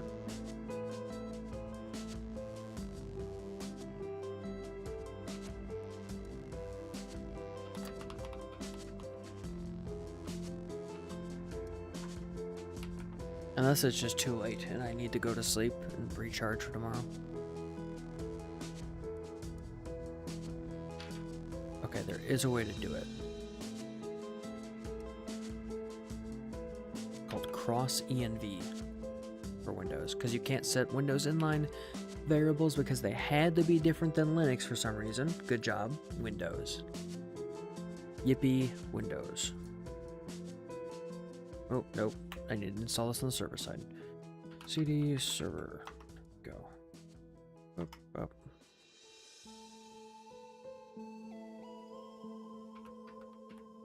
Wait. What's broken? What's causing errors? Oh, that's Prisma's dependencies. It's freaking out.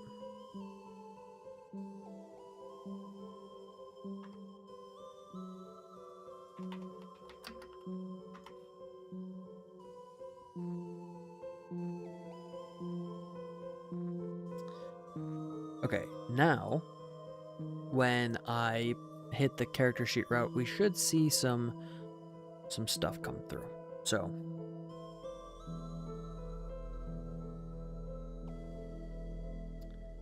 this is reporting character created, which doesn't seem correct, given that it's not showing up. And if I look through here, you see debug post character name. Post.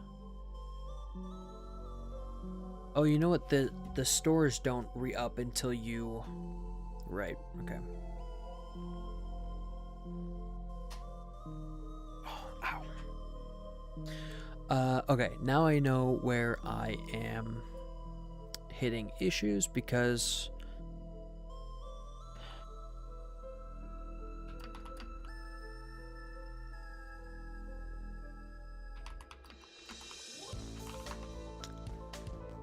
how do I do a select all in Prisma? Just find many with no object inside? Is that correct? Okay, let's take a look at the code again. So the issue here is that not users. No, not users. If I go to our character backend here, we've got character TS. And when I get the characters, we check if our role is admin. And if it is, we need to find many, but we can't have this object here, else it breaks. So let's try this and see if we can get this going. Oh, run dev. Go back to UI land. Create a character, and it's still not showing. Okay. Damn it. Why not? Also, I think that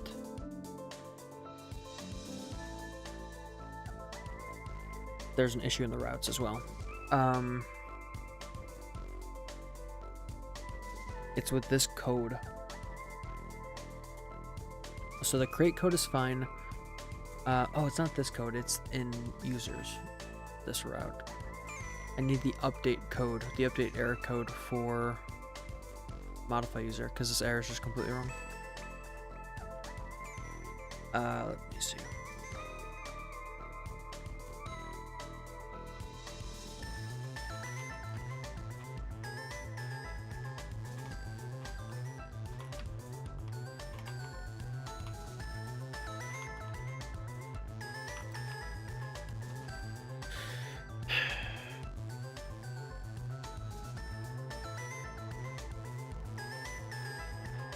Okay, there's a bunch of shit.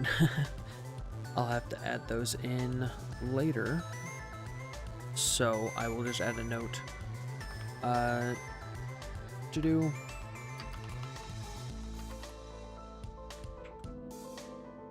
Update this to be more specific. No.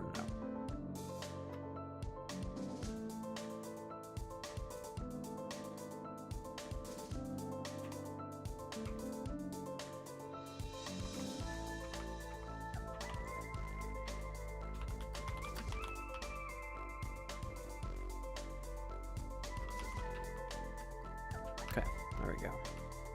I'll note that for later when I'm not just looking at docs, copying stuff in. We know that 500 is an unexpected error, right? We don't need to label that constantly.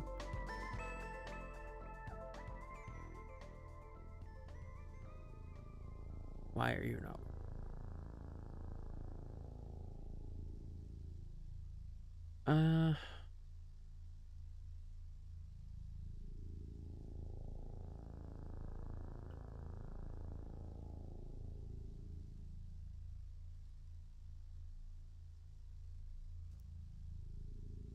What was the character name? Hank. That should work correctly. And then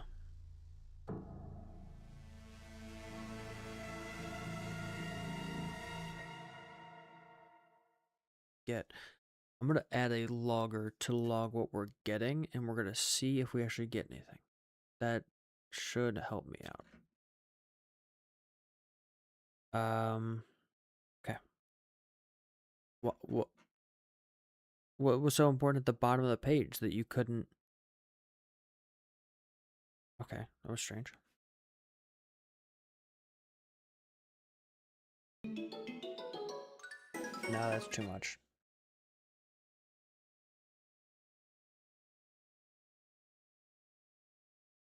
There we go.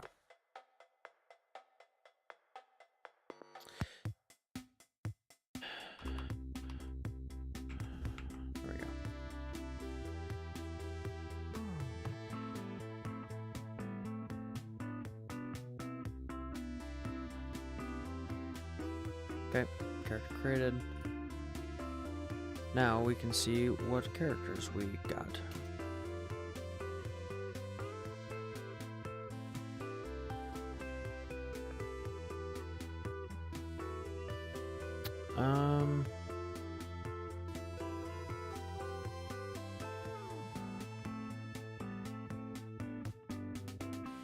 Get API characters 304.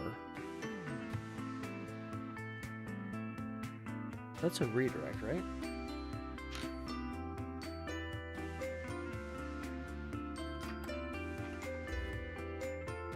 Not modified, redirection.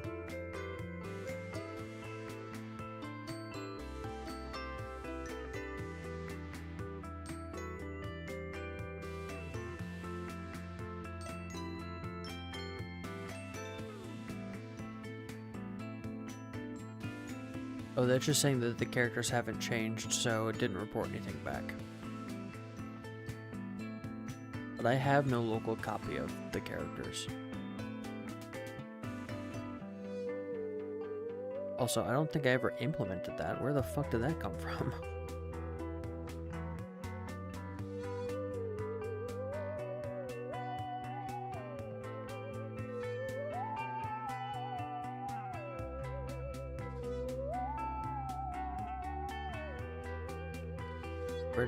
Where did that come from?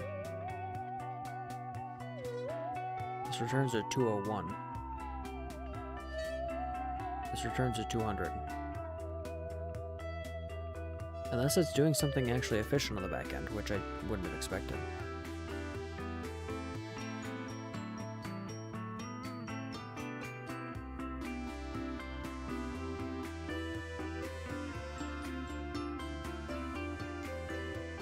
I feel like... Oh, wait.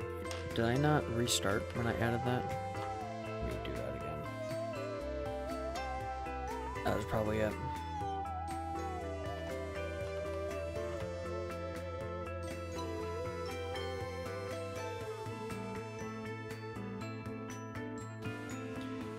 Characters found. ID, user ID, Hank created at. Cool.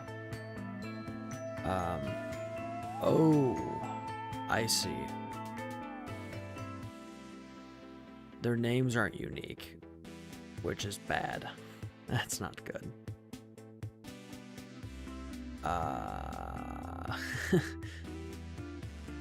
Do we need to make character names unique? I think so.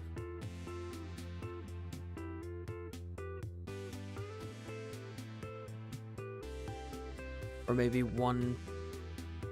I don't know. I've created lots of characters with different, or with the same name. Nah, but for ease of access, ease of reading everything, they'll need to be unique. I think.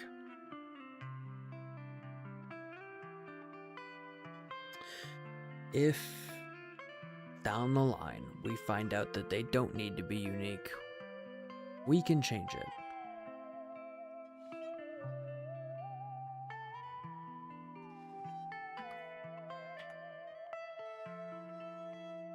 Unique. There we go. So let's save. So I'm going to nuke. Will nuke fix it? Hang on. Run nuke. Right, and then I need to npm run build. So that should regenerate. Why is there a package issue here? And sheet client package.json. What? There's no client file. What are you fucking talking about? No, just run build here. Oh my gosh.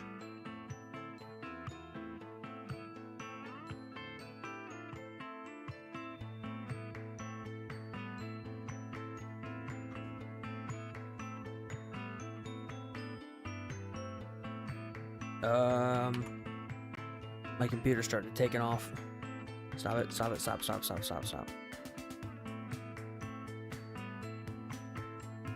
I see.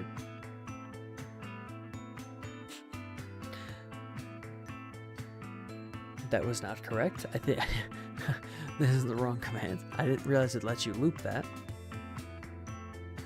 I think it's Vite. What is it? Vite build? Yeah.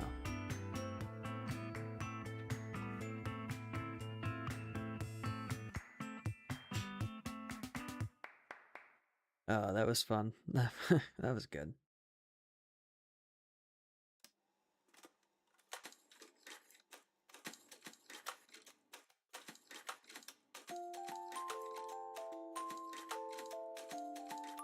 Okay, now if I run dev,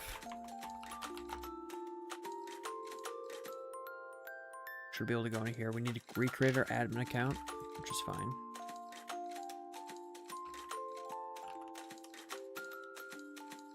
I know my password's insecure, thank you. Username. Stiff.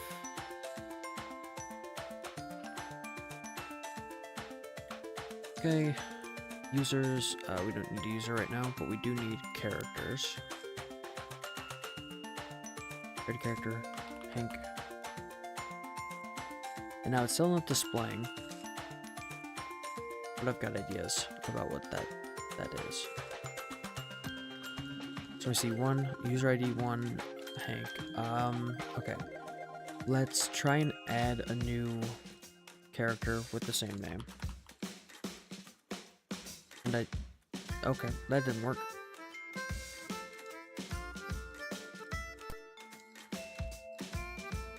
Why would that have worked?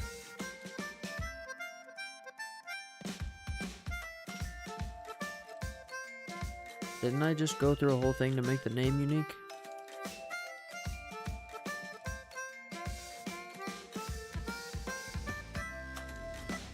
Like, I'm pretty sure I just made this unique, or at least I tried.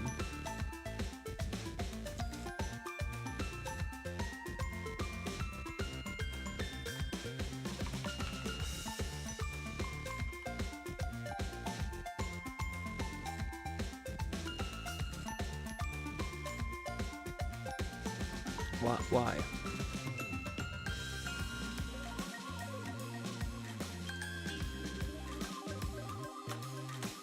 NP experts may generate in TSC, okay. Why?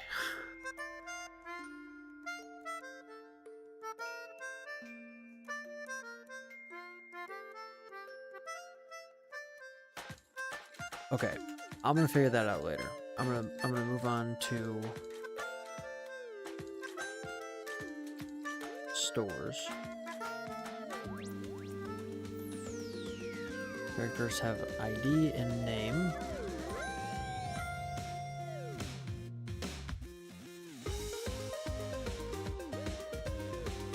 And then characters of value is rest.data.characters. That's true.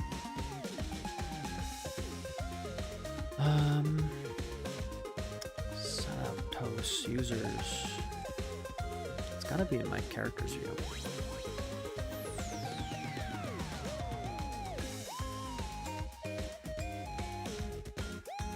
Characters or characters, that is correct.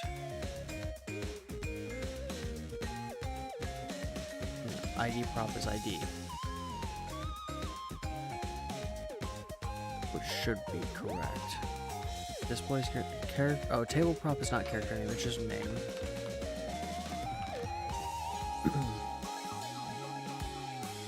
Okay.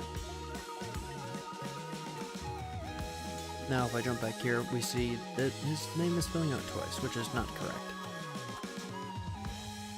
But I am so tired, and so I shall now go to sleep. Actually, I shall now do this so I can go to sleep.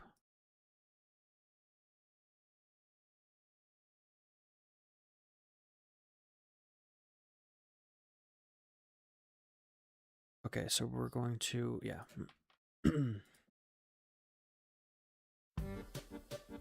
This is a fix. updates the dev, the run dev, and build scripts. Cool.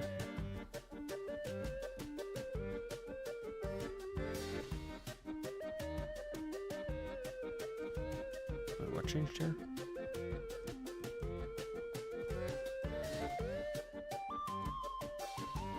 Okay.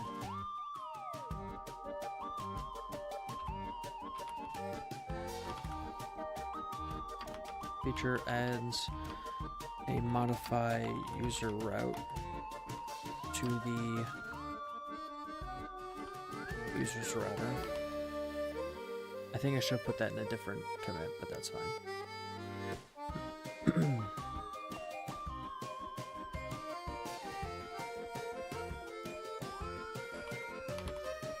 Feature adds some basic character creation. It's not really a feature, I guess. Oh, it's a feature. Basic character creation and display. Yeah. Okay, cool. Good enough for government work. Alright, everyone, I need to go to sleep. It is now close to midnight here. I have work in the morning. So, thanks so much for hanging out. I will see you all